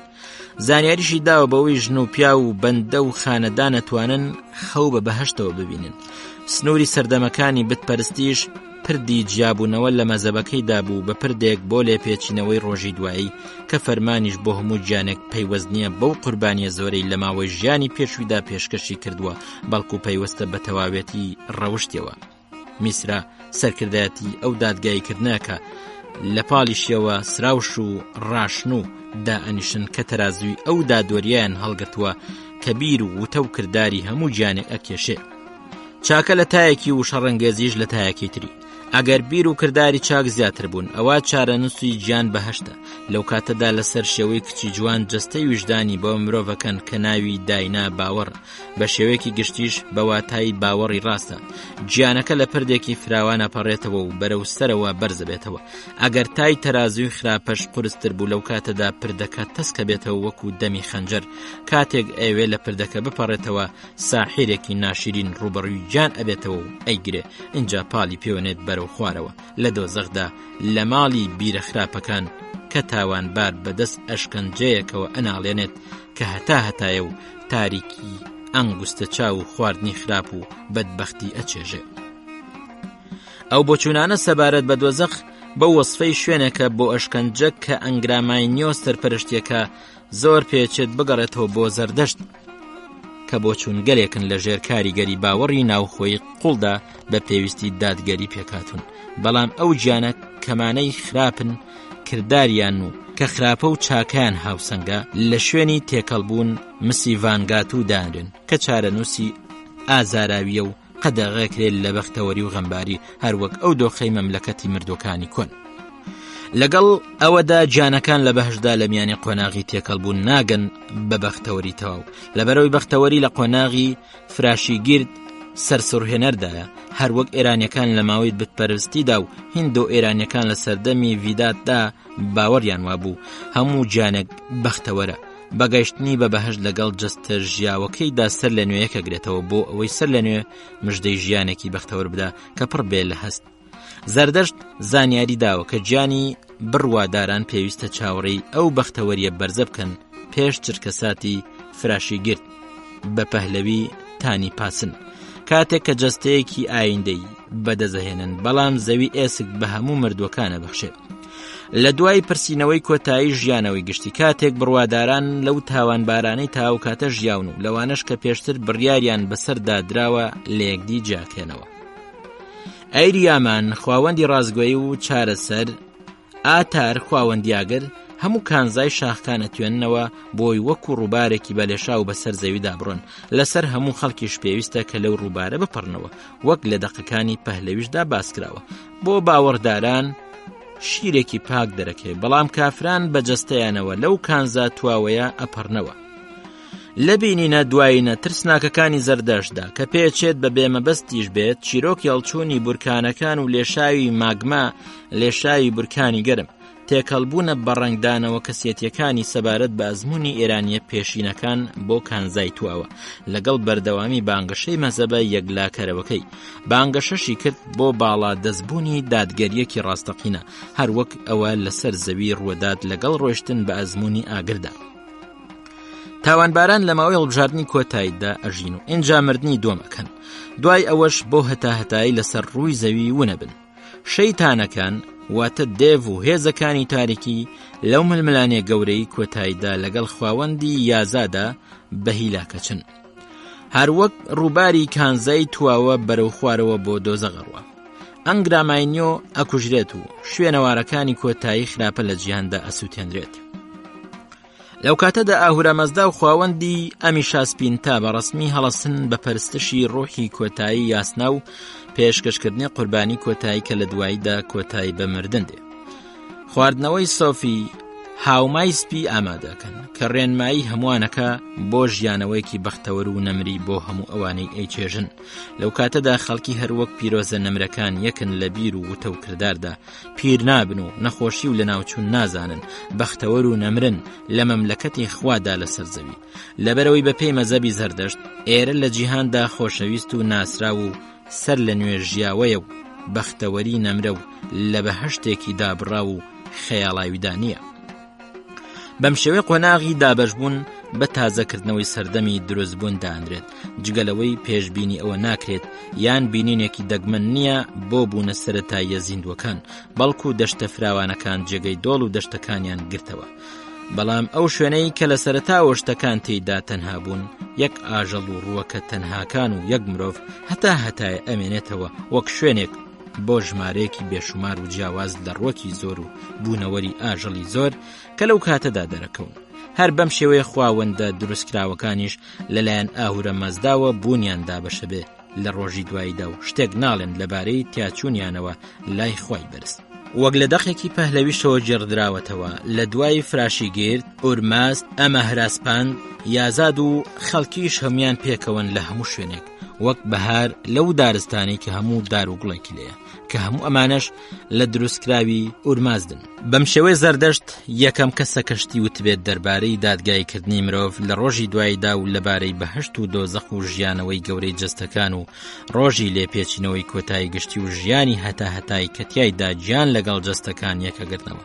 دوای ئەوەش کام بۆ چوونانە زانران لای ئاینە مرۆڤایەتیەکان و یەهودی و مەسیحی و ئیسلام بەکاریان هێنا، بەڵام تەنها زەردەشتی خاوەنی پەیوەندی تەواو و لۆژیکیە لە ناویاندا. لەبەرەوەی زەردەشت سوور بوو لەسەر بنەچەی ئەخلاقی بۆ گەردوونی مادی و جەستەی ئارەزوو باس هەروەک سوور بوو لەسەر دادگەری خوایی خۆشەویست و جێگیر دڵسۆزی هەموو مرۆڤێک بە پێی بڕوای زەردەشت پەیوەستە بە کۆی بیر و وتە و کردارەکانیەوە ئەوانەی یەکێک لە خواوەندەکان ناتوانن لەگەڵ ئارەزوو سۆزەکانیاندا بڕۆن ئەیگۆڕێت یان ئەچێتە ناویەوە لەم مەزهەبەدا باوەڕ بە ڕۆژی لێپێچینەوە لەسەر بۆچوونی تەواوی ترسناکەوە بەدەستدێت لەبەرەوەی هەموو مرۆڤێک بەرپرسە لە چارەنووسی گیانی هەروەک پێویستە لەسەری بەرپرسیارەتی گشتی لەگەڵ کەسانی تردا دابەش بکە لەوەی پەیوەندی بە چارەنووسی گشتیەوە هەیە ئامۆژگاریەکانی زەردەشت هەڵبژاردە بوون تیاندا داوایە کرد هەموو مرۆڤێک ئەو پەڕی کۆشی لە ڕێگەیاندا ببەخشێ دوا کەوتۆکانیشی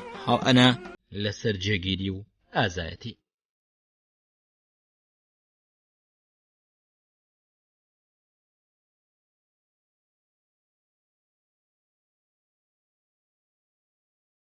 خۆشەویستان ئەڵقەیەکی دیکەی بەرنامەی شارستانیەتی کورد لە نێوان شوێنەوار و مێژوودا پێشکەشکرا تا ئەڵقەیدا و ڕێز و سلاوی فەرمانمەر جێبەجێکار پێشڕەمە پێشکەشکار پەسەند بفەرمون بەخواتان ئەسپێرین خواتان لەگەڵ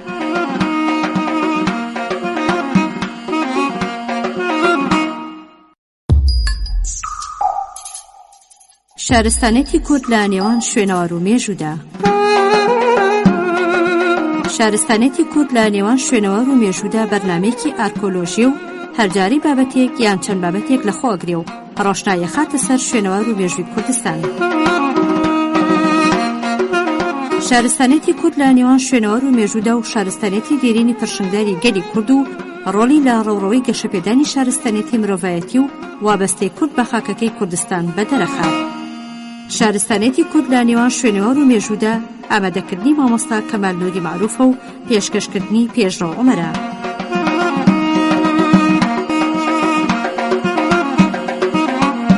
شارستانێتی کورد لە نێوان شوێنەوار و مێژوودا. خۆشەویستان خۆشحاڵین دێنەوە خزمەتتان بۆ پێشکەشکردنی ئەڵقەیەکی دیکەی بەرنامەی شارستانیەتی کورد لە نێوان شوێنەوار و مێژوودا ئاواتەخوازین جێگەی سوود و کەڵکی هەمان بێ. سوودی ئاگر مرۆڤە سەرەتاییەکان لە پێش دۆزینەوەی ئاگر لە ڕۆژە ساردەکانی زستاندا ئەسبابێکی بۆ گەرمکردنی لانەی خۆی نەبوو ناچار بوو تەواوی کاتەکانی زستانی لاشکەوتەکاندا بەسەر ببە بەڵام دوای دۆزینەوەی ئاگر مرۆڤ توانی لە ترسی زستان و سەرماوسۆڵە پەنا بۆ ئاگر ببە. پێش دۆزینەوەی ئاگر مرۆڤە سەرەتاییەکان ناچار بوون کە کاتێک تاریکی شەو داهات بڕۆنە ناو ئەشکەوتەکانیان بەڵام لە دوای دۆزینەوەی ئاگر توانی تا بەشێکی شەو لەبەر ئاگردا بێت و کاتی خۆی بەسەر ببە. هەروەها پێش دۆزینەوەی ئەم توخمە مرۆڤ ناچار بوو بۆ خۆتێرکردن لە میوە و سەوزیەکانی ناو دارستانەکان بخوا یان گۆشتی جانداران بەکاڵی بخۆ بەڵام دوای دۆزینەوەی ئاگر مرۆڤ توانی گۆشتی جاندار ببرژێنێت یان بیکوڵێنێت. ئاشکرایە کە ئەمە بارودۆخی سەردەمە سەرەتاییەکان بوو کە لە دواییدا بە درێژەدان بە گۆڕانکاریەکانی دیکە بە یارمەتی ئاگر کە لە شێوازی ژیان داهاتە پێش و بۆ هۆی چاکسازی بارودۆخ و پێشکەوتنی مرۆڤ بەرەو پاشاڕێی شارستانیەت بکەوێتە ڕێ بە سوورکردنەوەی خشت لە کوورەکاندا توانی خانوبەرەی قایمتر و بەهێزتر و باشتر دروست بکە. بە تواندنەوەی کانزاکان توانی کەرەسەی بەرگری وەکو چەک و شمشێر و نێزە و گورز و سپەر ئامادە بکات و بەوچەکانە خۆی لە زیانی گیانداران بپارێزێت و بەرگری لە دوژمن بکات و بە دروستکردنی بێڵ و پاچ هەموو کەرەستەکانی دیکەی کانزایی توانی زەوی بچێڵێت کشتیاری پێشخات. بە باوەڕی تریوایت ئەگەر ئاگر نەبووە مرۆڤ نەیەتوانی کانزاکان بتوێنێتەوە لە ئەنجامدا تا کۆتای ڕۆژگار پابەندی بەرد و ئێسک و دارە بوو. ئەم پێشکەوتنانەی مرۆڤی سەرەتایی تەنها بە یارمەتی ئاگر ئەنجامدران. لەمڕۆ مرۆڤ مافی ئەوەی هەبووە بۆ ڕێزگرتن لە ئاگر پلەپایەکی گەورە بدا بە ئاگر و بە پەیکێکی ئاسمانی دابنێ کە بۆ یارمەتیدانی مرۆڤ لە ئاسمانەکانەوە هاتۆتە خوارەوە بۆ سەرزەوی. بۆیە چەندین پەرزگایان بۆ سازداوە یاخود لە وەجاخی تایبەتی خۆیاندا چاودێری ئاگریان کردووە و تاکو نێڵن لەناو بچێت و بکوژێتەوە. ئەم کارش تەنها بۆ یەک نەتەوە نەبوو بەڵکو هەموو نەتەوەکان و نەژادەکانی ڕووی زەوی ڕێزیان لەم توخمە بەسوودە ئەگرت و بە پیرۆزیان دائەنا. ئاگر لە لای نەتەوە جیاجیەکان. ئاگر لای میسرەکان. ستایشی ئاگر پاشکۆی ستایشی خۆرە. مەزهەبی میسریەکانیش پابەندی خۆر بوون. ئەتوانین بڵێن میسریەکان ئاگریان ئەپەرست.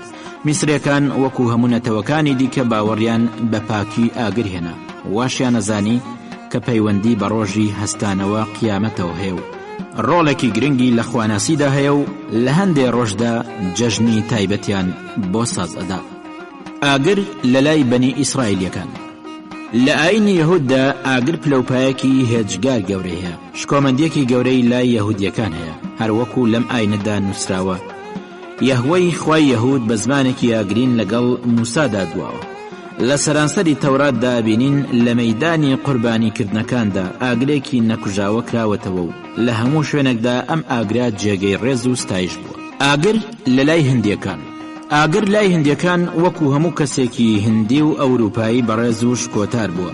لە ڕێگویدادا کە کۆنترین بەشی کتێبی پیرۆز کتاب المقدسی بەرهمەنەکانە، ئەگنی پەروەردگاری ئاگرە. ئەگنی ڕوخسارێکی ناوبژیوانی هەیە، یعنی ئەو پێشکەشکردنی قوربانی بەرهمەنەکانی قوبوڵ کردووە و بە بارەگای بەرزی خواکانی ئەگەێنێت. ئاگر لە لای چینیەکان لە لای چینیەکان خوایەکەیە بە ناوی تسی وانگ. ئەم پەروەردگارە لە لای ئەوان گەلێک ڕێزدارە، بۆیە کە لە هەر ماڵێکی چینی وێنەیەک یان پەیکەرێکی بچووکی ئەو خوایە بەرچاوەکەوێت. لە ئەستۆرەکانی چین یەکەم کەس کە ئاگری دۆزیەوە پاشایەکە بە ناوی چونی وەنگ و خودیان پاشایە لەوە بەدواوە لە ڕیزی خواکاندا دانرا. دانیشتوان دەستیان بە پەرستنی کرد و هەموو ساڵێک لە 4 مانگی 12 ساڵی چینی جەژنێکی بەشکۆیان بۆ سازەدا کە پەیوەندی بەم خوایەوە هەبوو. ئاگر لە لای یۆنانیەکان خوای ئاگر لە لای یۆنانیەکان هێپنەیستۆسیان ناوە کە بە کوڕی ڕیوسی دانێن لە ئەفسانەکان یۆنان جەخت لەسەر ناوی ئەم خوایە کراوەتەوە. ئاگر لە لای ڕۆمیەکان خوای ئاگریان بە وستا ناو نابوو، هەروەها بۆ پیرۆزی و بەخشندەی ئاگر گەلێک تێکۆشان. ئاگری نەمر نەکوژاوە کە پشتیوانی وڵات بوو، هەمیشە لە پەرزگای وەستادا گیرساو بوو. کڵپەی ئەهات و پارێزگەرانی ئەم ئاگرا لەو کچانە پێگەهاتن کە بە هەلومەرجی تایبەتی لەلایەنی 20 کەس لە پێشەواکانەوە هەڵەبژێردران. ئەم کچانە ئەبووە تەمەنیان لە 6 ساڵ کەمتر و لە 10 ساڵ زیاتر نەبن. ئەمانان لە بنەماڵە پاکەکان و نەجیبزادەکان هەڵەبژان. جگەل لە ئاتەشگەدەی وستا لە ناو ماڵەکانیشدا ئاگردان هەبوو. شوێنی ئاگردان لە هەموو ماڵێکدا هەبوو کە وستی بۆلومیان پێ ئەوت. ڕۆژی نۆهەمی حوزەیران جەژنی ئاگری پیرۆزی وستا بوو. ڕێزگرتن لە ئاگر لەم ڕۆژگارەدا شوێنەواری ڕێزگرتن لە ئاگر و بە گەورە ڕاگرتنی ئاگر تاکو و ئەمڕۆکەش لە نێو گەلێک لە نەتەوەکاندا ماوە و نەتەوە جیاجیەکان و مەزەبە جۆراوجۆرەکانی جیهان هەریەکەیان بە شێوەیەک ڕێز و گەورەی بۆ دانێن. لە کڵێسای کاسۆلیک هەمیشە چرایەک داگیرسا و پێشەواکان تیشکی و چرایە بە نیشانەی ئامادەبوونی خوددا ئازان. زۆربەی کلیمیەکان چەندین جۆر شەمەعدانیان لە ماڵەوە هەیە کە 7 لقی پێوەیە و لە ڕۆژە پیرۆزەکانی جەژنەکاندا دایانەگیرسێن، بە تایبەتی لە جەژنی خنووکە کە لە شەمعدانی ناوبراودا چەندانە مۆمێک تا نۆی شەوی یەک لە دوای یەکدا ئاگیرسێن و هەروەها بۆ ڕێزگرتن لە کەسانی مردوو چەند چرایەک بە کەنیسە بەخشن. لە چین هەر کەسێک لە ئەندامانی ماڵ بمرێت چرایەکی تایبەتی بۆ دروست دەکەن و هەتا چەند ساڵ بە شەو و بەڕۆژ بۆی داگیرسێنن. لە ژاپۆن تا ماوەیەک لاشەی مردوو لە ماڵەوە دانێن و مەقاڵیەکی پڕ لە ئاگر لە بەرامبەر لاشەکەدا دانێن. وا باوە هەر کەسێک کە بۆ سەرخۆشی بێتەلایەن ئەبێ بچنە لای مەقاڵی ئاگرەکە و هەندێشتی بۆن خۆشیان بۆ بکەنە ناو ئاگرەکەوە. هەروەها لە زۆربەی شارەکان ئێران بە تایبەتی گەیلان و مازندران و هەروەها لە ناو کوردەکاندا نەریتێکەیە کە ئاگر لە ڕیزی فەرمانە پیرۆزەکانی ئاینی و میلی دانێن و سوێندیشی پێخۆن. لە ناو هەندێک لە دانیشتوانی ئێراندا یەکێک لە نێریتە میلیەکانی سەر گۆڕی گەورەکان ئاگرکردنەوەیە و لە زۆربەی ماڵەکاندا شەوانی هێنی تاک و بەیانی چرا داگیرسێنن، یان لەسەر سفرەی گرێبەستی ژن مارەبڕیندا ئەبێت مۆم و مەقەڵی ئاگر دانرابێت، یان داگیرساندنی چرای مزگەوتەکان یان تەکیەکان هێشتا باویان ماوە. لە هەندێ دێدا لە دوای مردنی کەسێک تاک و 3 شەو چرا ناکوژێنەوە و ئەم کارەش بەهۆی شادبوونی ڕۆحی مردووەکە ئازانن.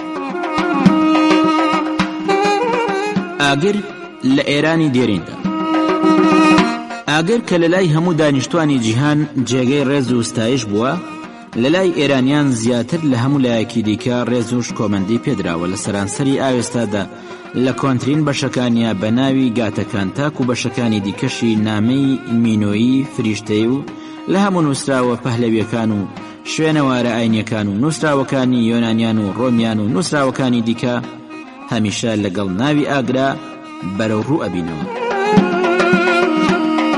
نووسراوەکانی مێژوونووسانی یۆنانی و ڕۆم. یۆنانیان لە کۆنەوە ئەیانزانی کە ئێرانیەکان پابەندی ئاگرن، بەڵام نەیانەزانی کە ئاگر لە لای ئێرانیەکانەوە وەکو خوای ئاگر بوو لە لای یۆنانیەکان.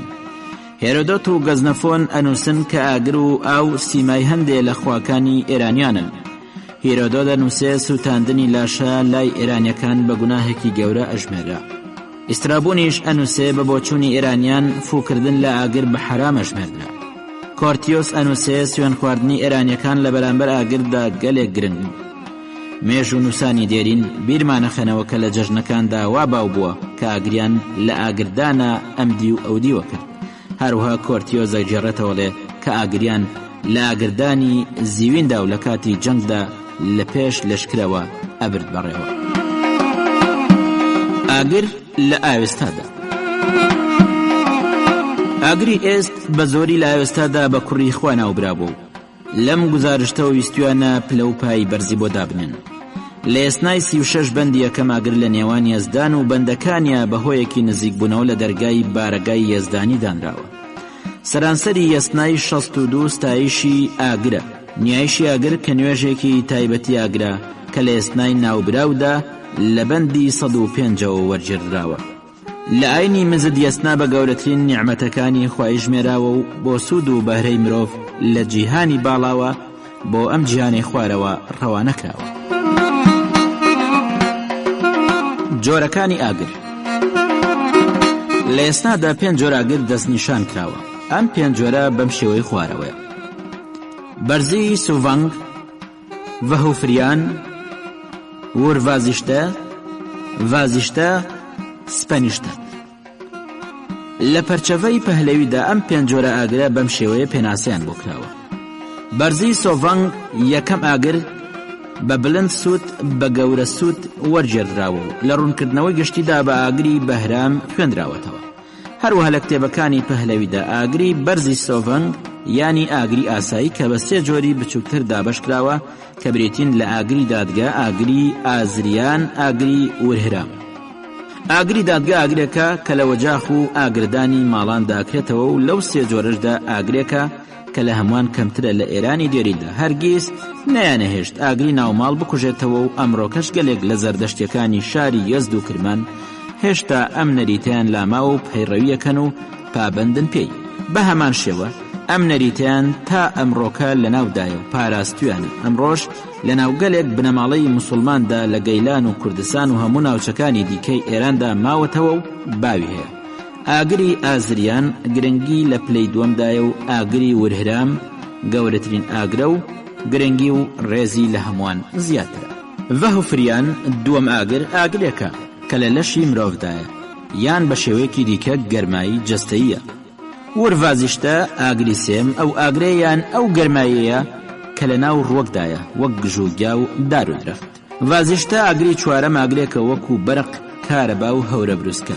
سپەنیشتە ئاگری پێنجەم ئەم ئاگرە لە بارەگای بڵندی یەزداندایە لە بەرامبەر ئاهورا مەزدادایە و هەمیشە بەڵێسەدارە.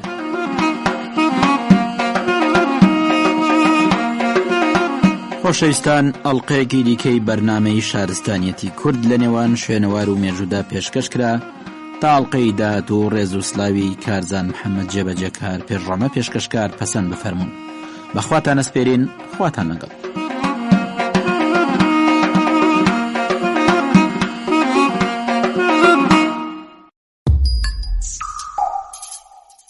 شارستانێتی کورد لە نێوان شوێنەوار و مێژوودا.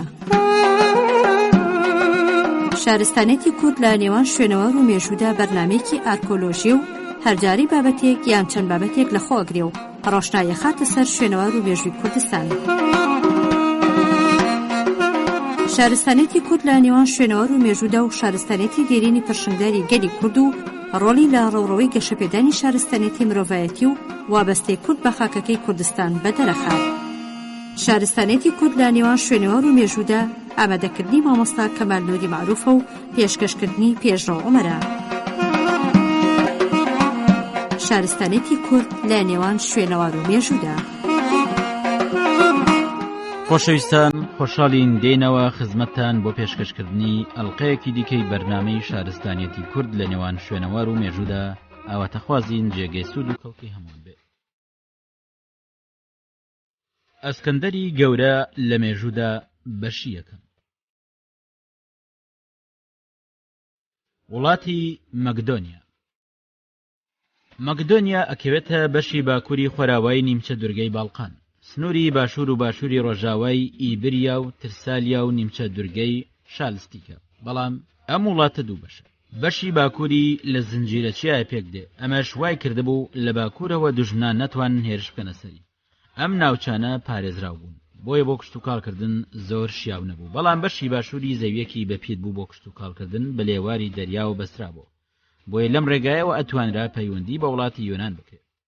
پاشاکانی مەکدۆنیا بە شارستانێتی گریکەکان سەرسام بوون، بۆیە هانی پەرەسەندنی ئابووریانەدا، ئەوەش لە ڕێگەی بازرگانیکردن لەگەڵ شارە گریکەکاندا.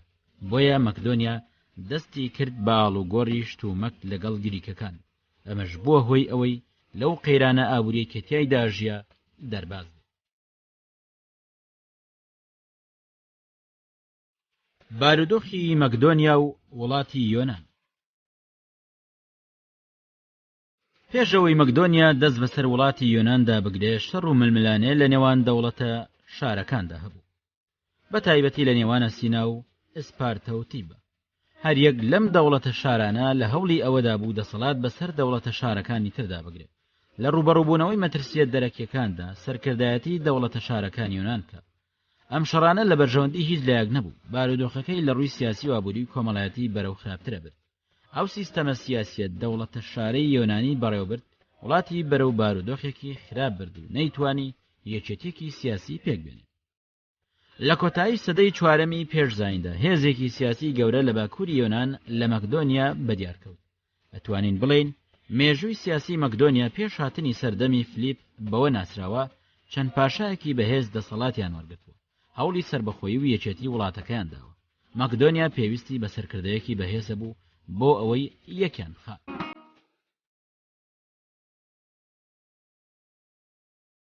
فلیپی مەکدۆنی.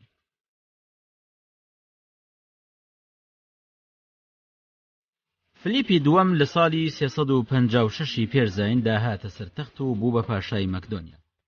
کاتێ تەمەنی 21 ساڵان بوو دەسەڵاتی وەرگرت. باوکی فلیپ بە ئەمین تاسی سێم ناسرا بوو.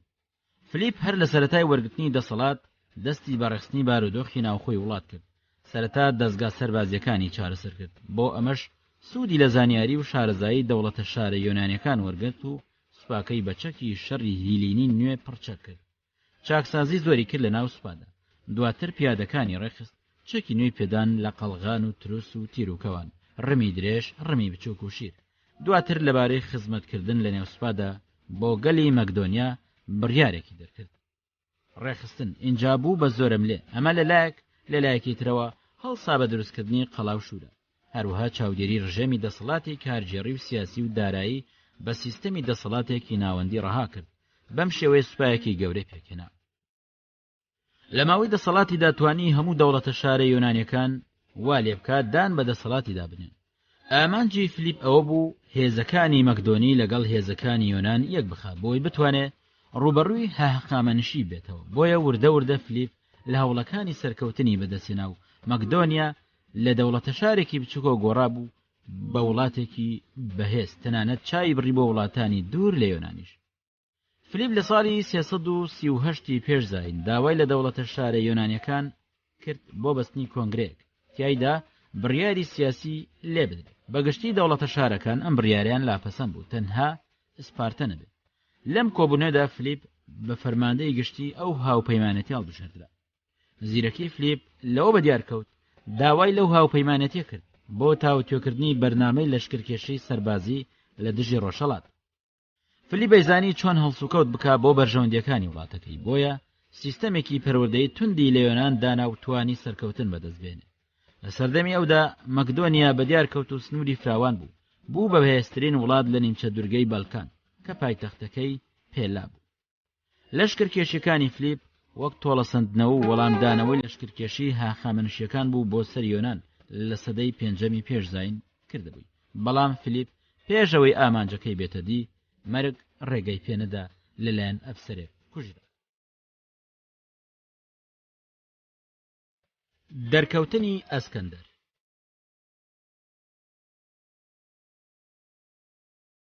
ئەسکەندەر لە ساڵی 356 پێشزاین لە شاری پێلا لەدایک بووە. هەر لە مناڵی وەیزانی جێنشینە و ڕۆژێ لە ڕۆژانە بێت تا میراتگری تاجی مەکدۆنی. لە هەندێک سەرچاویتردا بەزیقەرنین یان ئەسکەندەری سێم ناوبراوە. ئەمە ژەگەڕێتەوە بۆی پێش ئەو دوو پاشای تر هەبوون بە ناوی ئەسکەندەر. هەروها بە ئەسکەندەری مەکدۆنی ناسراوە، ئەمەش لەبەرەوەی خەڵکی مەکدۆنیایە. دایکی ئەسکەندەر ناوی ئۆلۆمپیاس بووە، بە شێوەیەکی زۆر جوان ئەسکەندەری پەروەردەکرد بۆی کەسایەتێکی بەتوانایی لە دەرچێت. چەندین مامۆستا و شارەزایانی بۆ دیاری کرد. کاتێک تەمەنی گەشتە 13 ساڵان دایکی ئەرستۆتالیسی بۆ دیاری کرد بۆی خوێندنی فێرکە، لەوێوە خۆشەویستی بۆ مۆسیقا و شیعر و ئەدەب زۆر بوو. بەم جۆرە فەیلسوف و زانای ئەسینی بەناوبانگ ئەرستۆی هێنایە پایتەختەکەی. پێشتر فلیپ پارەیەکی زۆری تەرخان کردبوو بۆ ئەرستۆ بۆ خوێندن و توێژینەوەکانیان. کاتێک ئەرستۆ خوێندنی بە ئەسکەندەرەوت هەستی بەوە کردبوو کە کەسایەتیەکە لەلایەنی سەربازیەوە بەهێزە، ئارەزووی داگیرکاری هەیە. کاریگەری ئەرستۆ بوو وای کرد کە ئەسکەندەر زۆر دان بەخۆدا بگرێت. ئەمەش هۆکارێک بوو بۆ سەرکەوتنەکانی. ئەرستۆ فێری خوێندنی زانستی و پزیشکی و سیاسەت و ماف و زانستی بیر و هۆشی کرد. هەروەها خستیە ناو دنیای خوێندن و زانین. بەڵام بە نرخترین پەرتووک لەلای ئەسکەندەر پەرتووکی ئەلیادە بوو. کاری زۆری لەسەر بیر و هۆشی ئەسکەندەر کردبوو. بە درێژایی ژیانی لە ژێر سەرینەکەی بوو، لەگەڵ ئەو خەنجەرەی کە بۆ بەرگریکردن لە خۆی هەڵیەگرت. ئەسکەندەر زۆر جار نووسراوەکانی هیرۆدۆتسی ئەخوێندەوە، چۆن داوای لە وڵاتی یۆنان کردووە یەگرتوو بن تۆڵە لە وڵاتی هاخامنیش بکەنەوە. هەروها نووسراوی زەینەفونی خوێندەوە لە هێرشەکەی بۆ وڵاتی بابل. ئەسکەندەر کەسێکی زیرەک و لێهاتوو بوو، خاوەن کەسایەتێکی بەسۆز بوو، ئارەزووی لە دراما و شیعر و ڕاوکردن بوو، ئارەزووی لە پلەپایە بوو. لە هەمان کاتدا کەسێکی ژیر بوو، کەسێک بوو ژن پایەکی بەرزی لەلای هەبوو، زۆر ڕێزی لە ژنەگرت. ئەم ڕێزگرتنش لە بنەماڵەکەی خۆی بۆی مابوو. ئەسکەندەر سوارچاکێکی لێهاتوو بوو، زۆر ئازا و چاونەترس بوو، لێزانێکی استراتیژی بوو، زۆر بەتوانا بوو، خاوەن تاکتیکێکی جەنگی سەرسوڕهێنەر بوو. یەکێکە لە دیارترین کەسایەتی سەربازیەکانی مێژوو، بەناوبانگترین جیهانگیر بووە لە جیهانی کۆن. خۆی بەشداری شەڕەکانی کردووە، وەش سیفەتێکە ئەبێ لە سەرکردەی سەرکەوتوودا بێت. هەر بۆیەش چەندین جار بریندار بووە. سوپاکەی ئەمان لێ ئەدیت ئەوەندەی تر وران بەرزە بوو. جگەلەوەش لەگەڵ سەربازەکانیدا هەڵسوکەوتی باش بووە. ئەمەش بووە هۆی سەرکەوتنی نەخشە و فیلانەکانی لەو هەموو سەرکەوتنانیدا دەرەکەوێت. جێگەی گومانی ئەسکەندەر کەسێکی بەتوانا بوو، بۆ ماوەیەکی کورت توانی دەست بەسەر بەشێکی زۆری جیهانی کۆندا بگرێت و ناوبانگێکی گەورە بۆ خۆی دەرکات. لە هەر وڵاتە و شارێکی بەناوی خۆی دروست کرد، چاکسازی زۆری کرد. ئەسکەندەر لە ماوەی 3 ساڵدا توانی هێزەکانی ئیمپراتۆرێتی هاخامنیش تێک و پێک بشکێنێکە گەورەترین ئیمپراتۆرێتی ئەو کاتە بوو. ئەتوانین بڵێن ئازادی ئەسکەندەر کلیلی سەرکەوتنەکانی بوو. ئەسکەندەر ئەڵێ باوکم ژیانی پێبەخشیم، بەڵام ئەرستۆ فێری کردم چۆن بژیم. ئەسکەندەر کەسایەتێکی هەبوو، هەر کە بڕیارێکی دەرەکرد خێرات جێبەجێ کرد. ئەسکەندەر بە پێچەوانەی زۆربەی دەسەڵاتداران ئارەزووی لە ڕابواردن و ئافرەت نەبووە، ئارەزووی لە خەو بووە. زۆر جار ڕۆژێکی تەواو خەوتووە، گرنگی بە شەڕ و سەرکەوتنەکانیدا. ئەسکەندەر کەسایەتێکی سەرسوڕهێنەری هەبوو، چونکە ئەویست لە یەک کاتدا دوو کەسایەتی هەبێت. جارێک بە واقعی هەڵسوکەوتێ کرد، جارێکیش کەسێکی خەیاڵ.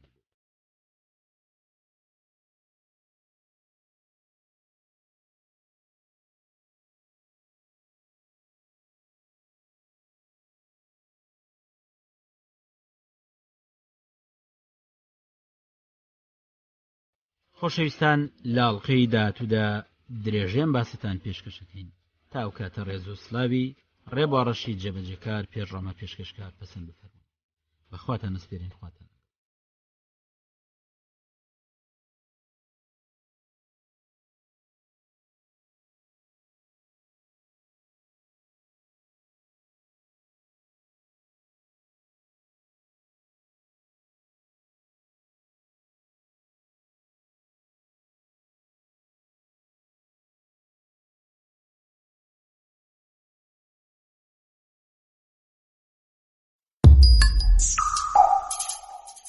شارستانێتی کورد لە نێوان شوێنەوار و مێژوودا. شارستانێتی کورد لە نێوان شوێنەوار و مێژوودا بەرنامەیەکی ئارکۆلۆژی و هەرجاری بابەتێک یان چەند بابەتێک لەخۆگرێ و ڕۆشنایە خاتە سەر شوێنەوار و مێژووی کوردستان. شارستانێتی کورد لە نێوان شوێنەوار و مێژوودا و شارستانێتی دێرینی پرشنگداری گەلی کورد و ڕۆلی لە ڕەوڕەوەی گەشەپێدانی شارستانێتی مرۆڤایەتی و وابەستەی کورد بە خاکەکەی کوردستان بەدەرەخات. شارستانێتی کورد لە نێوان شوێنەوار و مێژوودا ئامادەکردنی مامۆستا کەمال نووری معروفە و پێشکەشکردنی پێشڕۆ عومەرە.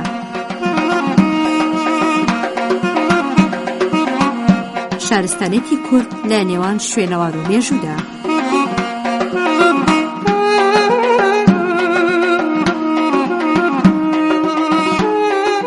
خۆشەویستان، خۆشحاڵین دێنەوە خزمەتتان بۆ پێشکەشکردنی ئەڵقەیەکی دیکەی بەرنامەی شارستانیەتی کورد لە نێوان شوێنەوار و مێژوودا. ئاواتەخوازین جێگەی سود و کەڵکی هەمووان بێ. نووسراوەکەی سارجۆنی دووەم لە تەنگیڤەری کامیارانی پارێزگای کوردستان سەنەندەج بەشی دووەم و کۆتایی. سارجۆنی دووەم و خاکی کارالە. ئەو ڕووداوەی کە هۆی سەرەکی دروستکردنی پەیکەرە داتاشراوەکە و نووسینە نەخشکراوەکەی تەنگیڤەرە بریتی بوو لەو هێرشە سەربازی ئاشووریەکان بۆ سەرخاکی کارالە، ئەو خاکەیەکەوێتە شاخەکانی زاگرۆز لە ڕۆژهەڵاتی دەوڵەتی ئاشوور. لە لێکۆڵینەوەکەیدا لەسەر جوگرافیای ناوچەی زاگرۆز لە سەردەمی ئاشووری نوێدا لین دال لیڤن پێشنیاری پێگەی کارالای کردبوو کە لە ناوچەی دەریاچەی زرێبارە. پەیکەرەکەی تەنگیڤەر وا دەرەکەوێت پاڵپشتی ئەم پێشنیارە بکات لەبەرەوەی پەیکەرەکە یادەوەری هێرشێکە لە دژی کارالە و بەبیر دێنێتەوە کەکەوێتە دووری 75 کیلۆمەتر لە باشووری ڕۆژهەڵاتی دەریاچەی زرێبار. ئاشووریەکان بەوە ناسراون کردەی سەربازیان لە دژی کارالە ئەنجامداوە بەلایەنی کەمەوە لە 3 بۆنەدا لە کاتی دەسەڵاتدارەتی سەرجۆندا. لە ساڵەکانی فەرمانڕەوای پاشادا شەشەم و نوێم و شانزەمین واتە لە ساڵەکانی 716 713 706 بە پێمێژووی سارجۆن ئاشوورلی کارەلا و ئیتی ئالابریا ئەم دوانە یاخیبوونیان دژی سەرکردەیەکی ئاشووری ئۆلۆسۆنۆ فەرمانڕەوای مانایی کە ئەو ڕۆڵی ئەجێڕا بە پاڵپشتی ئۆرارتیەکان پاشا ڕۆسا. لە بەرامبەر ئەمەدا سارجۆن هێرشی سەربازی دەست پێ کرد بۆ ناوچە شاخاویەکان و یاخیبۆکانی بەزان. ئۆلۆسۆنۆ بەخشرا و ڕێگەدرا وەکو فەرمان ڕەوایی مانایی بمێنێتەوە، بەڵام ئیتی و خێزانەکەی دەرکران. لەمەدا چارەنووسی ئاشوورلی نازاندێکی بەسراتوە چونکە نووسراوەکە لە دێڕی 10 و 11 خراپ بوو. هەرچەندە کردە سەربازەکەی سارجۆن لە ساڵی 716 پێش زایندا نەیتوانی بەرهەڵستی کارالە دژی ئاشوور کۆتایی پێبێنێ، پاشان خەڵکی کارالە ئەو بەرپرسانیان دەرکرد کە سەرجۆن وەک فەرمانڕەوە بەسەریانەوە داینابوون. براکەی ئاشوورلی بە ناوی ئامیتاشیان کردە فەرمانڕەوای خۆیان. لە ساڵی 713 پێش زاین سارجۆن هێرشی کردەسەر کارەلا و خاکی ئیلیپی و خاکی میدیەکان. سارجۆن توانی سەرکەوتنێکی گەورە تۆمارکە بەسەر هێزەکانی کارەلا لە چیای ئانا و ئامیتاشی بۆ خاکی سووردا ڕایکرد. نووسراوەکەی تەنگیڤەر وەسفی ئەو هێرشە بۆ سەرخاکی کارەلاکە. نووسینەکە لەبەرەوەی زۆر بەخراپی پارێزراوە بۆ هیچ شتێک ڕوون نییە کە بگونجێ ئایا هێرشەکە ساڵی 716 یان 713 دەستی پێکردووە. هەر چۆنێک بێ ئێمە زانین کە نووسراوەکە لە دوای دەسەڵاتی شادا ڕێژاوە وەک لەو 2 ساڵەدا دەرەکەوێت. لە دێڕەکانی 25 و 27 نووسراوەکەدا بەزاندنی فەرمانڕەوای بابلی تێدا تۆمارکراوە مەردۆخ ئەپلا ئیدینای دووەم. لەو ڕاستیدا دیارە کە فەرمانڕەوای دیلمۆرن دوای ئەوە دیاری ئەنێرێ بۆ سارجۆن. سارجۆن هێرشی سەربازی دژی مەردۆخ ئەپلا ئیدینا لە ساڵەکانی 710 بۆ 709 پێش زاین دەست پێکات. دوای ئەوە مەردۆخ واز لە پایتەختەوێنێ و ڕاکە. سارجۆن بۆ تەختی بابل سەرەکەوێت و دەست بە سەرخاکی خواوەندی مەردۆخ لە جژنی ساڵی نوێی بابلی لە 709 پێش زاین نەگرێت. سارجۆن بەرەو پێشەچێ بۆ داگیرکردنی پایتەختی هۆزی مەردۆخ کە ئەکەوێتە ئەو پڕی باشووری بابل کە دووریاکینە.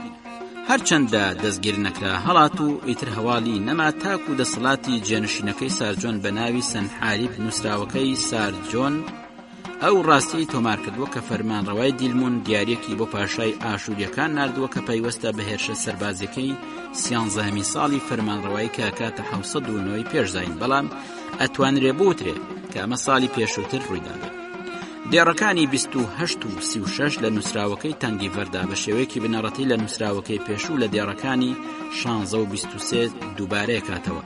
ئاهەنگی یادەکان تۆمارەکە بۆ دەستنیشانکردنی کۆتایی هێنانی پایتەختی نوێ دوور شارۆکین کردنەوەی لە ڕۆژی شەشەمی مانگی دووەمی ساڵی 706 پێشزاین.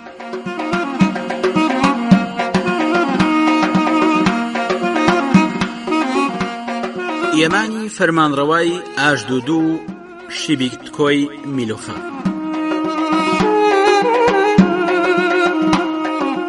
نووسراوەکەی تەنگیڤەر بەڵگەی نوێی هێرشەکەی سەرکارەلای ساڵی 706 پێشزاینە. هەروەها زانیاریکی گرنگی تازەی تریش ئەبەخشێ لەو بەشەی کە پەیوەستە بە ئێمانی ئاژدۆت.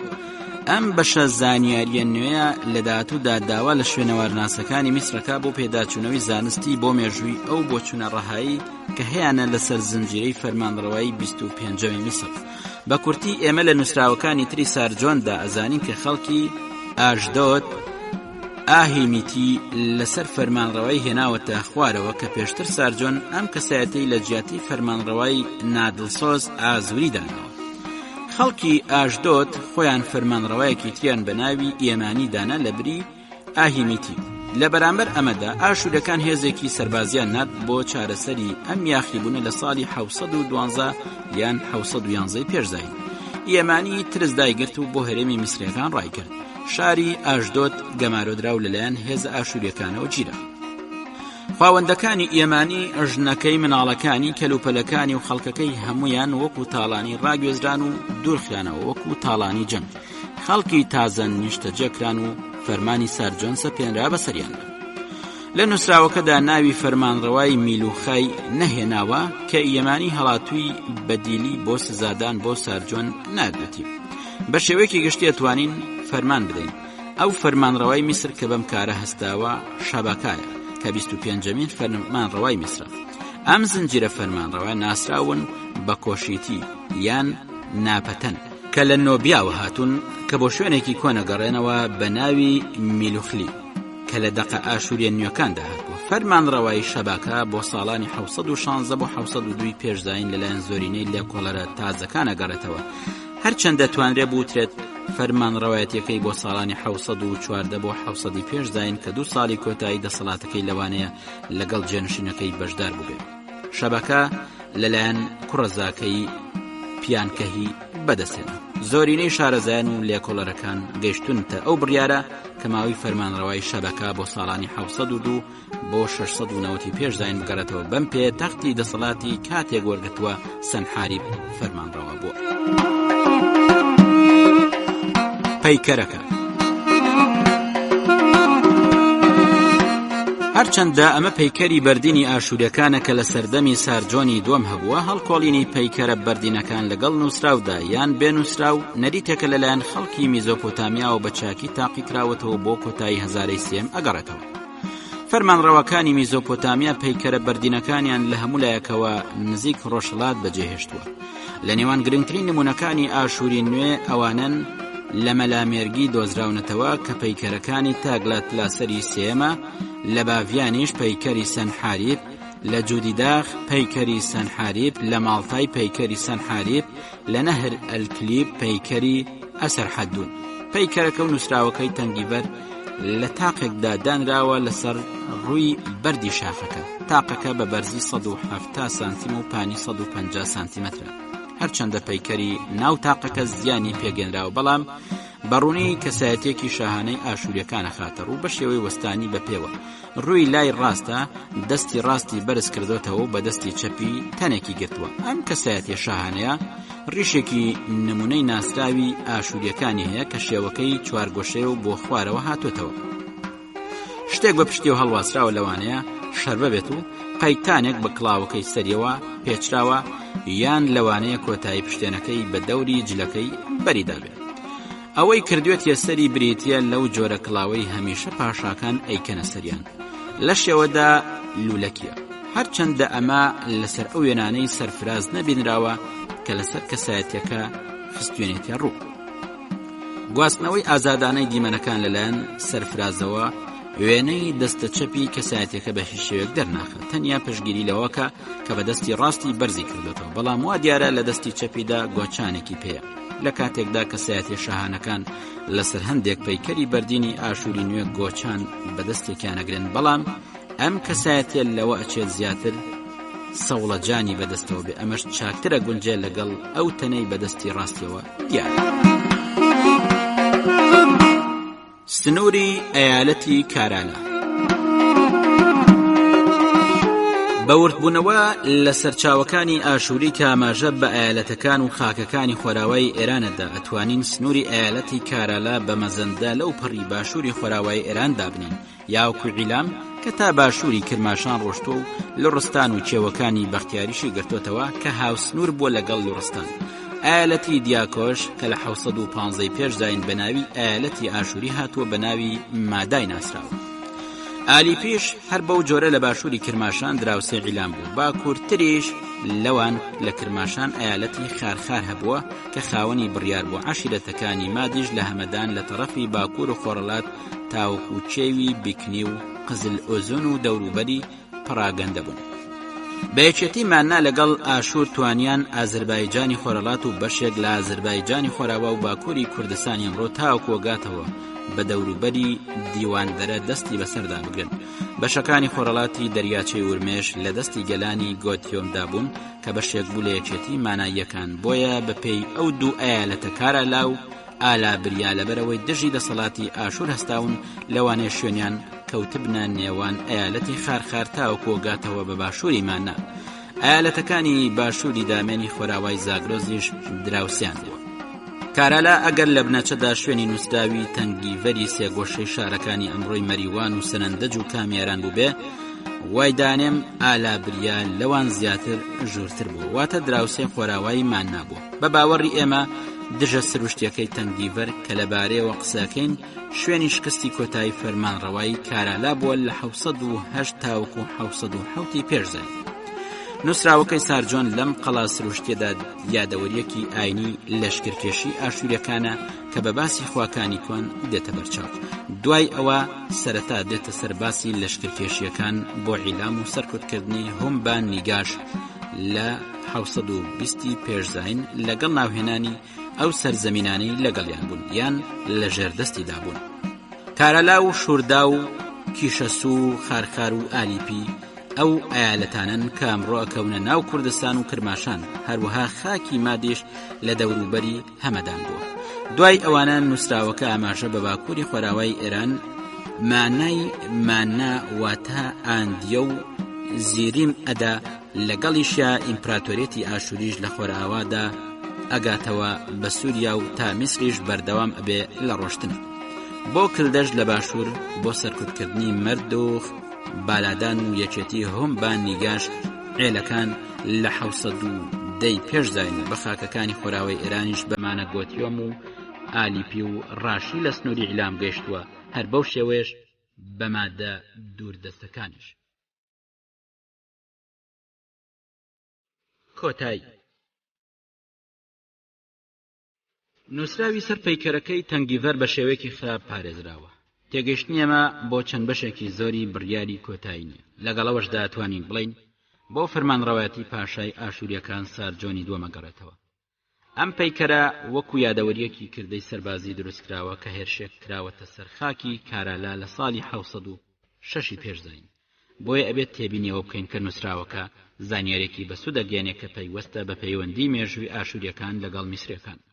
هیواخوازم کە بڵاوکردنەوەی ئەم دەقە سەرەتاییە ئارەزۆکانتان بجوڵێنێ و زیاتر چالاکیان بکە بۆ لێکۆڵینەوەی زیاتر لەسەر پەیکەرەکە و نووسراوەکەی سەری.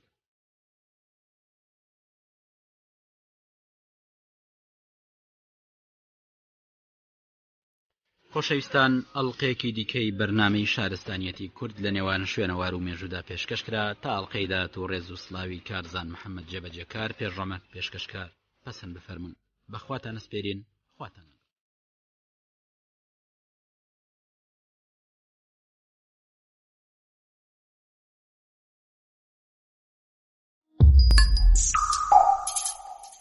شارستانێتی کورد لە نێوان شوێنەوار و مێژوودا. شارستانێتی کورد لە نێوان شوێنەوار و مێژوودا بەرنامەیەکی ئارکۆلۆژی و هەرجاری بابەتێک یان چەند بابەتێک لە خۆگرێ و ڕۆشنایە خاتە سەر شوێنەوار و مێژووی کوردستان. شارستانێتی کورد لە نێوان شوێنەوار و مێژوودا و شارستانێتی دێرینی پرشنگداری گەلی کورد و ڕۆڵی لە ڕێوڕەوەی گەشەپێدانی شارستانێتی مرۆڤایەتی و وابەستەی کورد بە خاکەکەی کوردستان بەدەرەخات. شارستانێتی کورد لە نێوان شوێنەوار و مێژوودا ئامادەکردنی مامۆستا کەمال نووری معروفە و پێشکەشکردنی پێشڕۆ عومەرە.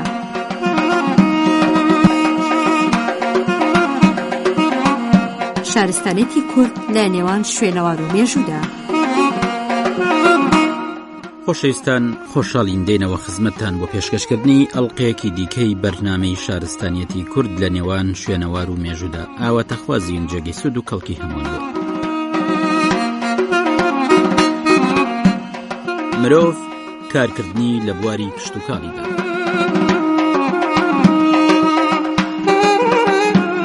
مرۆڤ لە چاخە بەردینەکاندا ژیانێکی سەختی بەسەر بردووە. لە کاتێکدا مرۆڤەکە لە ناو دارستانەکاندا گەڕاوە و ئاژەڵی چێوی ڕاو کردووە. بۆ ئەنجامدانی ئەو کارەشی هەموو ڕۆژێک ژیانی بەگەڕان بەسەر بردووە بۆی بتوانێت ژەمە خۆراکی پەیدا بکات کە ئێتیمادی لەسەر هێزی بازووی بووە بێ ئەوەی بیر لە ڕێگای بکاتەوە کە ژیانی ڕۆژانەی بەرهەم بهێنێ لە جیاتیەوەی کۆی بکاتەوە. هەر ئەوە ژوای کردووە هەنگاوی یەکەم بنێت بۆ گەیشتن بە کشتوکاڵی سەرەتایی لە چاخی بەردینی ناوەڕاستدا.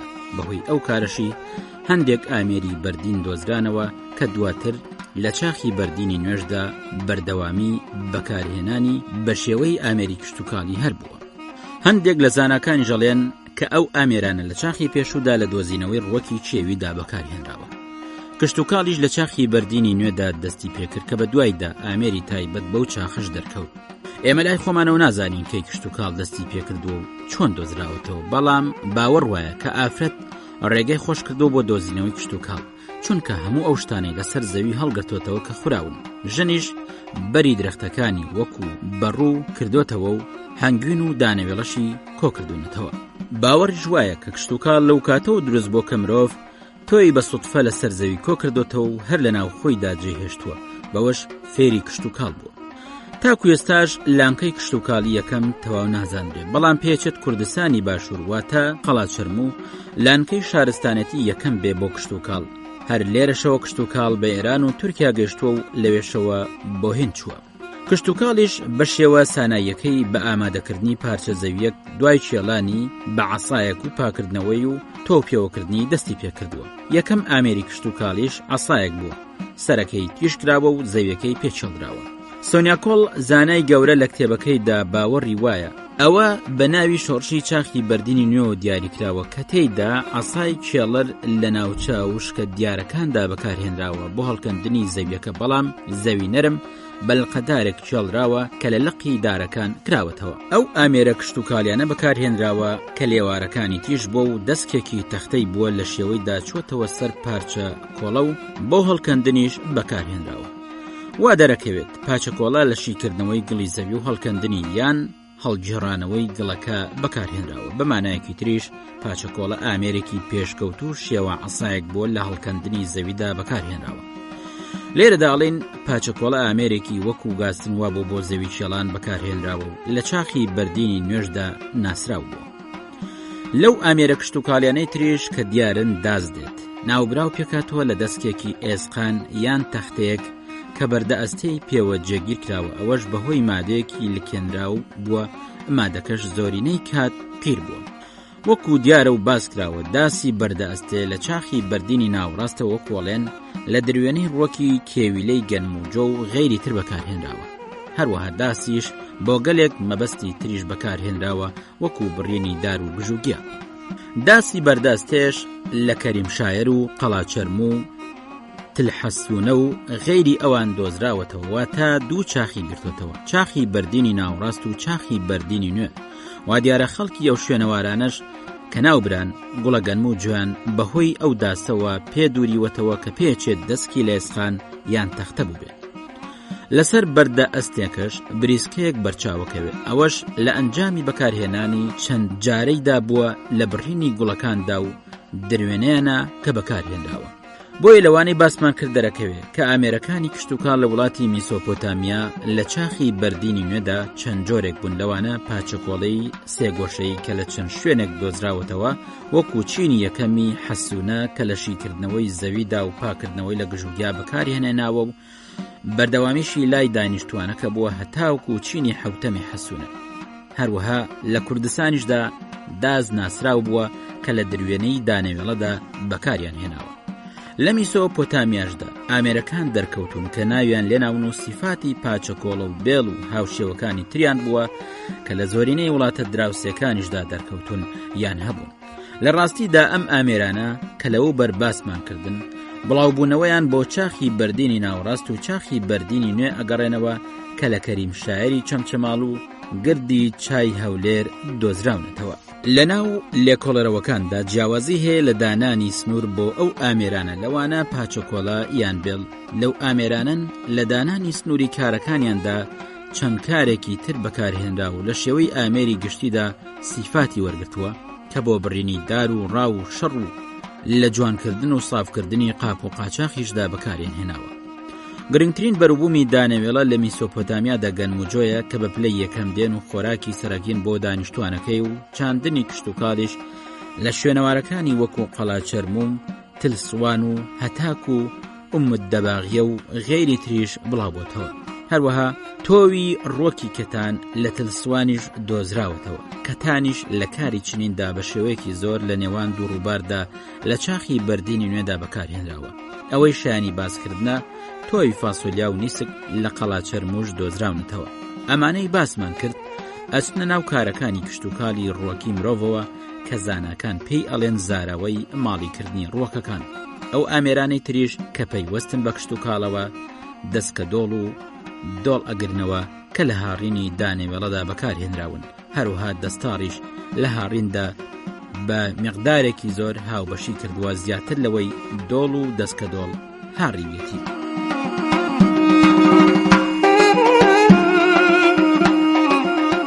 زاویچەمی کۆنترین گوندی کوردستانی باشوور. زاویچەمی یەکەمین گوندە لە کوردستاندا کە بۆ چاخی بەردینی ناوەڕاست دەگەڕێتەوە و تێیدا سەرەتای گوێزانەوەی بۆ قۆناغی بەرهەمێنانی کشتوکاڵ و ماڵیکردنی ئاژەڵ کە پاشماوەکەی بەو ناوە لە ئێستادا ناسراوە. زاویچەمی یەکەوێتە سەر ڕۆخی زابی سەر و بۆیە بەو ناوە ناسراوە کە دووریەکەی لە ڕۆخی ڕووبارەکەوە 95 مەترە و لە دووری 4 کیلۆمەتریشە لە خۆراوە یەشکەوتی شانەدەر و لە بەرزی 425 مەتریشە لە ڕووی دەریاوە و شاخی برا دۆستیش کە دراوسێتی 1800 مەتر بەرزە. ڕووبەری گردەکە 275 بە 215 مەترە. دکتۆر سۆلکی لەم شوێنەدا کاری کنە و پشکنینی کردو لە کاتێکدا لە کۆتایی وەرزی کارەکەیدا بوو لە ئەشکەوتی شانەدەر. بەهۆی ئەو گەڕان و پشکنیناوە دەرکەوت کۆنترین پاژماوەی ئەم شوێنی نیشتە جێبوون ناکەوێتە قوڵی مەترێک یان 2 مەتر کە پێکاتۆ لە پاژماوەی شوێنی نیشتە جێبوون لە دیواری قوڕ دروستکراو کە ڕێک و پێک و بناغەکەی بەبەرد و چەوی گەورەکراوە و تێیدا دیاردەی کۆخی بازنەی دۆزرایەوە. لەم شوێنەدا دوو چینی خانوو لە قۆناغەکانی نیشتە جێبووندا تۆمارکراوە، لەگەڵەوەشدا کە خانوەکان ساکار بوون، بەڵام کۆنترین خانوون کە مرۆڤی چاخی بەردینی ناوڕاست دروستی کردووە. لە ناویدا کۆمەڵێک کەلوپەری ناوماڵی سەرەتایی دۆزرانەوە، لە نێوانیانە دۆڵ و دەستکە دۆڵ کە بۆ کوتان و هاڕین بەکارهێنراون، هەروەها دەستکەوان و دەستاڕیش دۆزرانەوە. دانیشتن لەم گوندەدا ماوەیەکی زۆر بەردەوامی هەبوو. ڕاوی ئاژەڵیش کاری سەرەکی دانیشتوانەکەی بووە. ئەمەش بەپێی هەموو ئەو پاژماوە ئێسقانە زۆرەی تێیدا دۆزراوەتەوە. لەو ئاژەڵانە کە بە زۆری لە چینەکەی خوارەوەیدا دەرکەوت ئێسقانی ئاسکی سوور بوو، هەروەها ئێسقانی مەڕیش کە ئێسکەکانی لە چینی خوارەوەیدا دەرکەوت لە جۆری چێوی کە ڕاوکراوە، بەڵام بە خێرایی لە چینی سەرەوەیدا زۆر لەوانە ماڵی کراون، بەڵام بزن هەر بە چێوی ماوەتەوە کە ماڵی نەکراوە لە هەموو چینەکانی شوێنەوارەکەدا. ئەو کەلوپەلانەی لێرە دۆزراونەتەوە و ئاماژەمان پێدان وەکو دەستار و دۆڵ و دەستکە دۆڵ بەکارێن هێناون بۆ ئامادەکردنی خواردن لە دانەوێڵە. هەروەها داسیان لە ئێسقان دروست کردووە.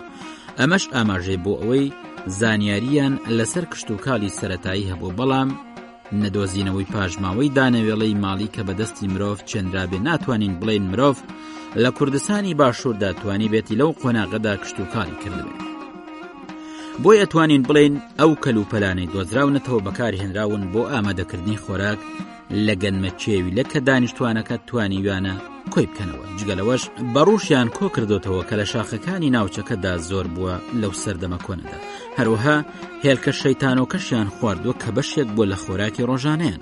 هەرچۆنێک بێت کە پاژماوەی دانەوێڵەی ماڵی کراویان نەدۆزیۆتەوە، بەڵام ئەو کەلوپەلانەی ناوماڵ تایبەتن بە ئامادەکردنی خۆراک لە ڕووەک و دانەوێڵە و ماڵی کردنی مەڕ، بۆ یەتوانین بڵێن کە گومانی تێدا نیە گوندی زاوی چەمی کۆنترین گوندی کشتوکاڵیە، هەروەکو باسمان کرد کە سەرەتای دەرکەوتنە بۆ گەیشتن بە کودەتای ئابووری ترسناک لە ژیانی مرۆڤدا، بەمانە ماڵیکردنی ئاژەڵ و کشتوکاڵ کە لە دواییدا زیاتر دیاردەکانی ئەو چاخە واتە چاخی بەردینی نوێ لە گوندی چەرمۆدا دەرکەوت. تەمەنی گوندی زاوی چەمی بەهۆی فەحسی کاربۆن 14 دەرکەوت بۆ هەزارەی دەیەمی پێش زاین ئەگەڕێتەوە یان سەرەتای هەزارەی نوێم. ئەم مێژوەش هاوکاتە لەگەڵ شوێنەواری نتوفی لە فەڵەستین.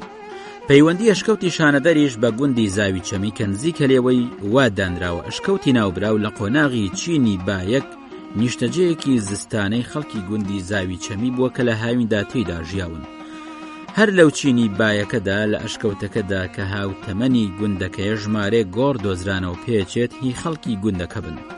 لە هەندێک لەو گۆڕانەشدا کەلوپەلی مردوەکانیان دۆزیەوە لە یەکێک لەو گۆڕانەدا کە بۆ ئافرەتێک ئەگەڕێتەوە بابەتێکی سوورا و ملوانکەیەک لە مووری بچکۆلە دۆزرانەوە.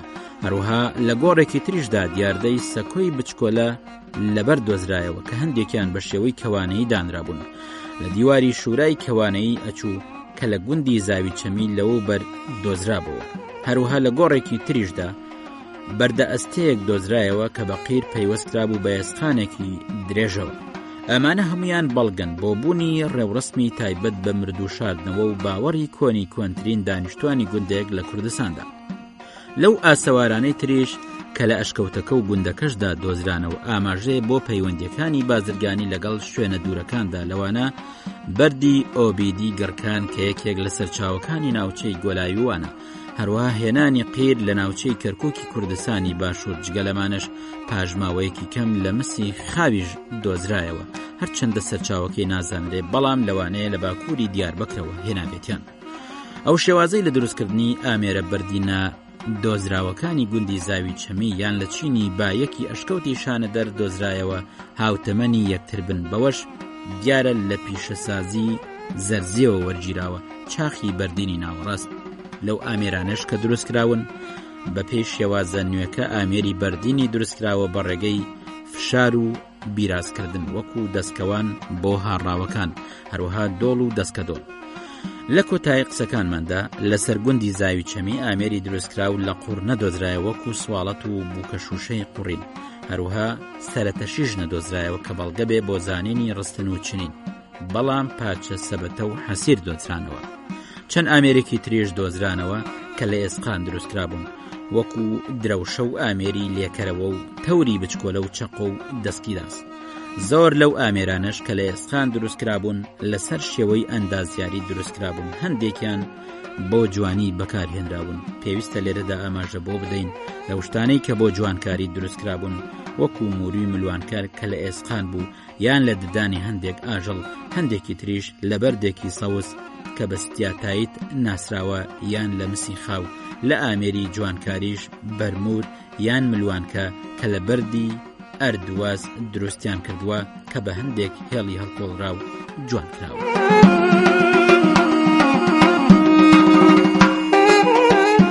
جۆگرە بەڕێزەکان، ئەڵقەیەکی دیکەی بەرنامەی شارستانیەتی کورد لە نێوان شوێنەوار و مێژوودا پێشکەشکرا.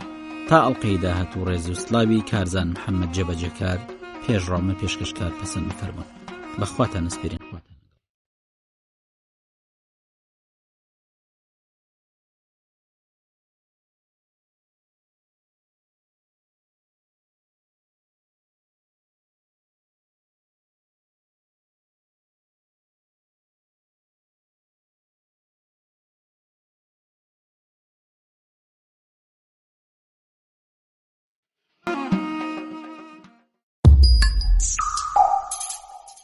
شارستانێتی کورد لە نێوان شوێنەوار و مێژوودا. شارستانێتی کورد لە نێوان شوێنەوار و مێژوودا بەرنامەیەکی ئارکۆلۆژی و هەرجاری بابەتێک یان چەند بابەتێک لەخۆگرێ و ڕۆشنایە خاتە سەر شوێنەوار و مێژووی کوردستان. شارستانێتی کورد لە نێوان شوێنەوار و مێژوودا و شارستانێتی دێرینی پرشنگداری گەلی کورد و ڕۆلی لە ڕێوڕەوەی گەشەپێدانی شارستانێتی مرۆڤایەتی و وابەستەی کورد بە خاکەکەی کوردستان بەدەرەخات. شارستانێتی کورد لە نێوان شوێنەوار و مێژوودا ئامادەکردنی مامۆستا کەمال نووری معروفە و پێشکەشکردنی پێشڕۆ عومەرە.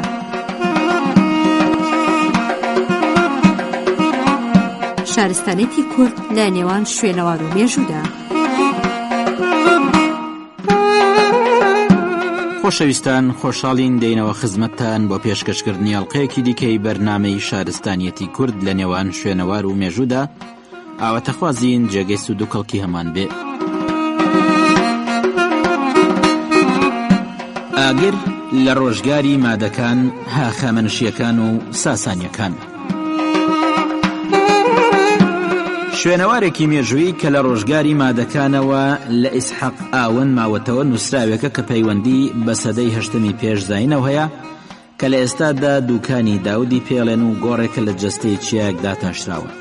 بریتە لە پەیکەری مرۆڤێکی ئێرانی کە لە بەرامبەری ئاگردا ڕاوەستاوە. لە سەدەکانی دواییدا دووبارە لە شوێنەواری پاشاکانی هاخامەنشیەکاندا وێنەی ئاتەشگەدە هەیە.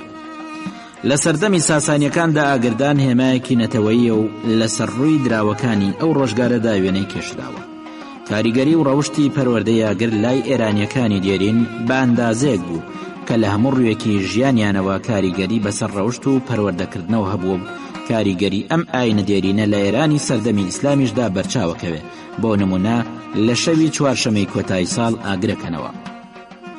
لە کاتی چرا داگرساندندا بێ پەرواز سڵاوەکەن و هەروها سڵاوات لێدەن و چرا داگیرسێنن. لە ناو موسڵمانەکانی ئێراندا ئەم نەریتە دێرینە کاریگەری خۆی هەیە.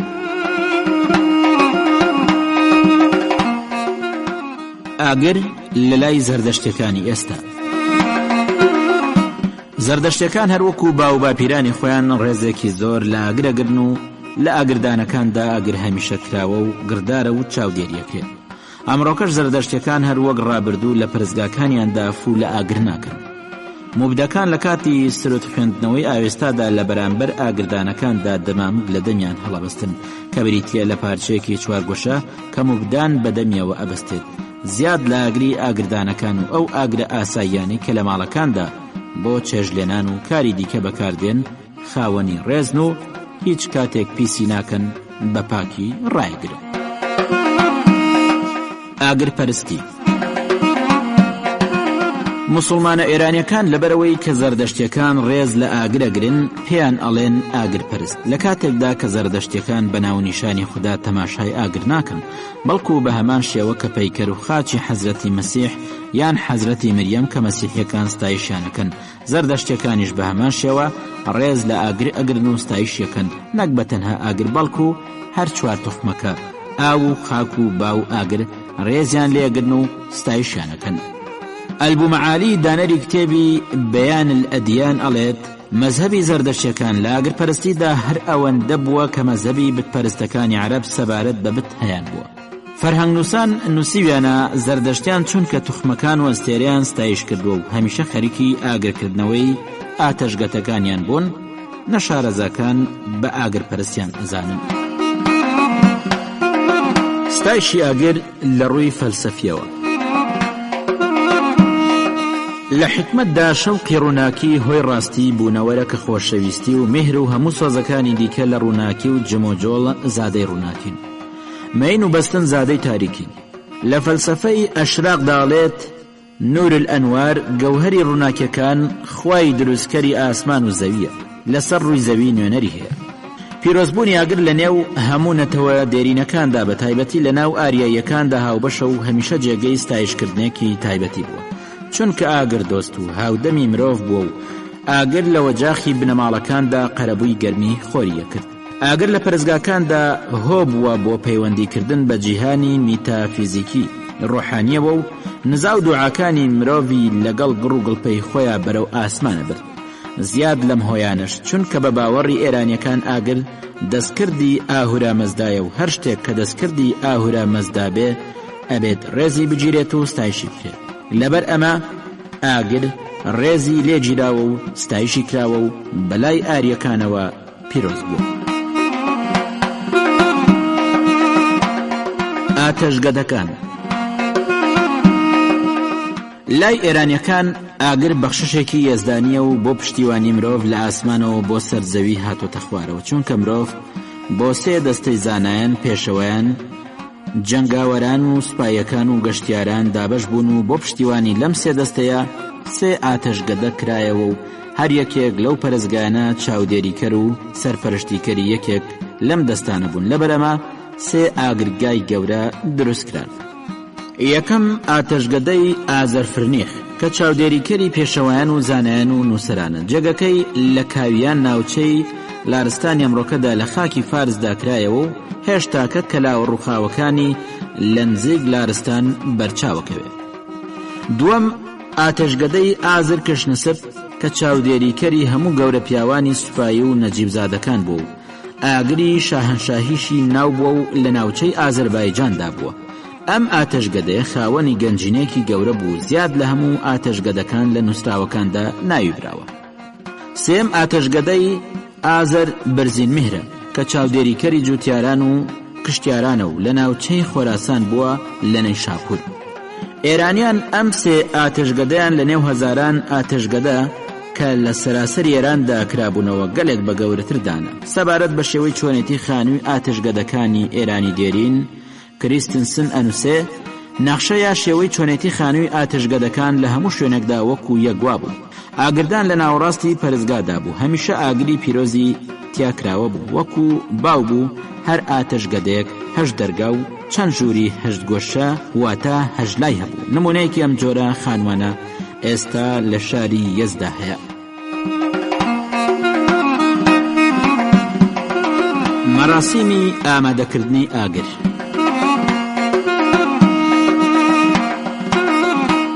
ئەو ئاگرا کە لە ئاتەشگەدەدا هەبوو بە شێوەیە کونەریتێکی تایبەتی ئامادەکرا، هەروەکو لەوەندیداددا هاتووە ئاگری ناوبراو ئەبووە لە 16 سەرچاوە وەرگیرێت. بۆ نمونە ئاگری نانەوە یا زەڕەنگەر، ئاسنگەر یان لە ئاگردانی ناوماڵێکەوە تا دوایی بەم شێوەی کە لە هەر شوێنێکیانەوە چەند پشکۆیەکیانە هێنا و لە ئاگردانێکی تایبەتیدا دایان ئەنان.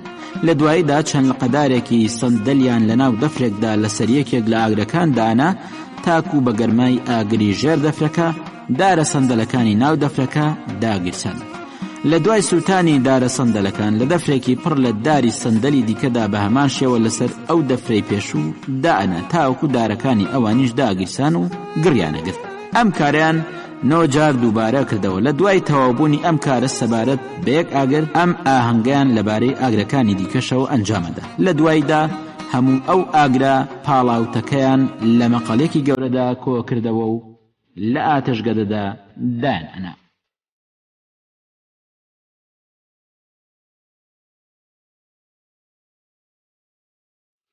مەسەلەی ئاگر و خاک.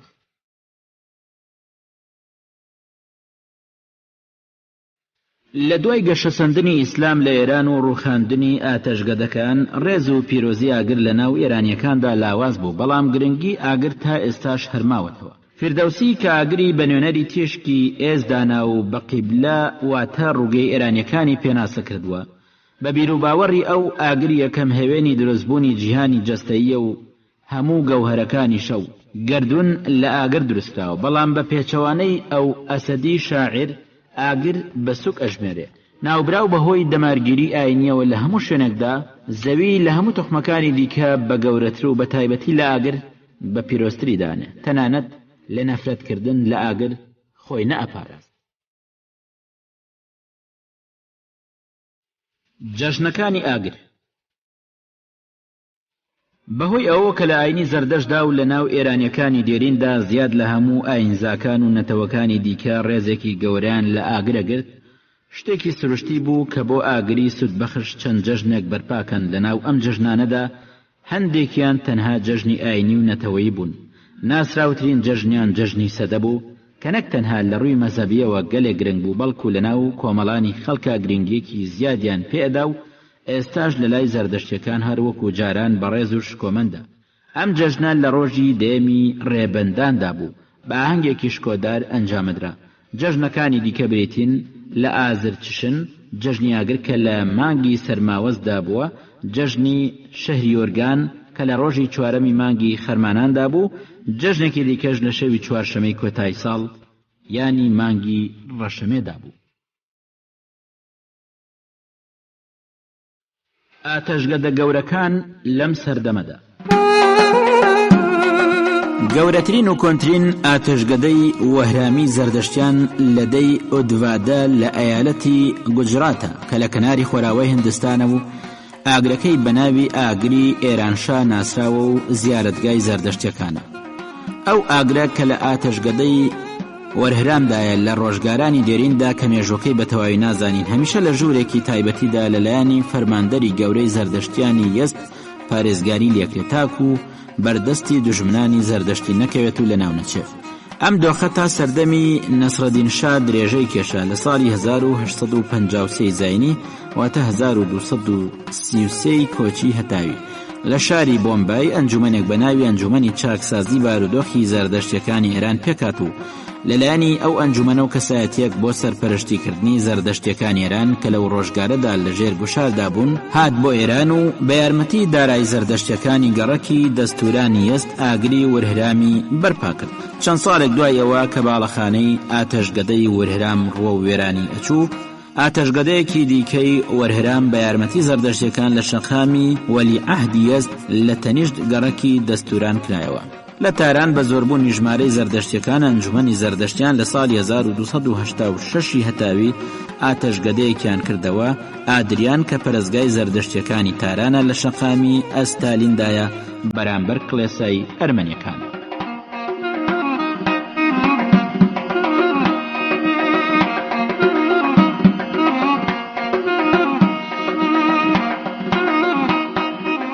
خۆشەویستان، ئەڵقەیەکی دیکەی بەرنامەی شارستانیەتی کورد لە نێوان شوێنەوار و مێژوودا پێشکەش کرا تا ئەڵقەی داهات و ڕێز و سلاوی کارزان محەممەد جێبەجێکار پێشڕەمە پێشکەشکار پەسەند بفەرمونون. بەخواتان ئەسپێرین، خواتان لەگەڵ.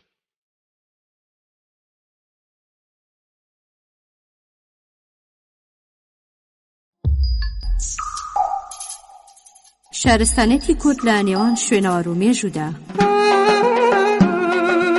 شارستانێتی کورد لە نێوان شوێنەوار و مێژوودا بەرنامەیەکی ئارکۆلۆژی و هەرجاری بابەتێک یان چەند بابەتێک لە خۆگرێ و ڕۆشنایە خاتە سەر شوێنەوار و مێژووی کوردستان.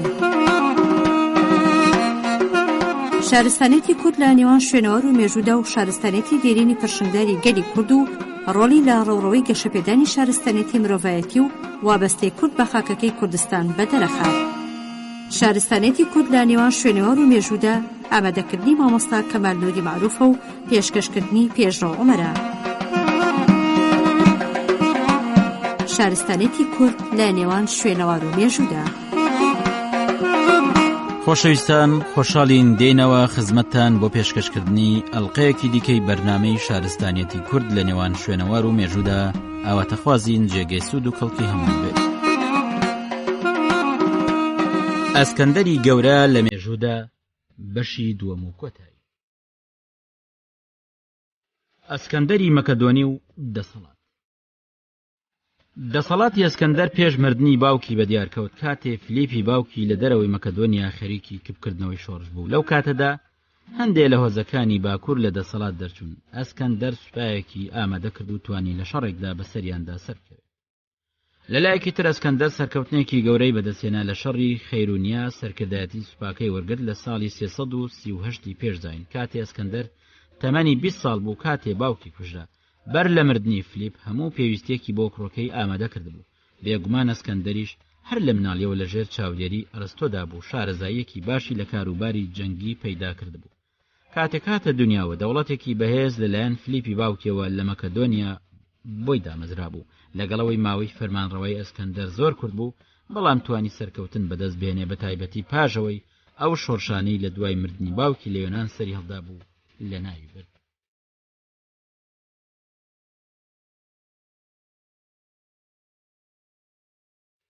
بارودۆخی خۆرهەڵات بەر لە هاتنی ئەسکەندەری مەکدۆنی.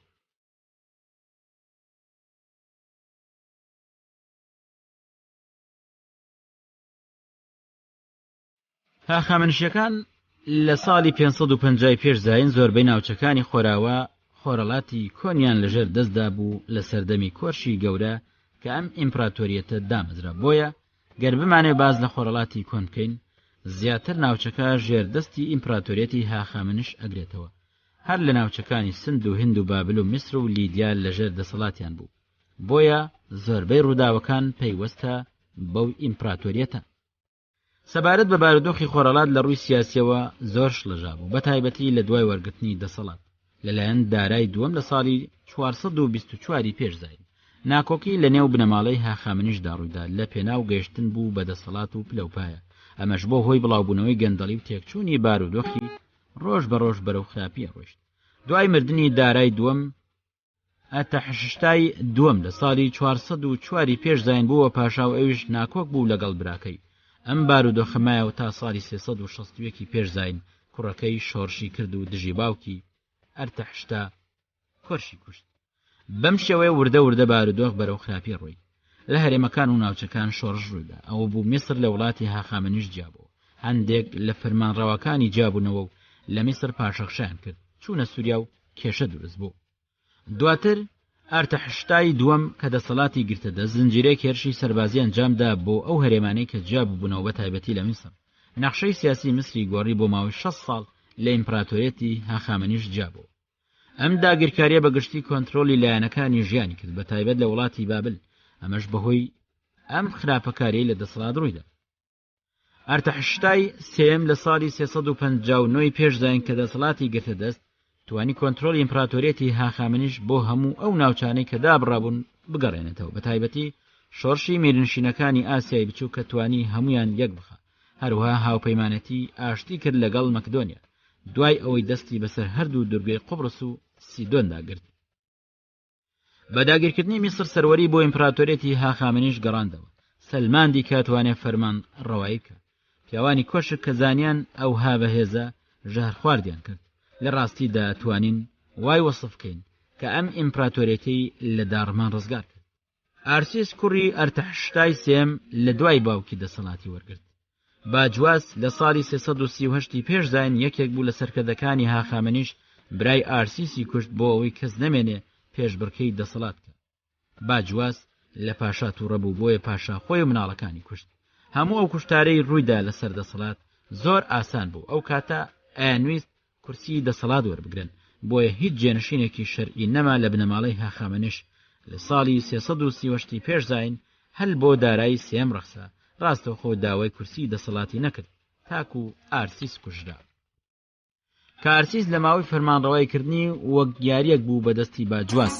یەکەم کاری دارای سێم ئەوە بوو کە باجواسی ناچار کرد ژەهر بخوات و خۆی لە مەترسی ڕزگار کرد لە دەست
مێژوونووسانی سەردەمی هێلێنسی هەر لە مردنی ئەسکەندەرە و تاکو ئێستا زۆر بە قوڵی باز لە هۆکارە یارمەتیدەرەکانی هاتنی ئەسکەندەر بۆ خۆڕەڵات دەکەن.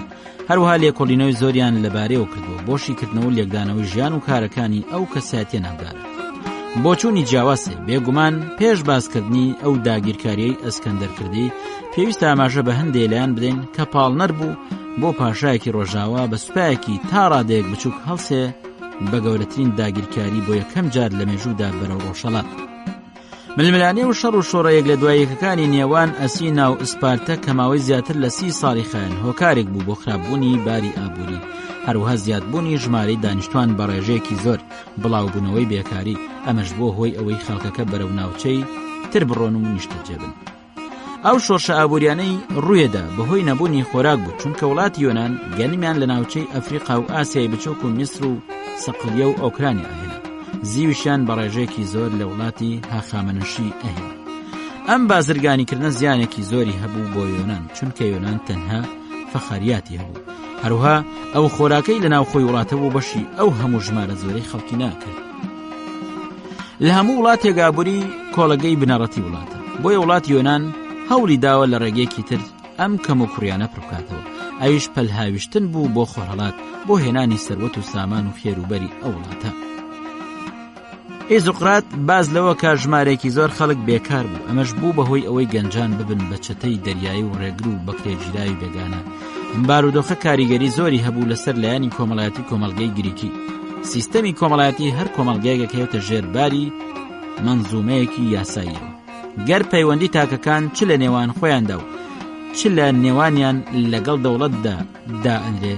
یاسادانەری یۆنانیش بووە هۆی ئەوەی کە زەویزارەکان لە سایی بنەماڵەکاندا بمێنێتەوە، لە هەمان کاتدا پێویستیەکانی هاوڵاتیانی پڕ ناکردەوە، بۆیە ئەبوایە وڵاتی دووەم بۆ خۆیان بدۆزنەوە بۆ پڕکردنەوەی پێداویستیەکانی، ئەوەش بۆ هۆی ئەوەی زۆر ناوچە لە خۆرەڵات و خۆراوە بگرن و سوودی بۆ دەوڵەت بوو. ژینگەش هۆکارێکی تری خراپی باری ئابووری و کۆمەڵایەتی بوو لە نێوان هەرێمەکانی ئیجا. بێپیتی زەوی و ئاوهەوایەکی نالەباریان هەبوو، جوگرافیایەکی بەرتەسک و خاکێکی بەرتەسکیان هەبوو کە شارە گرنگەکان و هەرێمەکانی ئیجا بەگشتی بەخۆیان ئەبینی. زەوی و بێپیتی خاگوای کرد کە بەشی پێداویستی خۆراکیان نەکات.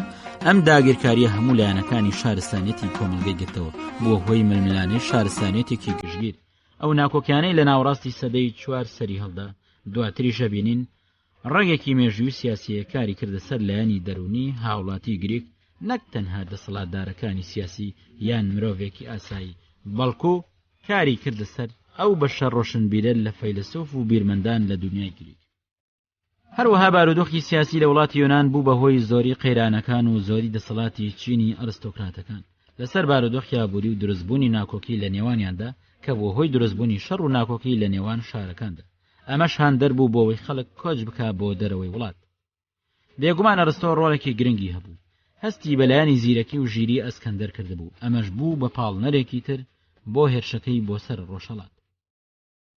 بە بەڵگەیەوەی ژمارەی زۆر لە زانایان و خەڵکی شارەزا لە هەموو بوارەکانی زانینی لەگەڵ خۆیدا برد، لە هیچ هێرش و داگیرکاریەکی پاشایانی پێش ئەسکەندەر ئەمە ڕووی نەدابوو.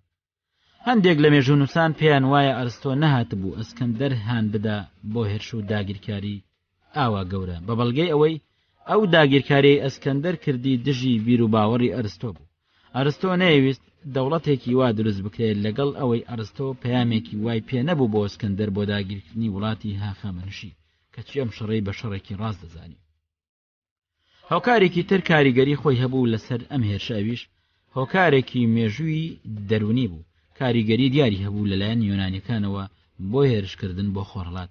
هەروها دەستێوەردانی وڵاتی هاخامنشی بە بەردەوامی لە کاروباری ناوخۆی وڵاتی یۆنان هەر لە سەدەی 5 پێش زاینی هاخامنشیەکان مەترسێکی گەورە بوون بۆ سنووری خۆرهەڵاتی یۆنان و بە دژمنی بەردەوامی خۆیان ئەزانی.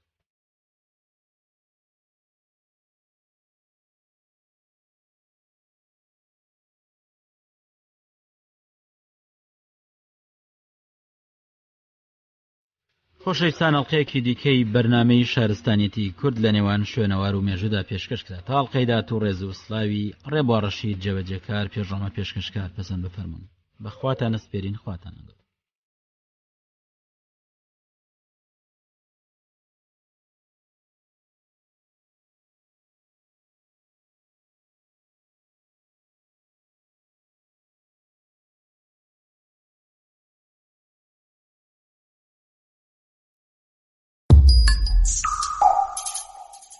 شارستانێتی کورد لە نێوان شوێنەوار و مێژوودا. شارستانێتی کورد لە نێوان شوێنەوار و مێژوودا بەرنامەیەکی ئارکۆلۆژی و هەرجاری بابەتێک یان چەند بابەتێک لە خۆگرێ و ڕۆشنایە خاتە سەر شوێنەوار و مێژووی کوردستان. شارستانێتی کورد لە نێوان شوێنەوار و مێژوودا و شارستانێتی دێرینی پرشنگداری گەلی کورد و ڕۆلی لە ڕێوڕەوەی گەشەپێدانی شارستانێتی مرۆڤایەتی و وابەستەی کورد بە خاکەکەی کوردستان بەدەرەخات. شارستانێتی کورد لە نێوان شوێنەوار و مێژوودا ئامادەکردنی مامۆستا کەمال نووری معروفە و پێشکەشکردنی پێشڕۆ عومەرە.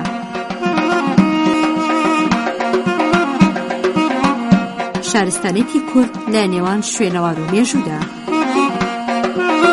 خۆشەویستان، خۆشحاڵین دێنەوە خزمەتتان بۆ پێشکەشکردنی ئەڵلقەیەکی دیکەی بەرنامەی شارستانیەتی کورد لە نێوان شوێنەوار و مێژوودا. ئاواتەخوازین جێگەی سوود و کەڵکی هەمووان بێ. چاتاڵهیوک یەکەمین شاری دنیای پەیڤێ. ئەم ناونیشانە پێویستی بە تێڕوانین و سەرنجدانە بەهۆی ئەوەی چاتاڵهیوک ناونیشانی یەکەمین شاری دنیای وەرگرتووە، بۆیە ڕەخنە و قسەکردن لەسەری زیاتر بۆ دڵنیایی و ناسینێتی. دەواازەیەک زانیاری لێکۆڵەران بۆ سەرچاوەکانی ژیان لە شاردا لە چاتاڵهیوکی ئەنازۆڵی ناوەن لە هەوڵی گەڕاندایە بۆ دۆزینەوەی و ئاشکراکردنی و بڵاوبوونەوەی. کنە و پشکنەرانی چاتاڵهیوک لەسەر مێژۆکەی هاوڕان کە بۆ 9000 ساڵ بەر لە ئێستا گەڕێتەوە. هەر ئەوانە گەیشتونەتە دۆزینەوەی سەدان خان و کە بە خشت دروستکراون و سەرتاپای تەپەی لە دەشتەکەدا گرتوتەوە و دەرکەوتون. دانیشتوانی چەند هەزار کەسەی ئەم شوێنەوارە مەڕووبزنیان لەوەڕاندووە و ڕاوی گاچێوی و ئەسپ و ئاسکیشان کردووە. هەروها نیسک و لۆبیا و دانەوێڵەی تریشیان بەرهەمهێناوە. لەگەڵ ئەمانەشدا ڕەگوڕیشەی جیاشیان دەرهێنا و دوای پاکردنەوەی بۆ خۆراکیان سوودیان لێبینیوە. هەندێک لەو کەرەسە خاوە بە نرخانەشیان لە چێوە ئاگر پژانەکاندا وەکو بەردی ئۆبسیدیەن لە بەشی باکووری خۆرەڵاتی ناوچەکە کۆ کردوتەوە و بە کۆڵ هێناویانە. بەو پێت تێڕوانینمان بۆ چاتاڵهیوک بەو ئەندازەیە کە بە هیچ شوێنەوارێکی تر لە دنیادا بەراورد و پێوانە ناکرێت. واڵتەر ڤێرسێڤیس شوێنەوارناسی ئەمریکایی لە نووسینەکانیدا لەسەر چاتاڵهیوک لە دانیشگای ئاستانە بە شارستانیەت ناوی بردووە. جیمس میلارد یەکەمین کەسێک بووە لە پێشانگایەکی جیهانیدا ناوی چاتاڵهیوک هێناوە و بڕیاری لەسەرداوە. کنە و پشکنینەکانی میلارد لە ساڵانی 1961 بۆ 1965 لەم شوێنەوارەدا بەردەوامی هەبوو. هۆکاریش بۆ ئاشکراکردنی زیاتر لە 150 خان و ژوور کە بە زۆری دیوارەکانیان بەکاری گەچی و پەیکەری بەرجەستەکراوی جوان نەخشێنراون. هەندێک لە ژوورەکان کە میلارد ناونیشانی پەرزگای بۆ داناون دیوارەکانیان بەگشتی نەخشێنراون.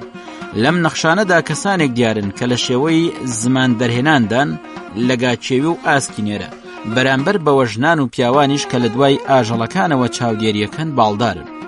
لە پێشانگەکانی تریشدا ئەوەی لە بەرچاو گیراوە ئاژەڵە پاژماوە خۆرەکانن کە دەرکەوتون و سەرقاڵی خواردنی لاشە بێسەرەکانن. وا دیارەمانە جۆرێک لە ڕێوڕسمی بابەتی ئاینی نمایشەکەن. لە ناو خانوەکانیشدا ئەو سەرانە لە ملیانەوە هەڵواسراون. هەروها سەریگا لە گەز دروستکراوەکان و مەڕ و بزنەکانیش بە هەمان دەستورن، بەڵام شاخەکانیان بە ئەندازەی سروشتی بە 3 ڕیز لە ڕووی دیواری پەرزگاکاندا دانراون. لە یەکێک لە ژوورەکاندا لەسەر سەکۆیەکی لە گەز دروستکراوی نامۆ 6 جووت شاخی کەڵەچێوی بە درێژی لە ڕۆخەکانیدا دانراون. سەکۆی ناوبراویش بە ئەندازەی درێژی مرۆڤێکی ئاساییە. جگە لەو نەخشە بەرجەستەکراوە گەچیانەش ئاسک و گاو پڵنگ و مرۆڤی نێرەموکیش جارێکی تر دیوارەکانیان ڕازاندوتەوە. میلارد لە یەکێک لە ژوورەکاندا یەکەمین دیمەنی جوانی لە دنیادا دیوە کە وێنەی چێوێکە لە کاتی ئاگر پژاندایە لە 2 لوتکەیدا و بەرەو ڕووی کۆمەڵێک خانووی نیشتەجێبوون بووتەوە کە خانوەکان لە شێوەی ئاگرباران کراون. دیمەنەکەش لە هەمان ئەو جۆرە دیمەنانەیە کە میلارد گوزارەی لێکە کە بە جوانی سەرنج بۆ لای خۆی ڕاکێشێت. کەلوپەلەکان هەمویان ژێر کەوتون. کۆنترین سواڵەتی ناسراوی دنیا کە لە بەردی ڕەش بۆ جوانی دروستکراوە بە ئۆبسیدیەن ناسراوە. هەروەها لە ئێسقانیش سەبەتەی داخرا و دروستکراوە کە بە درێژایی ڕۆژگارەکە پارێزراوە. لەناو ئەوانەشدا قوماشی چنرا و ئامێر کە لە دار هەڵکۆڵراوە دۆزراونەتەوە. جگە لەمانەش لە بەردی ئۆبسیدیەن خەنجەری جوان دروستکراوە کە دەستکەکەی لە ئێسقانەوە بە شێوەی ئاژەڵ نەخشێنراوە. چاتاڵهیوک لە زمانی تورکیدا بە مانای تەپەی شێوە چنگاڵ هاتووە کە پێکاتوە لە دوو تەپە و لە نێوانیانە کەناڵێکی ئاوی کۆن هەیە. کەناڵی ناوبراو پەیوەستە بە ڕووباری چوارشمە کە دەکەوێتە ناو دەشتی کشتوکاڵی قۆنیە لە تورکیای ناوەن.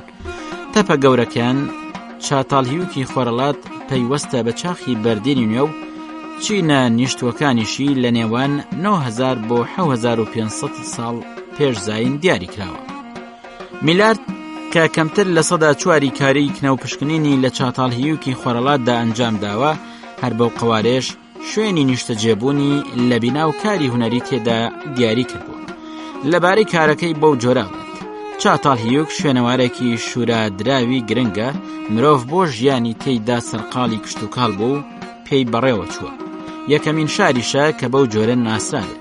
بەشێکی تر لە زاناکانی شوێنەوار چاتاڵهیوک بە یەکەمین شاری دنیا دانێن مێژووی هونەری نەخشەسازیەکەی لە هونەری دنیادا سەرچاوەکەی بە مرۆڤەوە بەند و ناسراوەکەن. کۆلین ڕێنفریو لە دانیشگای کامبورج باوەڕی وایە چاتاڵهیوک لە ئەنازۆڵی ناوەندا شوێنەوارێکی شورادراوە بە پێی بەڵگە دۆزراوەکان کە شوێنی مرۆڤ نشینی کشتوکاڵی بووە لە ئەوروپادا و دانیشتوانەکەشی بە پێی بەڵگەکانی زمانی هیند و ئەوروپایی بوون. ساڵانی 1965 تا 1993 ئەم شوێنەوارە ڕەها بوو وەکو خۆی ماوەتەوە تا ئەو کاتەی هۆدێر لە دانیشگای کامبورج تیۆرێکی پێشڕەوی لەسەر کاری کۆنینەناسی تێدا دەرکردووە وەکو سەرەتا نەخشەی لێکۆڵینەوەی لەسەر چاتاڵهیوک خستەڕوو.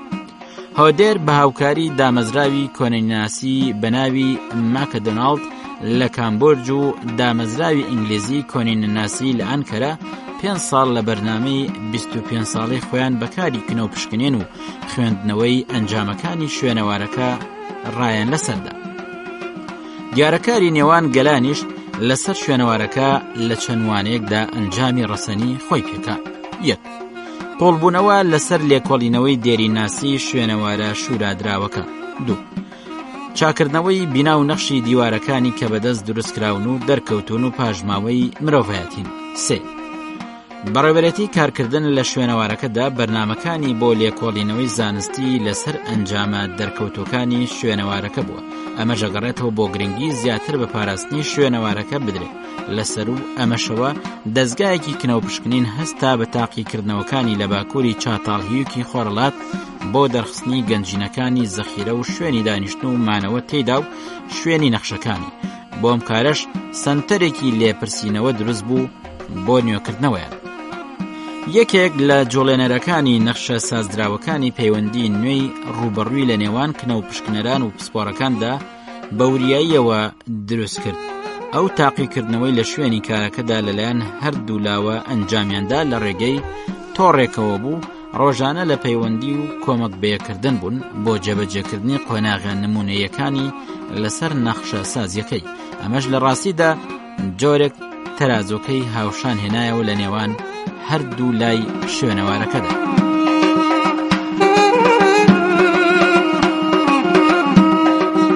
ئەم بەرنامەی بۆ ئێمە 3 ساڵ سەرقاڵی لێکۆڵینەوەی کردین لەسەر ڕێنمایی میلارد کە بەردەوامی هەبوو. هەروەها لێکۆڵینەوەکان لەسەر چاتاڵهیوکی خۆرەڵات لە غەیری مەیدانیشدا بەردەوام بوو. بە دوای ئەوەشدا ساڵی 1995 بینای ژمارەیەک لە بەشی باکووری تەپەکەدا کاری کنەوپشکنین تێیدا دەستی پێکردووە. ئەم بینایە لە ساڵی 1997 لە خۆڵ و خاشاک پاکراوەتەوە و سەردەمێکی مێژووی لەگەڵ 8 قۆناغی جێنشینی و ڕاوی بەخۆوە دیوە. لاکانی بیناکە 6 بە 8 و لەدا 7 متر لەگەڵ ژوورێکی 6 بە 6 و ژوورێکی بچووکتر کە بە دوو ژووری ژێرزەمین تر دابەش کرابوو. پاژماوەی دیوارەکانی خۆراوای و ژوورەکانی باکووری گەورەتر بوون. بەشە نەخشێنراوی دیوارەکانی بەدە نەخشکرا و جوان کرابوون ئەبینرێت. وێنەی جەستا ڕاونراوەکان بە شێوەی ئەندازیاری ناتەواو بوون. هەروەها دیمەنی نەخشەسازی بۆ گوڵ و ڕووەکیشە بوون. پارچەی شاخ یاسک کە بە دیواری گەچی ڕۆژاواوەیە پەیوەست بوو جارێکی تر دەریەخەن کە ئەم دیوارە خاوەنی کاری گەچی بەتەنکراو بووە. پاژماوەکانی تر لە بینای ژمارەیەک وەکو پلیکانە و پەیژەی دیوار لە باشووری هەی بووە کە گاتەوە بە سەربان. ئاگردانێکیش لە نزیک دیواری باشووری وا دیارە لە کاتی دانیشتندا لەو شوێنەدا دروست کراوە. دوایی بەجێ هێڵرا و خراپ بووە. دوو ئاگردانی تریژ لە ژوورە بچکۆلەکاندا لە کۆتایی خۆراوای بیناکەدا هەن بەجێ هێڵراون. لەم ئاگردانانەدا پاژماوەی خۆراکن کە دەنگی دانەوێڵە و شتی ترن لە ناو بیناکەدا بەدەستگەشتن. ئەمانە دەریەخن کە ئاگردانەکان بۆ ئامادەکردنی خۆراک سەرچاوەی سوودوەرگرتن بوون. لێرەدا مردوەکانیان لە ژێر سەکۆی بیناکەدا شاردۆتنەوە کە لە ژمارەیەکدا 7 لاشەی هەبوون کە لە سەردەمی ئاوەدانی بیناکەدا سوودیان لێبینیوە بۆ شاردنەوەی مردوەکان. تیا مۆلیسۆن و پیتەر ئەندریۆز لە مۆزەخانەی مێژووی سروشتی لەندەن سەرپەرشتی تیمی خوێندنەوەی پاژماوە مرۆڤایەتیەکان گرتوۆتە ئەستێ خوێن.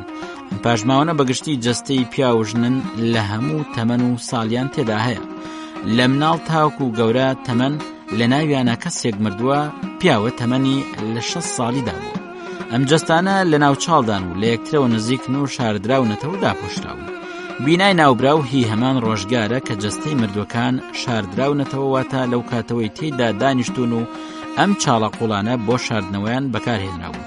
گەڕان لە ناوچەیەکی گەورەی دراوسەی بینای ژمارەیەک لە ساڵی 1997 لەلایەن گروپێکەوە بە سەرپەرشتی ڕۆز ترینگهام لە دانیشگای کالیفۆرنیا دەستی پێکردووە کە بووەتە هۆی دەرکەوتنی بینای ناسراوی 3. دیواری بیناکە گەورە دروستکراون و گەچکاری کراون و نەخشەکانیشیان بەستور و ڕەشکراون. لە ناویانە پاژماوەی بڕبڕەی گاهەیە. هەنگاوی یەکەمی کارکردن لە شوێنەوارەکەدا لە سنووری کارەکەی میلاردا بوو کە گەیشتونەتە خاکی سروشتی لە قوڵایی نێوان 18 بۆ 21 پێک کە ڕووی تەپەکەی گرتوتەوە. لەمەدا هیوایان گەیشتن بووە بگەن بە شوێنە سەرەتاییەکانی دانیشتن. لەو لایەنەوە مۆڵەت بە سانایی بە ئێمەدرا تا هونەری نەخشەسازی و کاری هەڵکۆڵین لە سەرگەچ ئەوەی لە ڕەگ و ڕیشەوە هەیە بیهێنینە ڕوو. گەڕانەکان کە لە ساڵانی 1994 دوایی بە ئەنجام گەێنرا بینای ژمارە 2 تێیدا ئاشکرا بوو کە پەیوەست بوو بە 9000 ساڵ بەر لە ئێستا. دیوارەکانیان بینایە خاوەنی چەند قۆناغێکی بەرجەستەکراوی کاری گەچی و هەڵکۆڵین بوون لە سەرگەچ کە بە زۆری مابوونەوە. ئەمانە بەڵگەن لەسەر هونەری نەخشەسازی کە هەن و لەم دواییەدا دەرکەوتن. جست و چالاکی نوێ کە لە چاتاڵهیویکی خۆرەڵات ئەنجام دراون بە هۆکاری هەندێک لە تیۆر و ئەنجامەکانی میلارد بووە کە بەرەوڕووی کردوونەتەوە. ئەمانەش بە هۆکاری نوێبوونەوەی سەرچاوەی بڕیارەکانی بووە. نمونەی دیاریش لەمەدا ژوورەکانە کە لە سەر تاپای تەپەکەدا بڵاون و میلارد بە پەرزگا ناوی بردوون. بینا نەخشکراوەکان و بەتەنکراوەکانی گەچیش نیشانن کە ئەم شوێنەوارە شورادراوە بۆ خواپەرستی لە قۆناغێکدا تێیدا کۆبوونەتەوە.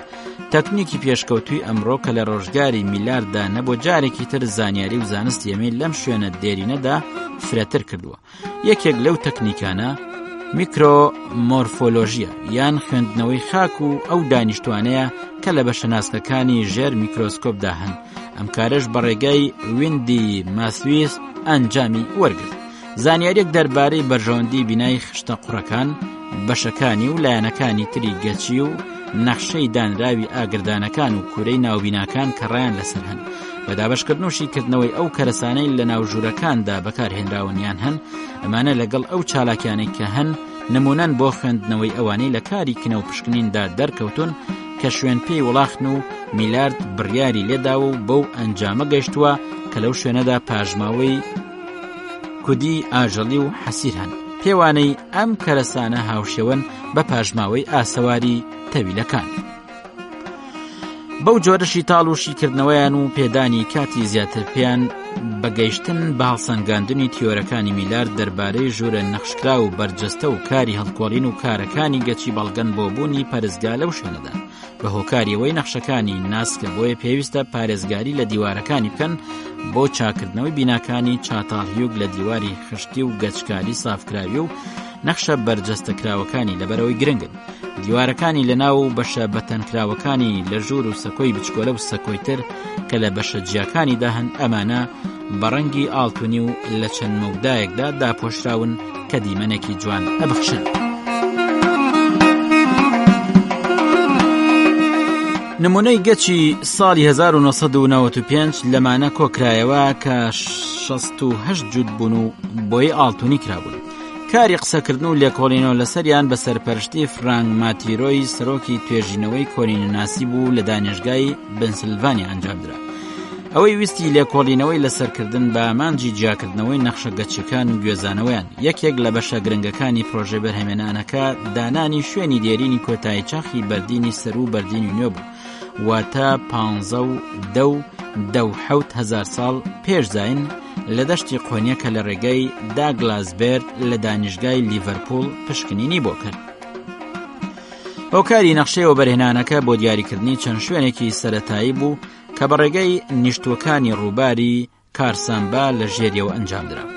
ئەم شوێنانە ئێستا ئەکەونە بنیارباشی لە ڕۆخی گابردی 20 کیلۆمەتری باشووری خۆرەڵاتی چاتالهیوک لەو شوێنەی گابردەکە دایپۆشیوە کە کۆنترە لە چاتالهیوک. لێرەدا تیرۆر واتکینز لە دانیشگای ئەدینبۆرگ و کینکیستۆپال لە مۆزەخانەی کارامان لە شاری کارامان کە یەکەوێتە 60 کیلۆمەتری باشووری چاتالهیوک کنەوە پشکنین کرا و ئەنجامی بەدەستەوەدا. دەشتی قۆنیە لە واقعدا بەشێک لە خاکی شوێنەوارەکەی داپۆشیوە کە لە زوودا دەریاچەیەکی ئاوی شیرینی گەورەی تێدا بوو. لە شوێنەکەیدا دوای چاتالهیوک دروست بووە بەر لە سنووری 18,000 ساڵ. دەریاچەکەش قوڵایی 100 پێ بووە. دواتریش لە چاخی سەهۆڵبەنداندا دەریاچەکە وشک بووە و لە شوێنەکەی دەریاچەی بچووک دەرکەوتون و بەیەک گەیشتونەتەوە و ماونەتەوە. لە چاخی بەردینی نوێی کۆنیشدا جارێکتر مرۆڤ ماوەیەک لە چاتالهیوک ژیانی بەسەر بردووە، لەوانەشە شوێنی دێرین لە یەکگرتنەوەی دەریاچە بچووکەکاندا دەرکەوت بێت. لە ڕۆخی ئەو شوێنە بەسەر چوانەشدا بەهۆی کاری هەڵکۆڵین جگە لە دوو شوێنی دێرین واتە چاتالهیوک و پینارباشی لە چواردەوریان ئەنجام بەدەساتەوە بۆ دەرکەوتنی ژیانی کشتوکاڵی و شارنشینی لە ئەنازۆڵ پێی پێبراوە. لەمڕۆدا مرۆڤ کەمتر بە چاتالهیوکەکە. چاتالهیوک لە دووری 30 کیلۆمەتری باشووری خۆرەڵاتی شاری قۆنیاکەوێت. نزیکترین شارێکیش بەو شوێنەوارە 10 کیلۆمەتر نێوانیان هەیە. جادەی کۆتایی گەیشتن بە شوێنی ناوبرا و بەبەرد فەرشکرا و بەدەگمەن خاوەنی هێماکانی ڕێنماییە و بۆ هاتوچۆی تراکتۆر باشە. تۆڕی ڕێگاکە لە ئێستادا زیاتر بەرەو ئەوە چێ بۆ گەشتن بە دیداری پەرستگایەک بەرجەستە کابێت یان بۆ بینایی مێژووی شوێنەکە کە لە پولیە تورکیەکان بووبێت و پێی بگەن. بۆ ئەمەش بەرنامەڕێژی کارێکی ترە بۆ جێڕانەوەی کنەوە پشکنین لە چاتالهیوک لە ڕێگەی تۆڕێکەوە لەم شوێنە گرنگەدا ئەنجام بدرێتەوە. ناوەندی توێژینەوە بۆ خانووی ناوبرا و پێکاتبوو لە مۆزەخانەی زانستی مینۆسۆتا بە هاوکاری ئیدا جۆنس نەخشەسازی گرافیک لە ئەنکەرە. ژوورە گەورەکانی نمایشکرا و کورتە مێژوویەکیش دەربارەی خانووەکە لەسەری لێکۆڵینەوە کرا و دەربارەی نەخشەسازی دیوارەکانی لەسەر شێوەی نەخشەسازی دیوارەکانی یەکێک لە پەرستگا کنەکراوەکان چووە کە میلارد کنەی تێدا کردبوو. ئاسەواری هەڵکۆڵینەکەشی جارێکی تر نمایش کردبەوە بەوە کۆتایی پێهێنا بوو. نمونەیەک لەم بابەتە ژوورێکی بچووک بوو کە بە جوانی دروستکرا بوو بەسەری گاینێر کە لەسەر سەکوێک دانرا بوو ڕازابەوە. هەتاکو ئێستا ئەوەی بە درێژایی ساڵەکانی 1994 تاکو 1996 لە چاتالهیوک کراوە کورتەمێژوویەکی کاری کنەوە پشکنین و دانانی نەخشەیەک بۆ تۆڕی هەڵکۆڵینەکە و قسە لەسەرکردنی بوو. ئەمانە بوونەتە بەرهەم بۆی لەگەڵ ئەنجامدانی لێکۆڵینەوەکانی ژیۆفیزیایی. بەر لە کاری کنەوە پشکنینی 1995ش نەخشەی کۆنینەناسی ناوچەکە جارێکی تر شوێنە دێرینەکانی قۆناغی بەردینی نوێی لە دەشتی قۆنیەدا دەستنیشان کردبوو. یەکێک لە ئامانجە ڕەسەنەکانیان پرۆژەیە گەیاندنی زانیاریەکان بوو بە جیهان لە ڕێگەی تۆڕێکی جیهانیەوە. شوێنێکی تریش لە دانیشگای کامبریج زانیاریەکانی دەربارەی پوختەی پرۆژەکە بە ڕۆژ و ساڵ هەروەها راپۆرتە پسپۆریەکانیان و پێشەکیەکانیان دەربارەی کاری ناوچە کنەوە پشکنین کراوەکان و نەخشەی بەرهەمێنەریان لە ناوچەی میکرۆمۆرفۆلۆژی و سواڵەت و پاژماوەی جیای و ئاژەڵی و ناونیشانی تر ڕاکانیان ئەدەن و ئەیان خەنە بەرچاو. مۆزەخانەی زانستەکان لە مینۆسۆتا لە کاتێکدا گرنگی و فراوانی داوە بە شوێنێکی دێرین تۆڕێکی بۆ مامۆستایان و ڕێنماییان لەو بارەیەوە داناوە بۆ قوتابخانەکانی ئامادەی و زانستی پەروەردەی. ئەم تۆڕە نووسینی پەروەردەیی پەیوەست دەکا بە یەکەمین کاری کنەوە پشکنین لە چاتالهیوک. ئەوەی بەدەست گەیشتووە لە دۆزینەوەی زانیاری نوێی پەروەردە و دێرینناسی بیگەێنن بە ئەوروپا و ئەمریکا و میسر. لەمەدا شوێنەوار نازەکان هیوایان بن کردووە بە زانیاریە کۆکراوەکان لە چاتالهیوک بۆ ئەوەی کاریگەری هەبێت. ئەمەش لە واقعدا بەشێکی گرنگە کە لەو زەویەدا نەخشەی دێرینناسی گەورە لە سەدەی 20دا دەرکەوت لە ماوەی 20 ساڵ گەڕان کە ئەنجامی بەدەستەوەدا. ماوەتۆ بڵێن لە ڕێگەی مۆزەخانەوە لە کەناری شێوەژیانی وێنەکانەوە سەردەمی بەردینی نوێ و نەخشەکانی کە لە بنەمادا هەبوون دیارن بوونەتە هونەری نەخشەسازی چاتاڵیوک. ئەمەش خۆشی بەخشە بۆ ئێمە. گرنگتر لەمەش ئێمە بە لێکدانەوەی زانستی ڕوبەڕووی هونەر و زەمینەی فەرهەنگی ئەو هونەرە لەو ڕۆژگارەدا ئەبینەوە کە هەبووە و پێ ئاشنابووین و لەسەریان زانیاریمان جێگیرەکەین لەوەی لە زانیاری هەمانە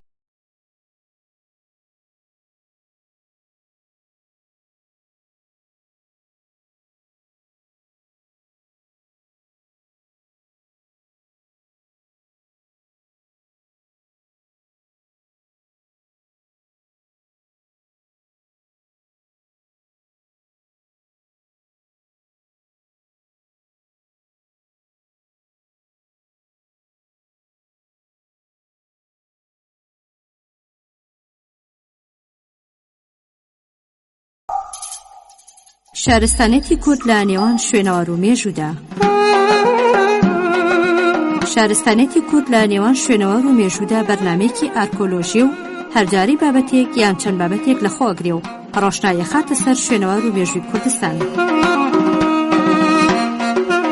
شارستانێتی کورد لە نێوان شوێنەوار و مێژوودا و شارستانێتی دێرینی پرشنگداری گەلی کورد و ڕۆلی لە ڕەوڕەوەی گەشەپێدانی شارستانێتی مرۆڤایەتی و وابەستەی کورد بە خاکەکەی کوردستان بەدەرەخات.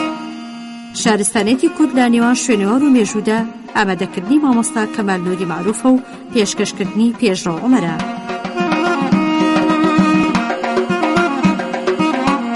شارستانێتی کورد لە نێوان شوێنەوار و مێژوودا. خۆشەویستان، خۆشحاڵین دێنەوە خزمەتتان بۆ پێشکەشکردنی ئەڵقەیەکی دیکەی بەرنامەی شارستانیەتی کورد لە نێوان شوێنەوار و مێژوودا. ئاواتەخوازین جێگەی سوود و کەڵکی هەمووان بێ. کاریگەریەکانی شۆڕشی شێخ سەعید لەسەر ئاستی نێودەوڵەتی بەشی سێم و کۆتایی. لە ساڵی 1925دا لە ڕۆژهەڵاتی ئێران بزافێکی کورد و تورکمان دەستی پێکرد. لە هەمان کاتدا یەکێتی سۆڤێت بە ئاشکرا دژایەتی خۆی بەرامبەر بە شۆڕشی شێخ سەعید نیشاندا. لە جیاتی پشگیریکردنی کوردەکان بەرژەوەندی خۆی لەوە دابینی کە پەیوەندیەکانی خۆی لەگەڵ ڕژێمەکانی مستەفا کەمال و ڕەزاشا بەرەو پێش ببە. ئەگەر ئێمە سەیری مێژوو بکەین ئەبینرێت هەر کاتێک کە بزوتنەوەیکی نیشتیمانی دەستی پێکرد بێ دەوڵەتانی دیکە هەڵساون بە پیلانجێران و کۆسبنانەوە بۆی ببن بەڕێگر بەرامبەر تێکۆشانیان. لەو بوارەدا ئێمە ئەبینین چۆن دەوڵەتانی ناوچەکە دوژمنی یەکترن، بەڵام لە کێشەی کووردا بۆ لە ناوبردنی هەر تێکۆشانێکی کورد ئەبن بەیەک. ڕوون و ئاشکرایە کە چۆن دەوڵەتە ئەوروپاییەکان کوردستانیان بۆ 4 پارچەت دابەش کرد و کورد بوونە قوربانی ڕکابەری نێوان دەوڵەتان. لەوبارەی ڕۆناڵێنسی ئەڵێ لە 16 کانون یەکەم 1925 بەدواوە پەیوەندیەکانی نێوان تورکیا و بەریتانیای گەورە لە ئاستی ناوخۆیی و نێودەوڵەتیدا بەرەو پێش ئەڕوە. بەڵام لە هەموو قۆناغەکانی پێش ئەم مێژوو ئەبینرێ کە ئەو جموجۆڵانی لە کوردستان ڕۆدەن گورزێکی کاریگەر لەم پەیوەندیانە ئەدا. حکومەتی تورکیا هەموو کات بیری لەوە ئەکردەوە، بیری نەتەوەخوازی کورد لە ناوبەرێ. زۆر نیگەرانە بوو کە ئایبینی هەوڵدانێک هەیە بۆ دروستکردنی وڵاتێک بۆ کورد لەو دیوسنور. ئەمەژە بێتە کۆسپێکی سەرەکی بەرامبەر دروستبوونی دۆستایەتی لە نێوان ئینگلیز و تورکدا، بە تایبەتی لە مەسەلەی مووسڵ. هەروە حکومەتی تورکیا نەیتوانی بوو ببێ بەڕێگر بەرامبەر بزوتنەوەی شێخ سەعید کە هەوڵێک بوو بۆ دروستکردنی هەستی نەتەوەی لە کوردستاندا. وای لێ هاتبوو کوردستان ببووە ترسناکترین فاکتەر بۆ ڕژێمی تورکیا.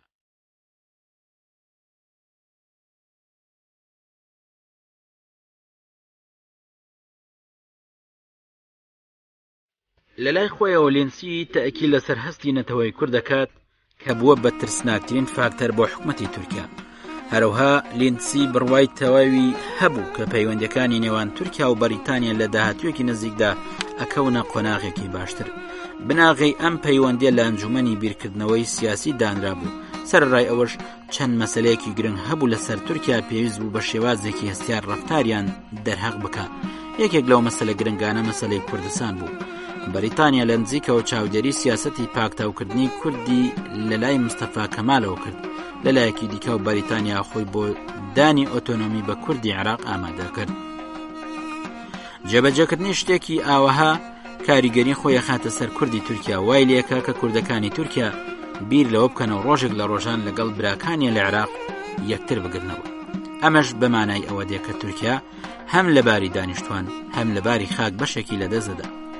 ئەم سیاسەتەی بەریتانیا تورکەکانی بێزار کرد بوو، پێیان ڕاگەاندن کە ئێمە بە هیچ جۆرێک ئەم شتانە قبوڵ ناکەین. بەڵام ئینگلیزەکان هەمیشە دەرگیان بەکراوەی بەجێهێشت بوو بۆ بەرگریکردن لە کوردەکان. بەواتای ئەوە دێ ئینگلیزەکان لە کێشەی کووردا گەمەیەکی دوولایەنیانە کرد، بەرژەوەندیەکانی خۆی لەسەر و هەموو شتێکەوە ئەبینی. ئەم ڕاستیە لە کێشەی مووسڵدا ڕوون و ئاشکرا دەرەکەوێت. لە چوارچەوەی ئەم سیاسەتەدا لە مانگی تشرینی دووەم دەستیان بە فشارخستنە سەر تورکیا کرد. لە 5 تشرینی دووەم چامبرلین و لینسی ئەیانوت کۆمەڵی نەتەوە یەکگرتوەکان هیچ ئەرکێکیان بە بەریتانیای گەورە نەسپارد بۆ ئەوەی بیری نەتەوە خوازی لە کوردستانی باشووردا بەرەو پێش برن. ئەیانوت هەندێک هەوڵدان هەن کە نیشتیمانێکی نەتەوەی کوردی لە باکووری عێراق دروست بکەن کە یەک سنووری هەیە لەگەڵ باشووری ڕۆژهەڵاتی تورکیا. ئەگەر ئێمە ئەم هەوڵدانانە لەناو بەرین، پەیوەندەکانی نێوان تورکیا و ئینگلیز جێگیرە بن. ئێستا حکومەت ئێمە دوودڵە لە مەسەلەی ڕێگەدان بەکردنەوەی قوتابخانە بە زمانی کوردی و دانانی ئیدارەیەکی هەرێمی کە کارمەندەکانی و پۆلیسەکانی کورد بن، نەبادا لەگەڵ کوردەکانی عێراق ببن بەیەک. بە جۆرە هێڵی سنووری تازە کە پێی ئەڵێن هێڵی بڕۆکسیل بڕیاری لەسەر درابوو لە لای کۆمیسیۆنی ئەنجومەنی نەتەوە یەکگرتوەکان. لە 4 تشرینی یەکەم 1925دا وەزیری بەریتانیا بۆ کاروباری مستەعمەرات ئەنجومەنی نەتەوە یەکگرتوەکانی ئاگادار کردەوە و پێڕاگەاندن ئەو ناوچانەی کە کوردنشینن لە عێراق تا ئێستا خاوەن جۆرێک حکمی زات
ها زمانی کوردیان ئازاد کردبوو، بەڵکو کوردەکانیان هانەدا بۆ فێربوونی زمانەکەیان. بە جۆرەی بڕیاری کۆمەڵەی نەتەوە یەکگرتوەکان لەسەر بەریتانیا بوو کە وڵاتێکی نەتەوەی بۆ کورد دروست بکە. سەرڕای ئەم سیاسەتەی بەریتانیا کە وەکو هەڕەشەیەک بوو لەسەر یەکێتی خاک و دەسەڵاتی تورکیا، بەڵام تورکیا ناچار بوو لە 5 حوزەیرانی 1926 پەیمانێک ئیمزا بکە لەگەڵ بەریتانیای گەورە و عێراقدا. ئەو پەیمانە لە 18 خاڵ پێکات بوو، 16 لەوانە پەیوەندیان هەبوو بە کێشەی سنوور و کوردەکان.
شارستانێتی کورد لە نێوان شوێنەوار و مێژوودا.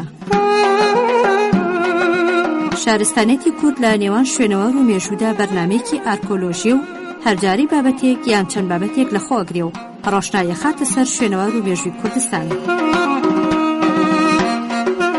شارستانێتی کورد لە نێوان شوێنەوار و مێژوودا و شارستانێتی دێرینی پرشنگداری گەلی کورد و ڕۆلی لە ڕێوڕەوەی گەشەپێدانی شارستانێتی مرۆڤایەتی و وابەستەی کورد بە خاکەکەی کوردستان بەدەرەخات.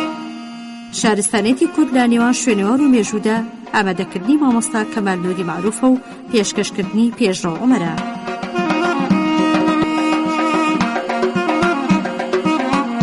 شارستانێتی کورد لە نێوان شوێنەوار و مێژوودا. خۆشەویستان، خۆشحاڵین دێنەوە خزمەتتان بۆ پێشکەشکردنی ئەڵقەیەکی دیکەی بەرنامەی شارستانیەتی کورد لە نێوان شوێنەوار و مێژوودا ئاواتەخوازین جێگەی سوود و کەڵکی هەمووان بێت. کاریگەریەکانی شۆڕشی شێخ سەعیدی پیران لەسەر ئاستی نێودەوڵەتی بەشیەکە.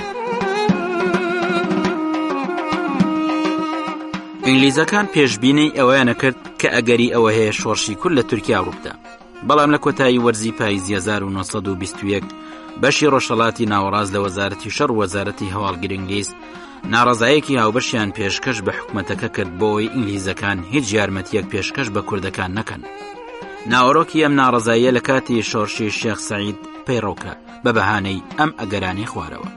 یەک، ئەگەر ئێمە پشتگیری لە شۆڕشێکی وەها بکەین لە بواری داراییدا بارێکی قورسمانەکەوێتە سەرشان، لەو قورسایی پشتگرتنی ئێمە بۆ حرەکەتی عەرەبەکان زیاترە بێ کە زەرەرەکەی لە 21,000 پاوەند زیاتر بوو. دوو، ئەو ناوچەی کە شۆڕشەکەی لێڕووەدا خاوەن جوگرافیایەکی شاخاوی سەختە. سێ، هەر پشتگیریەکی لەم شێوەی لەلای هەر دەوڵەتێکەوە وەکو هێرشێکی چەکداری بەسەر تورکیا لە قەڵەمەدرێ. چوار، ئەگەر ئێمە پشتگیری بکەین دوای ناتوانین بە نیوەناچڵ شۆڕشەکە بەجێ بێڵین. پێنج، هەروها ئەگەری ئەوە شەیە کە کوردەکان تۆمەتی ئەوە بخەنە پاڵ ئینگلیزەکان کە بە نیوەناچڵ ئەوانیان بەجێهێشتووە بەرامبەر ئەو زوڵم و زۆرداری کە تورکەکان لیانەکەن، چونکە تا ئێستا هیچ بەڵگەیەک نییە بیسەلمێنێ کە گۆڕانکاریەک بەسەر هەڵوێستی تورکەکان داهاتووە بەرامبەر بە کوردەکان.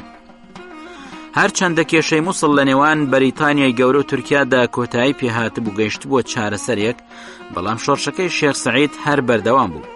زۆربەی کارەکانی نووسەرانی تورک و بەتایبەت عومەر کوڕکچ و ئۆغڵو و بیلال شمشێر لە شۆڕشەکەی شێخ سەعید بەڵگەکانی ئینگلیزیان وەکو سەرچاوەی سەرەکی بەکارهێناوە. هەروەها ڕۆژنامەکانی تورک ئاماژە بەوەکەن کە ئینگلیزەکان ڕۆڵێکی سەرەکیان هەبووە لە هەڵگیرساندنی شۆڕشەکە، بەڵام هەموو بەڵگەکانی دیکە ئەم پروپاگەندەی تورکەکان بەدرۆخنەوە بەتایبەت لە سەرەتای شۆڕشەکەدا هیچ شتێکی وەها لە ئارادا نەبووە. لەلایەکی دیکەوە هەندێک لە بەرپرسانی ئینگلیز ئەیانوت پەیوەندەکانی نێوان تورک و کورد ئەوەندە تند و تۆڵە زەحمەتە بە ئاسانی لە یەکتر جابنەوە. ئەم قسانە ئینگلیزەکان بەڵگەیەکی دیکەیە کە هەموو پروپاگەندەکانی تورکەکان بەدرۆ خاتەوە و تا ئێستا هیچ بەڵگەیەک ئەوەی نەسەلماندووە کە دەستی ئینگلیزەکان هەبووە لە داگیرساندنی شۆڕشەکەی شێخ سەعیددا. لە 7 نیسانی 1925دا سەرۆکوەزیرانی تورکیا عیسمەت ئینانۆ لە ئەنجومەنی نیشتیمانی تورکیا وتارێکی پێشکەش کرد، تیای داڵێ دەستی بێگانە لە پشت ئەم حرەکەتە هەیە، بە تایبەتی دەستی ئینگلیزەکان. لەسەرم قسانە لە 22 نیسانی 1925دا سەفیری ئینگلتەرا لە تورکیا ڕۆناڵد لینسی تەلەگرافێک بۆ وەزیری دەرەوەی ئینگلتەرا ئەستۆن چامبرلی ئەنێرێت. لە تەلەگرافەکەدا ئاماژە بەوەکە کە دەست وەردانی تورکیا لە ناو عێراقدایە. لە هەمان تەلەگرافدا باز لەوەشەکە کە گفتوگۆکانی نێوان کورد و تورک لەسەر دانی مافی ئۆتۆنۆمی بۆ کورد لە سەرەتاییەکاندایە. ئەم زانیاریانە باز لە ساڵانی 1990 بۆ 1920ەکە. هەر هەوڵدانێک بۆ دروستکردنی کوردستانێکی سەربەخۆ لە تورکیادا تورکەکان بە هەموو هێزەکانی و دژیەوەستن و سەرکوتیەکەن. تا ئێستا حکوومەتی تورکیا لە ژێر کاریگەری بیر و باوەڕی تۆرانچێتی پارتی ئیتیحاد و تەرەقیدایە. لە چوارچەوەی ئەو بیرروڕایەدا هەوڵەدەن لەگەڵ تورکەکانی ئاسیای ناوین یەکتر بگرنەوە و سنووری خۆیان بەرفراوان بکەن، لەبەر ئەوە دژی هەر هەوڵدانێکن بۆ دروستکردنی دەوڵەتێک ڕێگت بێ بەرامبەر جێبەجێکردنی ئامانجەکانیان.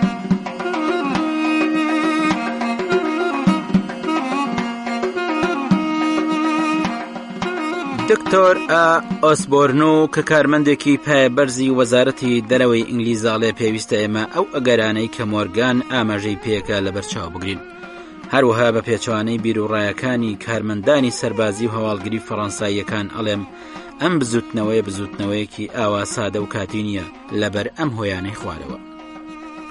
تورکەکان هیچ دوو دڵ نابن لە بەکارهێنانی هێزی سەربازی. بزوتنەوەکە لە ئێستاوە وای لە تورکەکان کردووە کە دەستبەرداری مووسڵ بن. بزوتنەوەکە لە ئێستاوە وای لە ڕژێمی تورکیا کردووە کە ڕێزەکەی لەسەر ئاستێکی نەدۆڵەتیدا کەم بێتەوە. بزوتنەوەکە وای کرد کە وەزیری بەرگری تورکیا ڕەجەب پەک ئەر بڕیارێکی خێرا لەسەر شێوازی مانەوەی هێزەکانی تورک و ئینگلیز لە ناو عێراقدا وەربگرێ. بەڵام سەفیری ئینگلیز لە تورکیا وەزارەتی دەرەوەی ئینگلیز ئاگادارەکاتەوە کە هیچ پێشکەوتنێک لە کێشەی مووسڵ ڕوونادا لە چوارچەوەی ئەم راپۆرتانەدا. بە جۆری راپۆرتێک کە لە 24 ئازار لە لای بەرپرسیارانی پایەبەرزی ئینگلیز لە پاریس ئامادەکرا بوو، لەو راپۆرتەدا وا هاتووە: ئەمڕۆ مەسعود فەهمی بەک کەوالی جەبەل بەرەکەتە و بەرپرسیارێکی پایەبەرزی تورکیا چاوی بە ئەندامێکی ئەنجومەنی پایەبەرزی ئینگلیزەکانەکەوێ لە پاریس، پێی ئەڵێت حەزەکەم لەگەڵ ئێوە دانیشتێک ئەنجام بدەم. ئەویش پێی ئەڵێ بۆ حەزەکەی لەگەڵ ئێمە کۆ بیتەوە. ئەویش لە وەڵامداڵێ بۆی لەگەڵ ئێوە گفتوگۆ بکەم لەسەر سەرهەڵدانەکە و بارودۆخی سیاسی لە کوردستاندا. ئەویش پێی ئەڵێ ئەمە کێشەیەکی ناوخۆی تورکایە و هیچ پەیوەندێکی بەیەمەوە نییە. کاتێجوی لەم قسانە بێت یەکسەر هەڵەستێ و ئەگەڕێتەوە. ئەم راپۆرتە نیشانەیەکی دیکەیە کە ئینگلیزەکان هیچ گرنگیەکیان بە شۆڕشی شێخ سەعید نەداوە. هەروەها لۆرانس ئەلبێرت کە یەکێک بوو لە بەرپرسیارانی پایەبەرزی ئینگلیزەڵێ باشترین شت ئەوەیە خۆمان لەم بزوتنەوەی بە دوور بگرین. ئەم قسانە بەڵگەیەکی ترە کە بەرپرسیارانی ئینگلیز لە پاریس پیان باشتر بووە خۆیان لە شۆڕشەکە بە دوور بگرن. تا ئێستا جگە لە چەند تاوانێک کە تورکەکانی خەنە پاڵ شۆڕشەکەەوە کە گوایە لە مانگی حوزەیران بەدواوە ئینگلیزەکان یارمەتیان پێشکەش بە شۆڕشەکە کردووە، هیچ بەڵگەیەکی دیکە نییە کە بیسەلمێنێ ئینگلیزەکان بوونە پاڵپشتی شۆڕشەکە. لینسای چانبرلی لە 2 حوزەیراندا راپۆرتێک دەربارەی ئەو هەلو مەرجانە ئەنووسێت وەڵێت شتێکی زۆر سەیرە، تا ئێستا ئەو پیاوە دەرفەتی نەداوە هیچ شتێک ببیسرێت یان بڵاو بێتەوە، ئەمەژەو بۆ بکە کە ئینگلیزەکان پشگیریان بۆ بزوتنەوەی کوردی کردبێ. لێرەدا مەبەستی تامپەرلینە. هەموو تێگەشت بوون کە ئەم پیاوە سیخوڕی ئینگلیزە، بەڵام لە ڕاستیدا کاری سیخوڕی بۆ تورکەکانە کرد. تامپەرلین ئەڵێ نیازی شێخ سەعید ئەوە بوو دوای دەست بەسەراگرتنی دیاربەکر هەوڵ بدا لە ڕێگەی جزیرەوە پەیوەندی لەگەڵ ئینگلیزەکان دروست بکە. تامپەرلین پروپاگەندەی ئەوەیە کرد کە ڕێکەوتنەکە لە نێوان کوردەکان و ئینگلیزەکاندا لە زووەوە دروست بووە.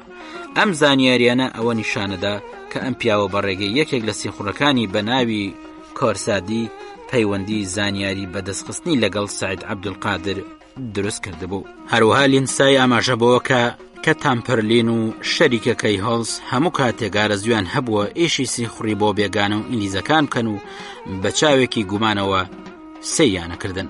لەلایەکی دیکەوە سێر ئەی بلاوکە پیاوێکی پایەبەرزی ئینگلیزاڵێ ئەم دوو کەسە جگە لە ئیشی سیخوڕی ئیشی تەزویرکردنی پارەشیانە کرد. بە جۆرەی وتەکانی لینسای لە دوای حوزەیرانی 1920 تامپەرلین تورکیا بەجێهێڵێ، بەڵام شەریکەکەی هۆڵز لە تورکیا مێنێتەوە و ئیشی سیخوڕی بۆ شۆڕشی بەلشەفێکی ڕوسیەکە بەرامبەر بە پارە. هەروەها لینسای ئەڵێ بەم نزیکانە ئەگەری ئەوە هەیە کە پەیمانی ئاشتی لە نێوان تورکیا و بەریتانیای گەورەدا مۆر بکرێت.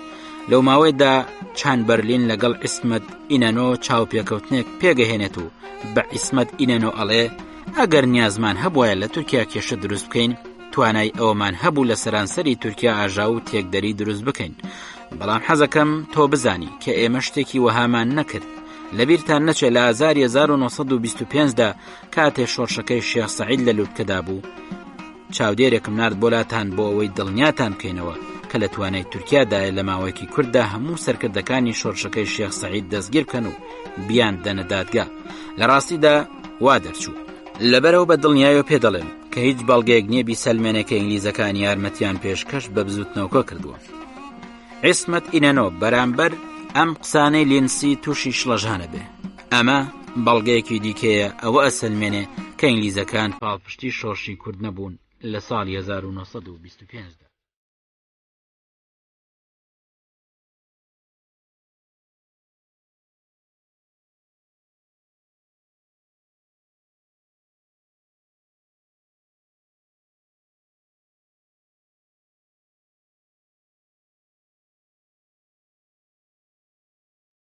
عومەر کوڕکچۆ ئۆغڵ و ئاماژەبەوە کە بەریتانیا بەرژەوەندیەکی گەوریان هەبووە لە مەسەلەی کوردە، لەبەر ئەوە لە نزیکەوە چاودێری وردی شۆڕشی شێخ سەعیدیان نەکرد، سەرڕای ئەوەش حەزیان ناکرد پشتگیری شۆڕشەکە بکەن. یەکێک لە هۆکارە سەرەکیەکانی دیکە کە بەریتانیا پشتگیریان ناکردەوە بوو تا ئەو کاتە ئینگلیزەکان گرفتیان هەبوو لە مەسەلەی سەپاندنی دەسەڵاتیان بەسەر کوردی عێراقدا.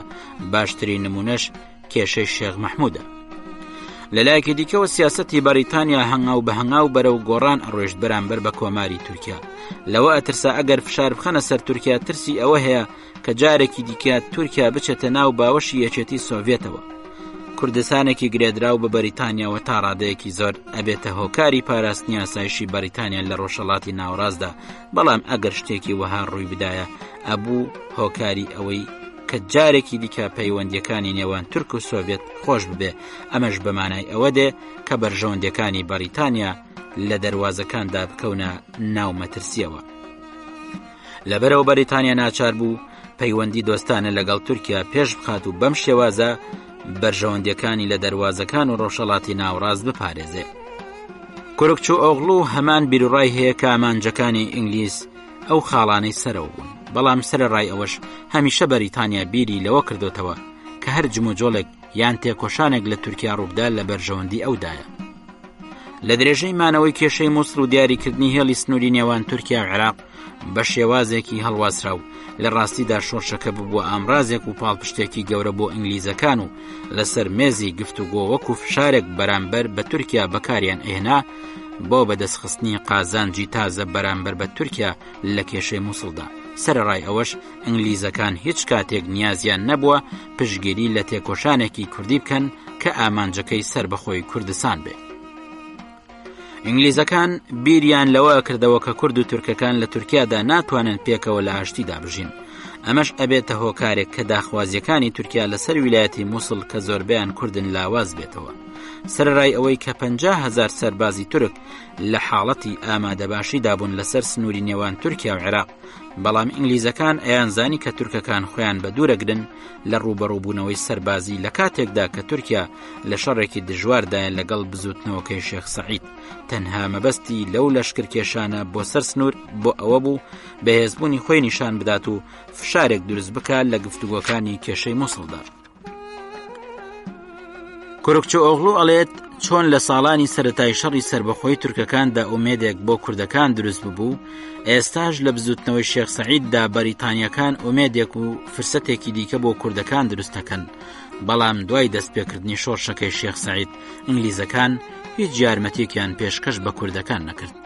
تورکەکان لەم ڕاستی تێگەشتە بوون کە سیاسەتی بەریتانیای گەورە بوو بە ڕێگە خۆشکەرێک بۆی تورکەکان لە 5 حوزەیرانی ساڵی 1926دا پەیمانێک لەگەڵ ئینگلیزەکان وەربکە.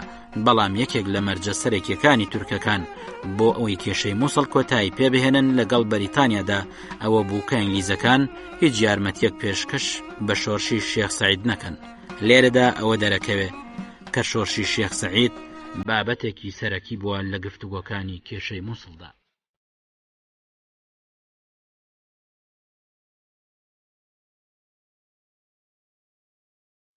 خۆشەویستان، لە ئەڵلقەی داهاتوودا درێژەیەم باستان پێشکەشەکەین تاوکاتە ڕێز و سلاوی ڕێبوارڕەشید جێبەجێکار پێشڕۆمە پێشکەشکار پەسەند بفەرمونون. بەخواتان ئەسپێرین.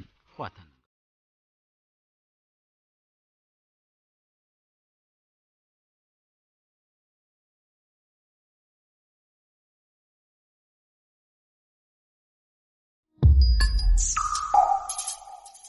شارستانێتی کورد لە نێوان شوێنەوار و مێژوودا.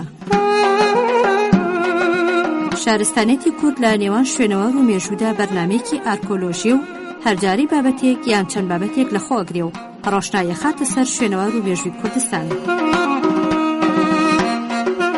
شارستانێتی کورد لە نێوان شوێنەوار و مێژوودا و شارستانێتی دێرینی پەرشەنگداری گەلی کورد و ڕۆلی لە ڕۆڕەوەی گەشەپێدانی شارستانێتی مرۆڤایەتی و وابەستەی کورد بە خاکەکەی کوردستان بەدەرەخات.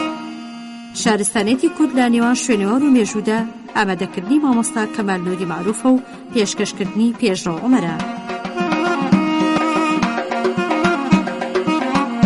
شارستانێتی کورد لە نێوان شوێنەوار و مێژوودا. خۆشەویستان، خۆشحاڵین دێنەوە خزمەتتان بۆ پێشکەشکردنی ئەڵقەیەکی دیکەی بەرنامەی شارستانیەتی کورد لە نێوان شوێنەوار و مێژوودا ئاواتەخوازین جێگەی سوود و کەڵکی هەمووان بێت.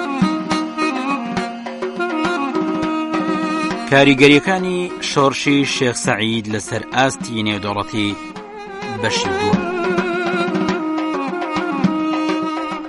لە ساڵی 1924 بۆ 1925 تورکیا بە تەواوی لەسەر ئاستی نێودەوڵەتی تووشی گۆشەگیری ببوو. لە بەرواری 16 تەمووز 1925دا کۆمیسیۆنی سێ کوچکە کە سەر بە کۆمەڵی نەتەوە یەکگرتوەکان بوو راپۆرتێکیان لەسەر کێشەی سنووری نێوان تورکیا و عێراق ئامادەکرد. بەڵام تورکیام راپۆرتەی لە 19 ئەیلولی 1925 ڕەت کردەوە. لە کاتێکدا کە گفتوگۆ لەسەر راپۆرتەکە ئەکرا، وەزیری دەرەوەی تورکیا تۆفیق ڕوشدی بەک لە لێدوانێکی داوتی جگە لە کێشەی مووسڵ هیچ کێشەیەکی دیکەمان نییە گفتوگۆی لەسەر بکەین لەگەڵ بەریتانیا. سەرڕای ئەوەش مەحاڵە کێشەی مووسڵ چارەسەر ببێ ئەگەر بەریتانیا بەڵێنی ئەوە نەدا کە کوردەکانی ویلایەتی مووسڵ دژی تورکیا بەکار نایێنێت. ئەم قسانەی تۆفیق ڕوشدی لە ناوەڕۆکدا هەمان قسەکانێتی کە لە لۆزان لە ساڵی 1920 دژی کورد کردوێتی. کام کێشەیە کاریگەری ڕاستەوخۆی لەسەر ئاسایشی دەرەوە و ناوخۆی تورکیا هەیە. لە سیڤەر ئینگلیزەکان پشگیری سربەخۆیی کوردەکانیان کرد بوو. لە ساڵانی 1920 بۆ 1921 هانی کوردەکانیان دابوو کە دژی قوای میلی بوەستن. ئەم هەڵوێستەی بەریتانیەکان لە ساڵی 1923دا جارێکی دیکە لە مێشکی تورکەکاندا زیندوو بووتەوە. ئەگەر بەریتانیا گەورە حکمی ذاتی بدات بە کوردەکانی ویلایەتی مووسڵ، ئەمە ئەوێتە هاندەرێک کە کوردەکانی ناو تورکیاش داوای هەمان ماف بکەن. دوای ڕەتکردنەوەی تورکیا راپۆرتەکەی کۆمیسیۆنی سێ کوچکەی دەوڵەتە هاوپەیمانەکان راپۆرتەکەیان بۆ دیوانی عەدالەت نارد. دیوانی عەدالەتیش ئەو راپۆرتەی لە 16 کانون یەکەمی 1925دا لە چوارچێوەی راپۆرتی کۆمیسیۆنی سێ کوچکەی سەر بە کۆمەڵی نەتەوە یەکگرتوەکان قبوڵ کرد. بەڵام بەریتانیا هەرچەندە ئەو پێشکەوتنانە لە بەرژەوەندی ئەودا بوو، وازی لە گفتوگۆکانی هێنا لە 18 کانونی دووەمی 1926دا هاوپەیمانیەکی تازەی لەگەڵ عێراقدا ئیمزا کرد و لە چوارچێوەی ئەو هاوپەیمانیەدا ئینگلیزەکان گەیشتنە مەرامی خۆیان لە کێشەی مووسڵدا. ئەو پەیمانە لە ئەنجومەنی نیشتیمانی عێراق پەسەند کرا بە 58 دەنگ بەرامبەر بە 19 دەنگی بێلایەن. با پێکەوە ببینین کارمەندێکی دەستگای هەواڵگیری عێراقی ئەو کات چی لەسەر ئەو پەیمانە ئەڵێ. ئەم پەیمانە تەنها گرنگیەکەی لەوەدا نییە کە کێشەی ویلایەتی مووسڵ چارەسەرەکرێ، بەڵکو گرنگیەکەی لەوەدایە کە سەربەخۆی عێراق و بەردەوامبوونی سیستەمی پاشایەتی پەسەند کرد. لێرەدا دەرەکەوێت کە تورکیا ویلایەتی مووسڵی کردە قوربانی کێشەی کورد. هەروەها شۆڕشی شێخ سەعید وای لە تورکیا کرد کە شێوازی پەیوەندی تازەی بەریتانیا لەگەڵ عێراق قبوڵ بکە و دوای تێپەڕبوونی 5 مانگ بەسەر ئەم پەیمانە بەریتانیا فشاری خستە سەر تورکیا بۆ مۆرکردنی پەیمانێکی تازە لە نێوان تورکیا و عێراقدا. لە مانگی کانون یەکەمی 1925 بەدواوە زۆربەی دەوڵەتانی ئەوروپا ڕاستەوخۆیان بەڕێگەی کۆمەڵی نەتەوە یەکگرتوەکان و بە پاڵپشتی ئینگلیز لە نزیکەوە چاودێری تورکیانە کرد و هەڵوێستی پێویستیان بەرامبەر بە سیاسەتەکانی دەرەبڕی. لە کاتێکدا تورکیا خەریکی سەرکوتکردنی شۆڕشی شێخ سەعید بوو، لە هەمان کاتدا هەڵەسان بە دەرکردن و ڕاگواستنی نەستوریاییەکان بە زۆر لە خاکەکەیان.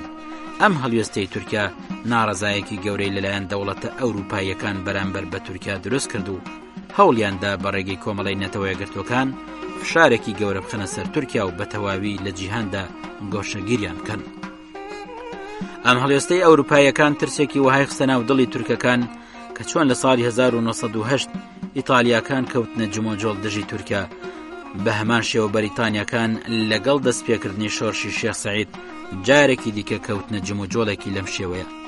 لەو کاتەدا بەریتانیای گەورە یارمەتیەکی گەورەی لە ئیتالیا وەرەگرت، بە تایبەتی لە بواری بەکارهێنانی هێزەکانی ئاسمانی ئیتالی دژی تورکەکان. کۆبوونەوەی نێوان چامبەرلین و مۆسۆلینی بوو بە بناغەیەک بۆی لە مانگی کانون یەکەمی 1924 ئیتالیا و بەریتانیای گەورە لە ئەنجامدا پەیمانی ڕۆما ئیمزا بکەن، لە کاتێکدا کە شۆڕشەکەی شێخ سەعید گەشت بۆ لووتکەی خۆی. لە نیسانی 1925دا حکوومەتی ئینگلیز پەیمانێکی لەگەڵ ئیتالیا ئیمزا کرد بە گوێرەی ئەو پەیمانە مافی ئابووری ئیتالیای لە عێراق ناسان. هەروەها لە کانون یەکەم 1925دا بەریتانیای گەورە و ئیتالیا پەیمانێکیان ئیمزا کرد بۆ ناساندنی مافەکانی هەردوولا لە حەبەشە. بە گوێرەی قسەکانی پەتەربیک ئەوە ڕوو نەبێتەوە کە بەریتانیای گەورە بەرامبەر بە هاوکاریکردنی ئیتالیا بۆی لە مەسەلەی مووسڵ بەریتانیاش هەڵسا بەناسینی مافەکانی ئیتالیا لە حەبەشەدا.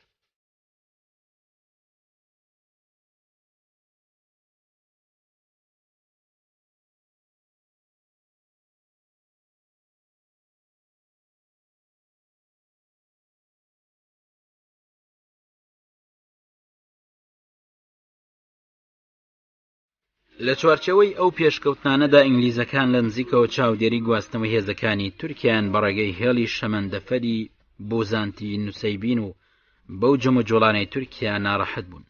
بۆ ڕێگەگرتن لە هاتنی هێزەکانی تورکیا ئینگلیزەکان لە مانگی یاری 1925دا تکایان لە فەڕەنسا کرد کە ئەو کات حکمی سووریای کرد کە ڕێگە نەدەن بە ژمارێکی زۆر لە هێزەکانی تورکیا بەڕێگەی هێڵی شەمەندەفەر کە بە ناوخاکی سووریا تێپەڕی بیگوازنەوە بۆ ناوچەی کوردنشینەکان.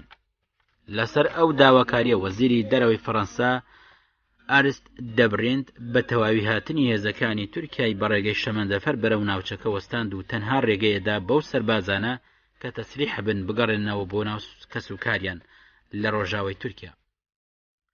لە 25 تشرینی 1925دا فەڕەنساییەکان تەنها نەبوون بەڕێگرت بەرامبەر بە هاتنی هێزەکانی تورکیا بۆ ناوچەکە، بەڵکو هەڵسان بەسڕینەوە هەموو قەرزەکانی سەر یەکێتی سۆڤێت. ئەمەش بوو بە هۆکارێک بۆ گەڕانەوەی یەکێتی سۆڤێت بۆ ناو کۆمەڵەی نەتەوە یەکگرتوەکان. مەبەستی فەڕەنسیەکان لەوە ئەوە بوو سۆڤێت هیچ یارمەتێک پێشکەش بە تورکیا نەکات و ئەگەری هێرشکردنی تورکیا بۆ سەر عێراق کەم بکاتەوە. لێرەدا بە تەواوی ڕوون و ئاشکرا بێ کە دەوڵەتە ئەوروپیەکان بە بەهانەی شۆڕشی شێخ سەعید کەوتبوونە ناو کێبڕکەیەکی دژوار بۆ سەپاندنی دەسەڵاتیان لە کوردستان و ڕۆژهەڵاتی ناوەڕاستدا. ئەوە ژوای لێهات لە چوارچەوەی ئەم کێبڕکەیەدا کوردستان دابەش بکرێت. لەم ڕۆژگارشدا ئەبینرێت کە هەمان پیلان لە لای هەندێک وڵاتە زلهێزەکانەوە بەکارهێنرێت بۆی کوردستان کە نەمەیدانی گەمەی بەرژەوەندیە نەوتیەکانی خۆیان لە ناوچەکەدا بەڵام بەداخەوە کوردەکان حەز ناکەن ئەم ڕاستیە ببینن. ئارستی دەبرن دەڵێ بەردەوامبوونی پەیوەندەکانی نێوان ئینگلیز و فەڕەنسا بۆ کێشەی مووسڵ تەنها ئامانج نەبوو بەڵکو بۆ چەسپاندنی بەرژەوەندیەکانی فەڕەنسا لە ڕۆژهەڵاتی ناوەڕاست بە تایبەتی لە سووریا و هەموو ئەوروپادا و بە تایبەتی لە مەسەلەی ئەڵمانیادا بووە. بە کورتی فەڕەنسا بیری لەوەش ئەکردەوە ئەگەر هات و مووسڵ بکەوێتە ژێر دەسەڵاتی تورکیا چۆن بتوانێت لەو حاڵەتەدا بەرژەوەندیە نەوتیەکانی خۆی بپارێزێ بێ ئەوەی زەرەر و زیانێکی گەوری لێ بکەوێت. لێرەدا جارێکی دیکە دەرەکەوێت کە فەڕەنساییەکان و ئینگلیزەکان هەوڵیان داوە سوود لە فاکتەری شۆڕشی شێخ سەعید وەربگرن بۆ پاراستنی بەرژەوەندیەکانیان لە کوردستان و ڕۆژهەڵاتی ناوەڕاستدا. دەستپێکردنی شۆڕشی شێخ سەعید لە کوردستان و بزوتنەوەی درۆزەکان لە سووریا وای کرد کە بەریتانیا و فەڕەنسا بۆ پاراستنی بەرژەوەندیەکانیان لە ڕۆژهەڵاتی ناوەڕاستدا لە یەکتر نزیک ببنەوە. بەڵام سەرڕای ئەوەش دەرەکەوێت کە هەرچەندە لە نێوان ئەم دوو دەوڵەتە پەیوەندێکی هاوکاری بەرفراوان هەبووە، لە هەمان کاتدا بێباوەڕێکی شاراوەی لە لای هەردوو دەوڵەتەکەدا بەرامبەر بە یەکتر هەبوو، بە تایبەت لە بزوتنەوەی شێخ سەعیددا کە لە ساڵی 1925دا دەستی پێکرد بوو. بە تایبەتیش بەریتانیا زۆر پێی ناخۆش بوو بەرامبەر ئەو هەڵوێستەی کە فەڕەنساییەکان بەرامبەر سیاسەتی تورکیا لە کێشەی هەتاییدان لیوە ئەسکەندەرۆندا پیشانیدا. بەهێزبوونی پەیوەندیە دیپلۆماسیەکان لە نێوان ئینگلیز و فەڕەنساییەکاندا بەڕێگەی ئارستی دەبرین و ئارستۆ چامبەرلین وای کرد کە پەیوەندیەکانی هەردوولا لە ڕۆژهەڵاتی ناوەڕاست و کوردستاندا بەهێز ببێ. ئەمەش بووە ئامرازێک بۆ بەهێزکردنی پەیوەندیەکانی نێوان هەردوولا لە ناوچەکانی دیکەی جیان و بەتایبەتی لە ئەوروپادا. بەڵام لە هەمان قۆناغدا ئەگەر ئێمە بین و تەماشای بارودۆخی تورکیا بکەین بە تایبەتی لە دوای مانگی کانون یەکەمی 1925 ئەبینین تورکیا ڕۆژ بەڕۆژ لەسەر ئاستی نێودەوڵەتی گۆشەگیرە بوو. تەنها یەک دەوڵەت پەیوەندەکانی مابوو لەگەڵ تورکیادا، ئەویش یەکێتی سۆڤێت بوو. ئەم دوو دەوڵەتە لە حەفتەی کانون یەکەم 1925 پەیمانێکی دۆستانە و هێرش نەبردنە سەر یەکتریان ئیمزا کرد. بەڵام لە هەمان کاتدا یەکێتی سۆڤێت وردە وەکو تورکیا تووشی گۆشەگیری ئەبوو لەسەر ئاستی نێودەوڵەتی. لەلایەکی دیکەوە ئینگلیزەکان ئەم پەیمانەی نێوان سۆڤێت و تورکیا وەکو هێرشێک بۆ سەرخۆیان لە قەڵەمەدا. هیوای تورکیاوە بوو کە بتوانێت لە ڕێگەی ئەم پەیمانەیدا فشارێک بخاتە سەر بەریتانیا بۆ دەستخستنی هەندێشتی دیکە، بەڵام ئینگلیزەکان زۆر گرنگیان بە مەرامەکانی تورکیا نەدا. بە پێچەوانەوە تورکەکان لە مانگی کانون یەکەم 1925 بەدواوە ئیتر بە تەواوی ئامادەبوونی خۆیان پیشاندا بۆ دانیشتن لەگەڵ بەریتانیا لەسەر مێزی گفتوگۆ و بازکردنی کێشەی مووسڵ. مەبەستی تورکیا لەم پەیمانەدا ئەوە بوو کە بتوانێت ئینگلیزەکان و یەکێتی سۆڤێت ڕازی بکە کە هیچ پشگیریەک لە کورد و بزوتنەوەی نەتەوەخوازی کورد لە تورکیا نەکەن و یەکێتی سۆڤێت کوردەکان وەکو فشارێکی سیاسی بۆ خۆیان بەکار نەهێنن. بەرامبەر بەم داخوازیانی تورکەکان یەکێتی سۆڤێت داوای ئەوەی لە تورکیا کرد کە سیاسەتی دەوڵەتە ڕۆژاوایەکان کاریگەری نەبێ لەسەر سیاسەت مەدارانی تورک.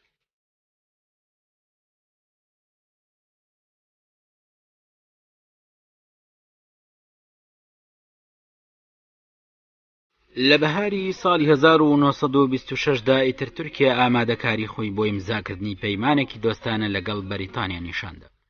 هەروەها لە 22 نیسانی 1926 لەگەڵ ئێرانیش پەیمانێکی دۆستانی ئیمزا کرد.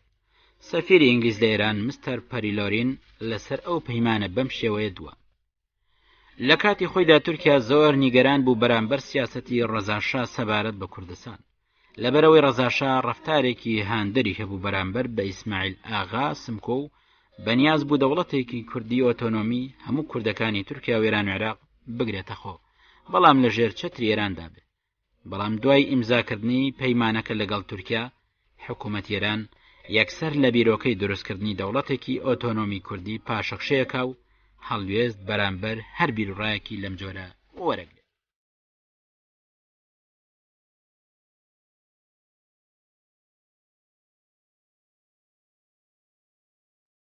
خۆشەویستان، لە ئەڵلقەی داهاتوودا درێژەیەم باستان پێشکەشەکەین تاوکاتە ڕێز و سلاوی ڕێبوارڕەشید جێبەجەکار پێشڕۆمە پێشکەشکار پەسەند بفەرمونون. بەخواتان ئەسپێرین، خواتان